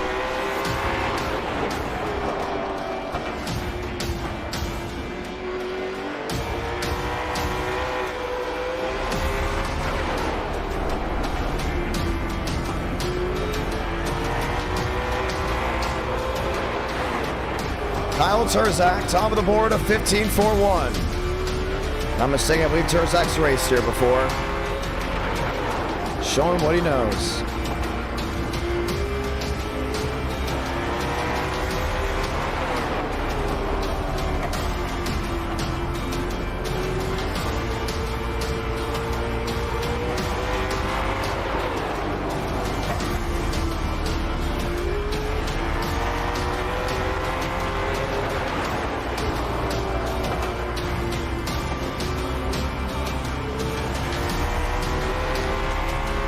Delgado hitting that chip. Last driver on track. Let's get ready to go green.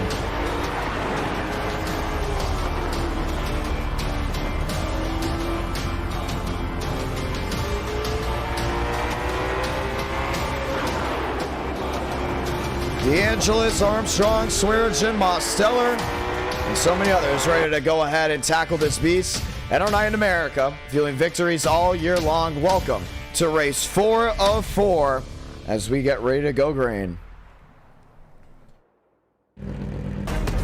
70 laps of racing.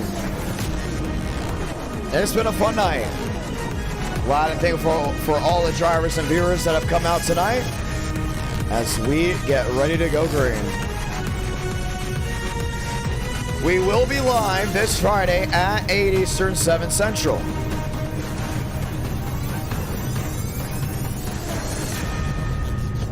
As we get ready to roll.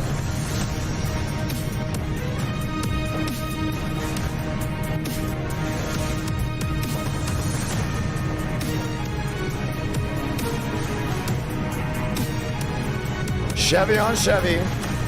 Row 1 and row 2.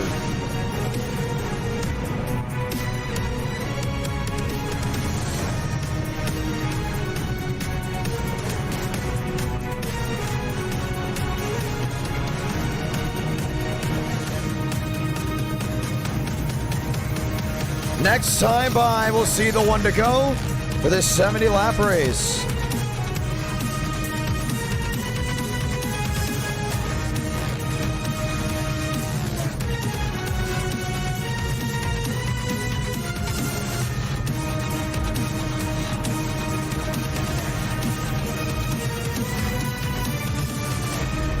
Chevy on Chevy, lined up, nose to tail. All Chevrolets run, it looks like. Maybe a couple Toyotas and Fords kind of just sprinkled into this main field. But late model racing, it's where it's at. I've never called a late model stock race. I've only called I wouldn't say only because they are a huge deal. I have called a pro late model race and a super late model race. And they're always fun to call. Short track racing, the heartbeat of America. Let's go and say those magical words. God, speed drivers, you are go for throttle up. Let's ride.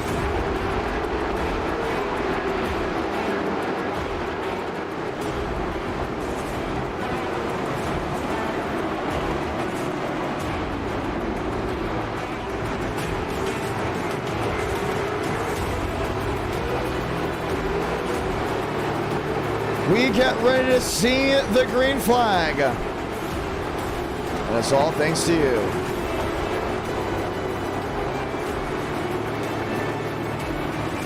Let's get ready to roll just one more time.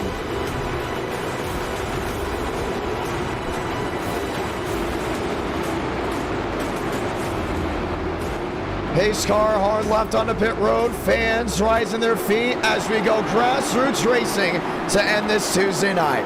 What a fun stream it has been as we go ahead and light the fuse from Langley. Turzak to the lead. Mosin second, trying to get back up the gear. Can't fight him, back to 3 and 4. Kyle Turzak leads lap number 1.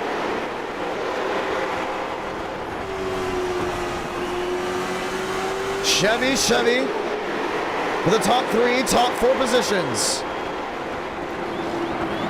Ooh, Gunmestead to the inside of Walker, wants that spot, but loses his speed down off corner exit. He's got Frank right with him. You can see Frank DeAngelis looking for a way back to the inside. DeAngelis on the bottom.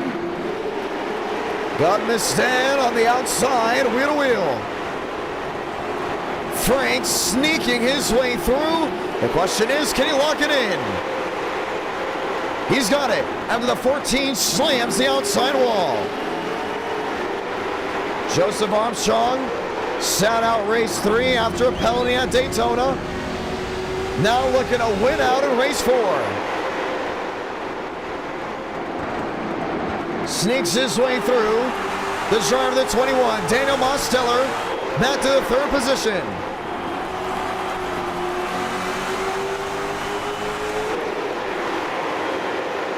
Ethan Stanley. There in that 44 machine. Mired in traffic. William Schmidt back to 9th. And Grubnestead just cannot stay off that outside wall. It's starting to get a little concerning with that right side. And how much he's just beating it in. Max Swearigan up the 4th. Joseph Armstrong there in that 2nd position. Really just giving it his all to the back end of Terzak. Another look to the bottom, down on the flat.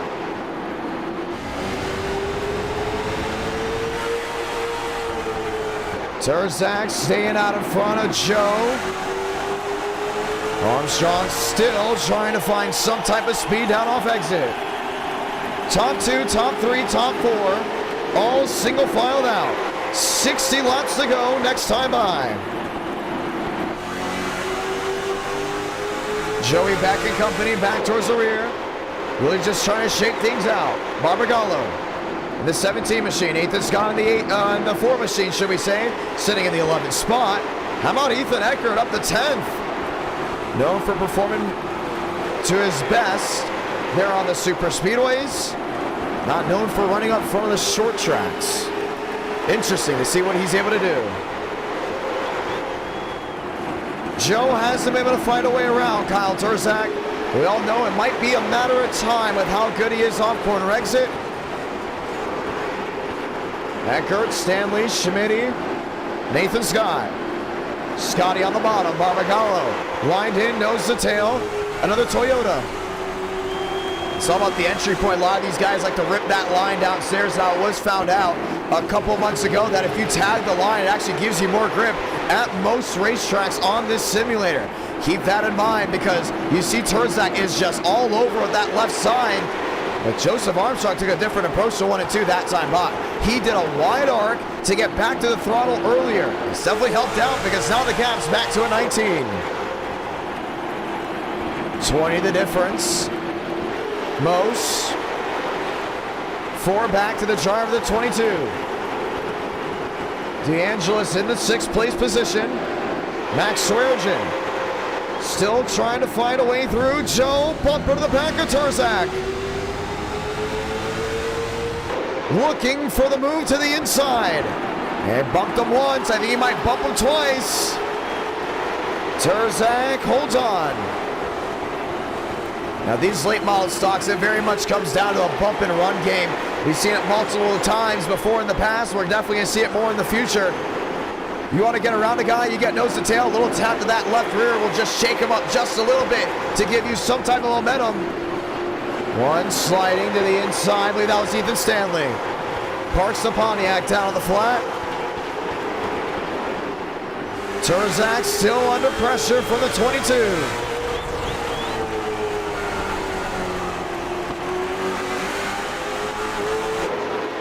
Terzak, the leader in the short track shootout. And Joseph Armstrong will have to just find a way on in. 20 laps in, we're all green. Walker in 5th. DeAngelis back in that 6th position. Shamela Schmitty, William Schmidt around. Caution's gonna wave.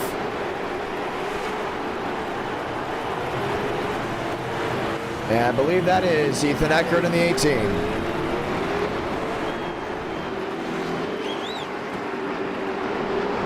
Caution waves for the first time, working lap 20 to 21. Let's see what happened. He just got dumped. Nothing else but signed it, you know. Just straight up drove it in deep. Schmitty focused on corner exit, and Ethan Eckert turns him around. You got a lot of air from Barbagallo as well. A lot of these guys start stacking up behind him. That being the 29, Christian Delgado.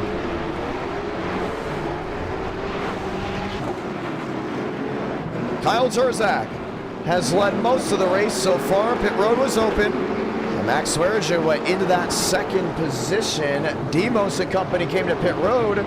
Lane Sanders did it. Lane Sanders did as well. Marty Shamela came on in, and we're going to see a difference between fresh tires and worn tires when we get ready for the restart.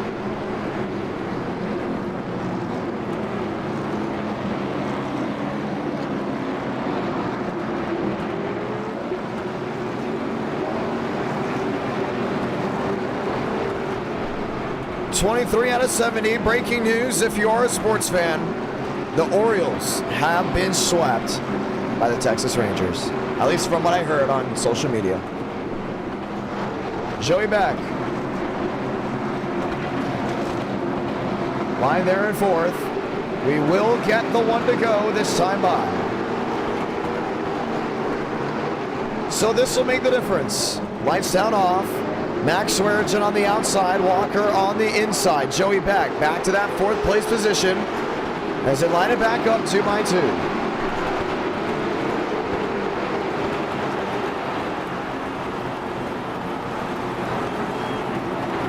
Kyle Turzak, Max Swearinger, Aiden Walker, Joey Beck. Grab a gear just one more time. Turzak shot out of a cannon. Max Swearinger did not get going. He's going to lose second to Walker. Aiden strong on that bottom.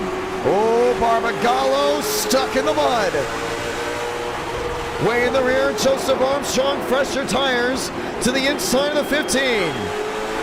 It's just knock, he's coming through. Joe on the move. Walker half a second back. That 22 clearly quicker than Kyle Turzak. We're going to ride in that paint. And the 8 machine of Joey Beck has gotten bumped and run down by the 69. Back from 4th to 6th. See a lot of these little taps that are starting to think it's now code in a way. Stop the pass of these late model stocks, so you're gonna have to go ahead and rough guys up. Frank DeAngelis, Max Swearinger, Daniel Mosteller. Drivers looking for a way through. Joey Beck. And there's Lane Sanders.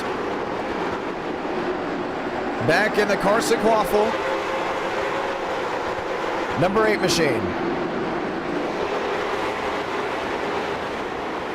Walker, Armstrong, Joe, a peak, wheel to wheel, Max for second. Oh, just drove right to the side of the 93. Armstrong, P2, Walker, P3. Gotta get Turzak to work. Because Joseph Armstrong's gonna be right there, 6-2 back. His next stop, victory lane, and he's got to find a way around that 51 machine. Turzak hugging the paint. Great drive down off. Armstrong, Walker now inching for a way to the inside. 33 out of 70. DeAngelis.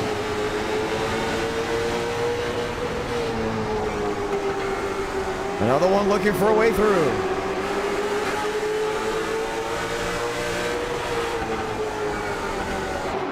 Seven the difference on entry, but gets down to a 6-3, 6-4 off exit. Ladies and gentlemen, welcome to halfway. Now, if this race runs clean all the way through, the question is, will the tires hold up for Turzak with Armstrong being on freshies? And he's got Frank DeAngelis right behind him.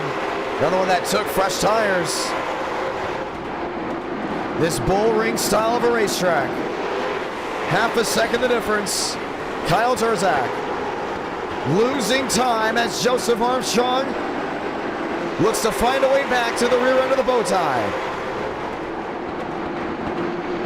Turzak races late model stocks out of Virginia. Recently tested a Miata there at Martinsville. As part of the test there with Dale Jr., that's why he had to go ahead and miss out on the NWV 400. But he did watch it from Martinsville from what I heard. Armstrong, 4-5 back. Turzak just nailed the outside wall. Question is now, what's going to change? Walker in third. DeAngelis in fourth.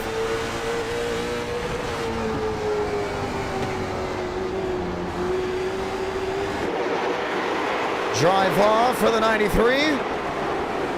6 the difference, still between first and second. He's got 30 laps to make some type of move on him. Kyle Turzak just oh so good at racing at short tracks in NR. Just hear them running that chip. DeAngelis can't find a way through. Back to the rear end of the pack. Max Swearigan under fire. Marty Shamela and company. Still looking for a way through. Just 10 drivers left on the lead lap. 7 the difference for Joseph Armstrong. Still not enough to make a big difference. Barb to the inside. Delgado. They're just running around watching on. Lane Sanders. Barb dealing with lap traffic. William Schmidt back in that 14th spot. Recently went one down. Joe can't really muster anything up to close the gap. 2 seconds the difference. Should we say now under for Frank DeAngelis? Frank sitting there in that 4th place position. Joseph Armstrong 7 back. Still back to Kyle Turzak.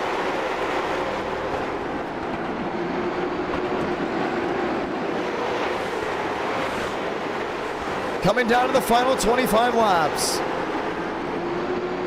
Turzak hugging the paint. 25 to go. Armstrong, Walker, DeAngelis. You see Frank back there running a completely different line in the top 3. And he gets the left sides way below and really early. Not only to make up ground, but Joe losing ground and Walker possibly closing in on him. Kyle Turzak may be able to go ahead and shut this race out.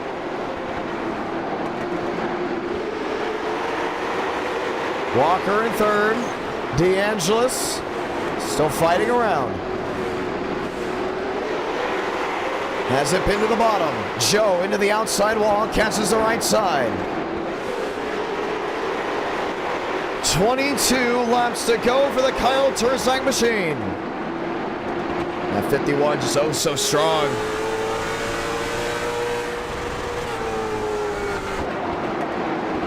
Shamela, Swearigan. 21 to do it. Turzak, I mean, way out in front. Now 1-9 the difference, 1-10 the difference. That's even with closing in on lap traffic. Walker and Armstrong, 20 to go.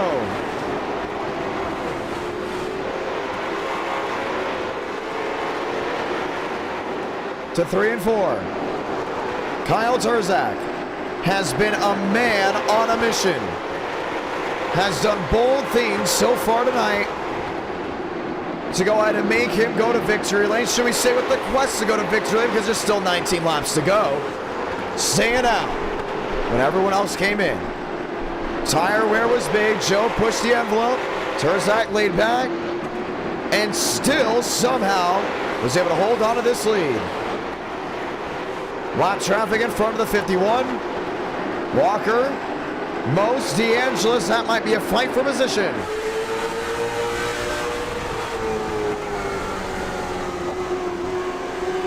You see Demos doing a great job of just playing the game of inches to close in on DeAngelis. 1 caution this entire race. 16 to go. Multiple machines, 1 or more laps down. Frank. Under pressure from Demos. Langley Speedway. One of the more unique ovals on iRacing. Very flat, very short, but always loved by the competition. 14 to go. Ethan Eckert there in the 18. Damage on all ends. Now Turzak having to navigate the lap traffic. 13 laps to do it.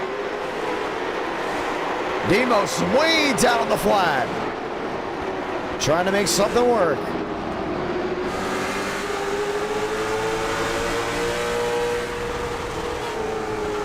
And when you hear that car stuttering, revving out, that's exactly what it's doing. It's hitting the chip.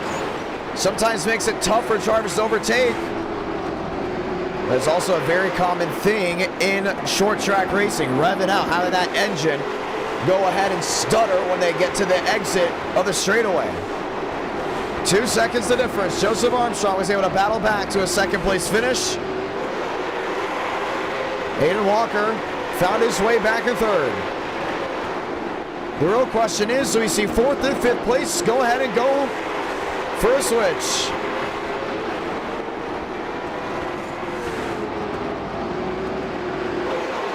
Ten to go. Kyle Turzak to the lap traffic. To the inside, is able to sneak his way through. Joseph Armstrong struggling to navigate the lap traffic, finds his way around Ethan Eckert.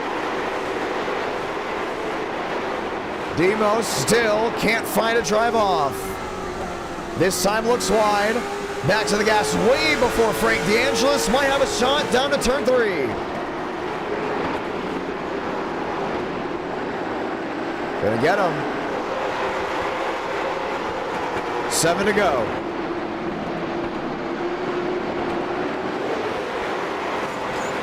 Armstrong, 2-3 the difference. Walker, a 3-2-6.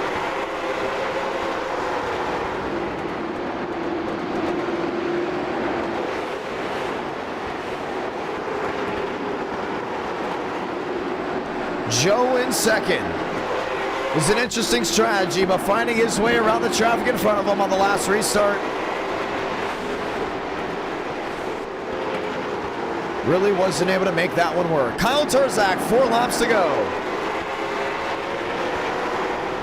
A dominating performance by the short track specialists from the Virginia area. Sometimes races up and down the state of Virginia, even into the Carolinas. Very rarely will you see Kyle Turzak in NR Night in America up front at a super speedway or an intermediate, but you will see him up front at a short track. He has what it takes to put himself in position every single time to get it done. His in-person experience translates well to the racing on the sim. Now you'll see the white flag this time by Santa Blanca. 1 to go for Kyle Turzak. Through 1 and 2 for the final time. A dominating performance. A small light from a night full of just hard-nosed racing. Turzak is going to walk it off from Langley Speedway. Armstrong, second Bowman all around.